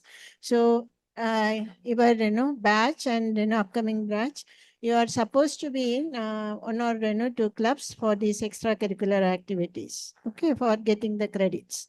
So there will be elections for becoming member of cultural committee and various clubs. So you can do that and give your name to your teacher or myself after, once the class starts. So those kind of activities are there. If there is any doubts, one of the class representative can contact me. I'm in chemistry department. And then any doubts, no, we are here, so you can contact us. All our details are in the website. Then Professor Murugesh will give you more details about student activities. Yeah, good afternoon. My name is Murugesh with the physics department. I'll just briefly tell about a couple of things that has not been covered. There is a food festival which happens twice a year. I do not know if anybody mentioned about it. This has become extremely popular in the last few years. This is like students set up stalls. Nearly some 30-40 stalls are there. The whole canteen will be occupied. You will be coming across this in a very short time. It happens, to my knowledge, at least twice a year before the two major festivals. It happens during technical fest as well as Danak fest because you have to raise fund. So this is one of the way by which you are raising fund. Yeah, it probably started as a way of raising funds, but it has become a very interesting activity because you can get all sorts of food from all over the country. As usual, first years are very active in this as well. Yeah. To represent from almost all the states. So we can taste the best food from all the states. Yeah, in fact, this was also the reason why when you mentioned about IIST schools at other places, etc. This is a major advantage because we have a geographical representation from all over the country. So we have had IIST at schools at Meghalaya last time, right? So we can go for really far off places where, see, I mean, like Feynman says, the best way to understand a subject is to explain it to somebody else. So if you can explain it to some school kids, probably I've understood the subject very well. So we go with demonstrations, etc., and it helps. It's not just a chore. It is not just a waste of time. It helps a lot in your understanding as well. Again, I do not know if this aspect has been covered elsewhere. You might have already realized that the institute is really far away from the city. For many of us, that was the reason why we chose this institution. But again, you will want to go out, right? I do not know if this has been mentioned to you. There are weekly bus facility that will already covered. Okay, sorry. First is we are next 3 Sundays. We will take you, not in our general bus. We will take you our people because you don't know the places. No, our janitors or our people are there in the bus. We will take you to city. 3-4 hours. We will let you there. You can go around and the bus will park in one place. You can come back. So this Sunday, next Sunday, and the other one more Sunday. After that, you will be expertise. You will have the expertise to come back or you will explore all those things. So first 3 weeks we'll take care of. Yesterday we have told to the students how for parents. Yeah, Trivandrum is a very livable city. It's a very safe place. But then, of course, you need to explore the place and understand the geography, right? So there are nice places to visit. So yeah, I just wanted to add one more thing. The first year is normally the stressful time. It's probably because I think most of you would have gone through this coaching business, right? You're really far away from school. Many students do not even go to school. They just go to the coaching classes and come to the. So I feel that sometimes people tend to loosen up. Okay, now that I have joined an institution, institution will take care of me. It doesn't work that way. Unlike your up to 12th standard, now it is going to be a continuous assessment, right? You have your midterms, which will happen 1.5 months later, and then the next examinations. So you have to put in 1/10 of the effort that you have done for your JEE advanced or anything. But make sure that you put in that effort, because if you start accumulating, it will be fine. You'll be finding it difficult towards the end semester. That regularly happens. But once you have crossed the first year, you are very comfortable. First year is really the time when you have to focus carefully. Okay. I don't think I have missed much because Dr. Sandhya has already told about the clubs. NEP has made it kind of mandatory that you should be participating in clubs. And I know that your seniors are waiting.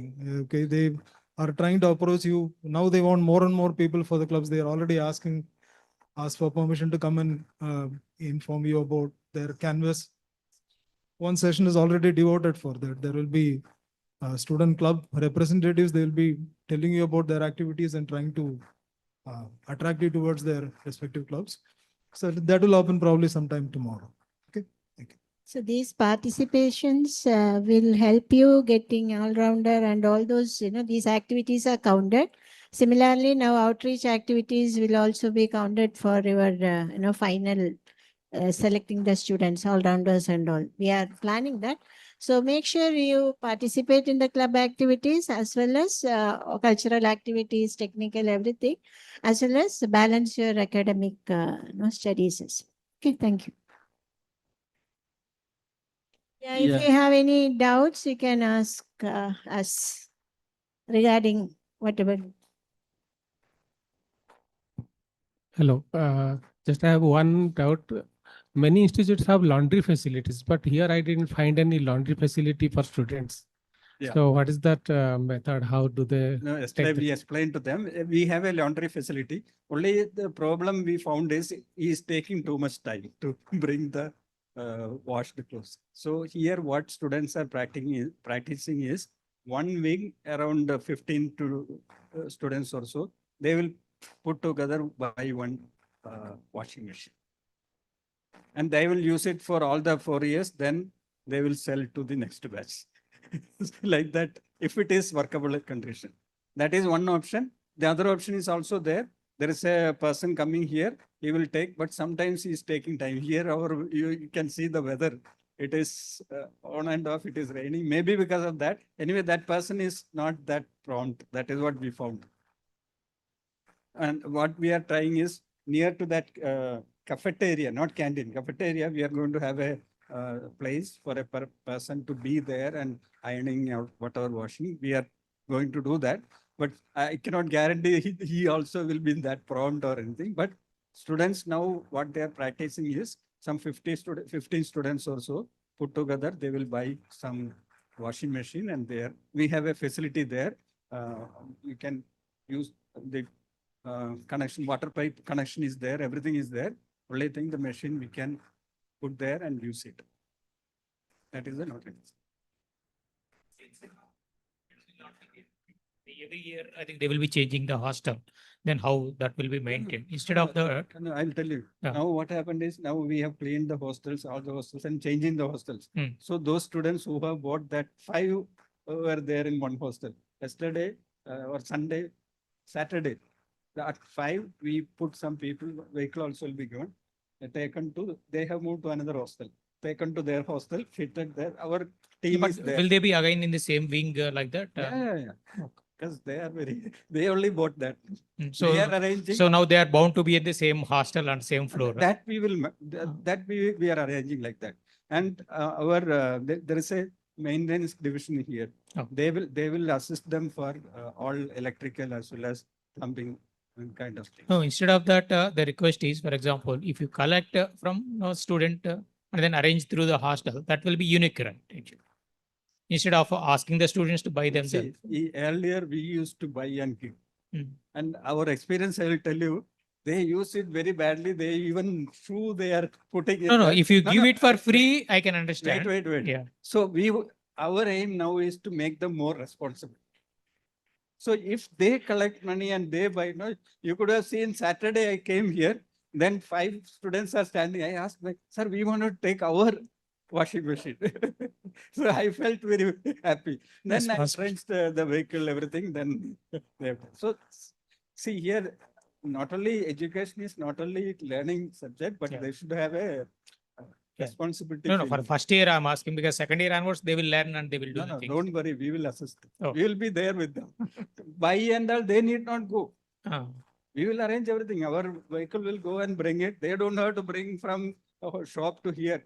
The shop fellow, we will arrange, he will they will deliver it. All but those any things permission and all that will be arranged. Yeah. Thank you. Everything will be arranged.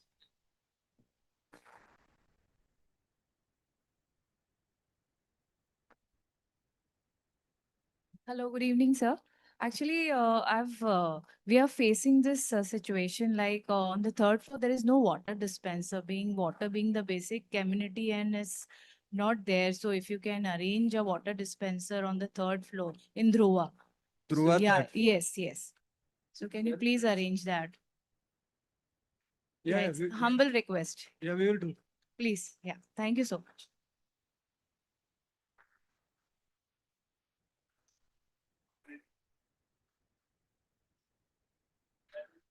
Yeah, in alternate floors, now we have arranged already. As you said, not in all the floors. First, third, fifth. Yeah, we will look into that. Yeah, we will look into that.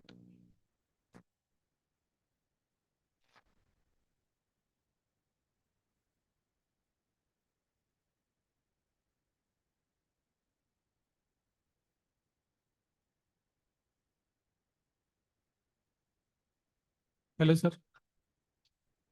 Yes. If some students order something from Amazon and they are delivered to doorstep or only up to gate? They are delivering inside. Inside to up to the ground. Now what we are doing is in the hostel office, there is one person sitting and collecting all this and giving. Now, but we are finding some difficulty. So every hostel door it will come up No, to no, hostel door. hostel office. Hostel office. Now that is the practice, but now we are facing a difficulty. In the evening, so many students will come, enter there and take, and there is something they interchange or missing. So now what we are going to arrange is in that security there itself, evening, some fixed time, they will come and deliver so that they will call the corresponding. Here they will call them. Then they can take it. Amazon used to come here. Evening, 5:30. We are arranging that particular time here. Now they are dumping it in the house. Excuse me, sir. I just wanted to know if only BSNL works in this campus or Airtel Jio works, because my son's Airtel is not working. He's entirely dependent on Wi-Fi. It works. It works. Huh? It works. Somebody outside the campus shop told me that only inside the campus BSNL works. So you No, give. no, no. Is it true? No, it is not. Geo is there. See, But he he's has a not Geo taking up thing. calls. I'm not sure. It works. It works. No, he has Geo. It works.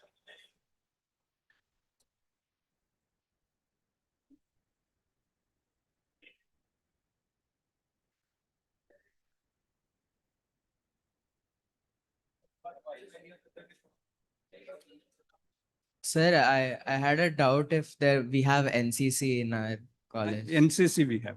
We have, and like when do we apply for it? If See, all this, once the orientation is over, you can explore all these activities and you can join. Okay. Yeah.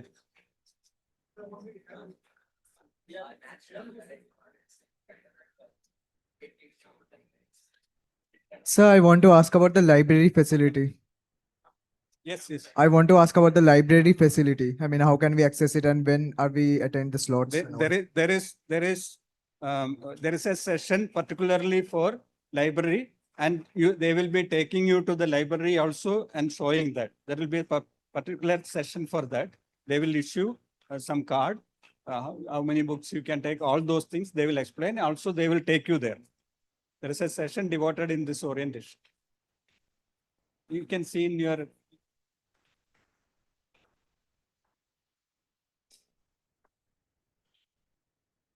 Sir, since you mentioned there is NCC here, is there also a BSG, Bharat Scouting Guides? Scout is not there.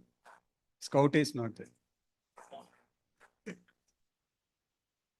No, you can initiate. If you are interested, you can initiate. As Suresh sir said, if anything new you feel, see, because we cannot force you to join in that, no? So you can initiate. Any clubs if you want, like all these clubs, you can. Yeah, so you can, start one and, ask others to join as well. Okay. sir, and about the NCC, which wing do we have? Is it like Army, Air Force, or Navy? Air. Okay. Thank you, sir.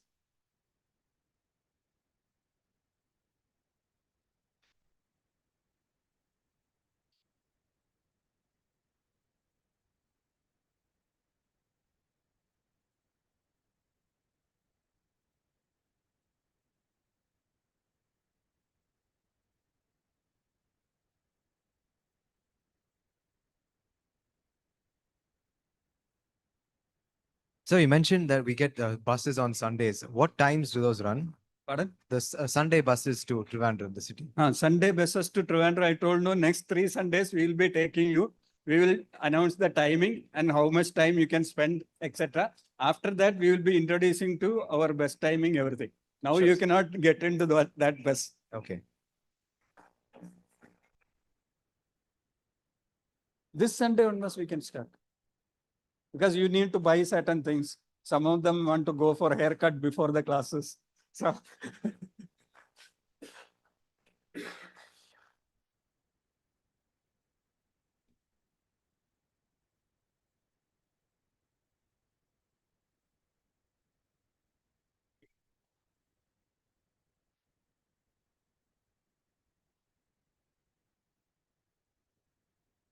Okay, so if there are no more questions, thank Professor Musad and other deans for their time, and thank you very much for your interaction. Now we'll break this session, but before that, as mentioned, we'll take attendance. So there are students representative here. Please put your attendance, and tea is arranged outside.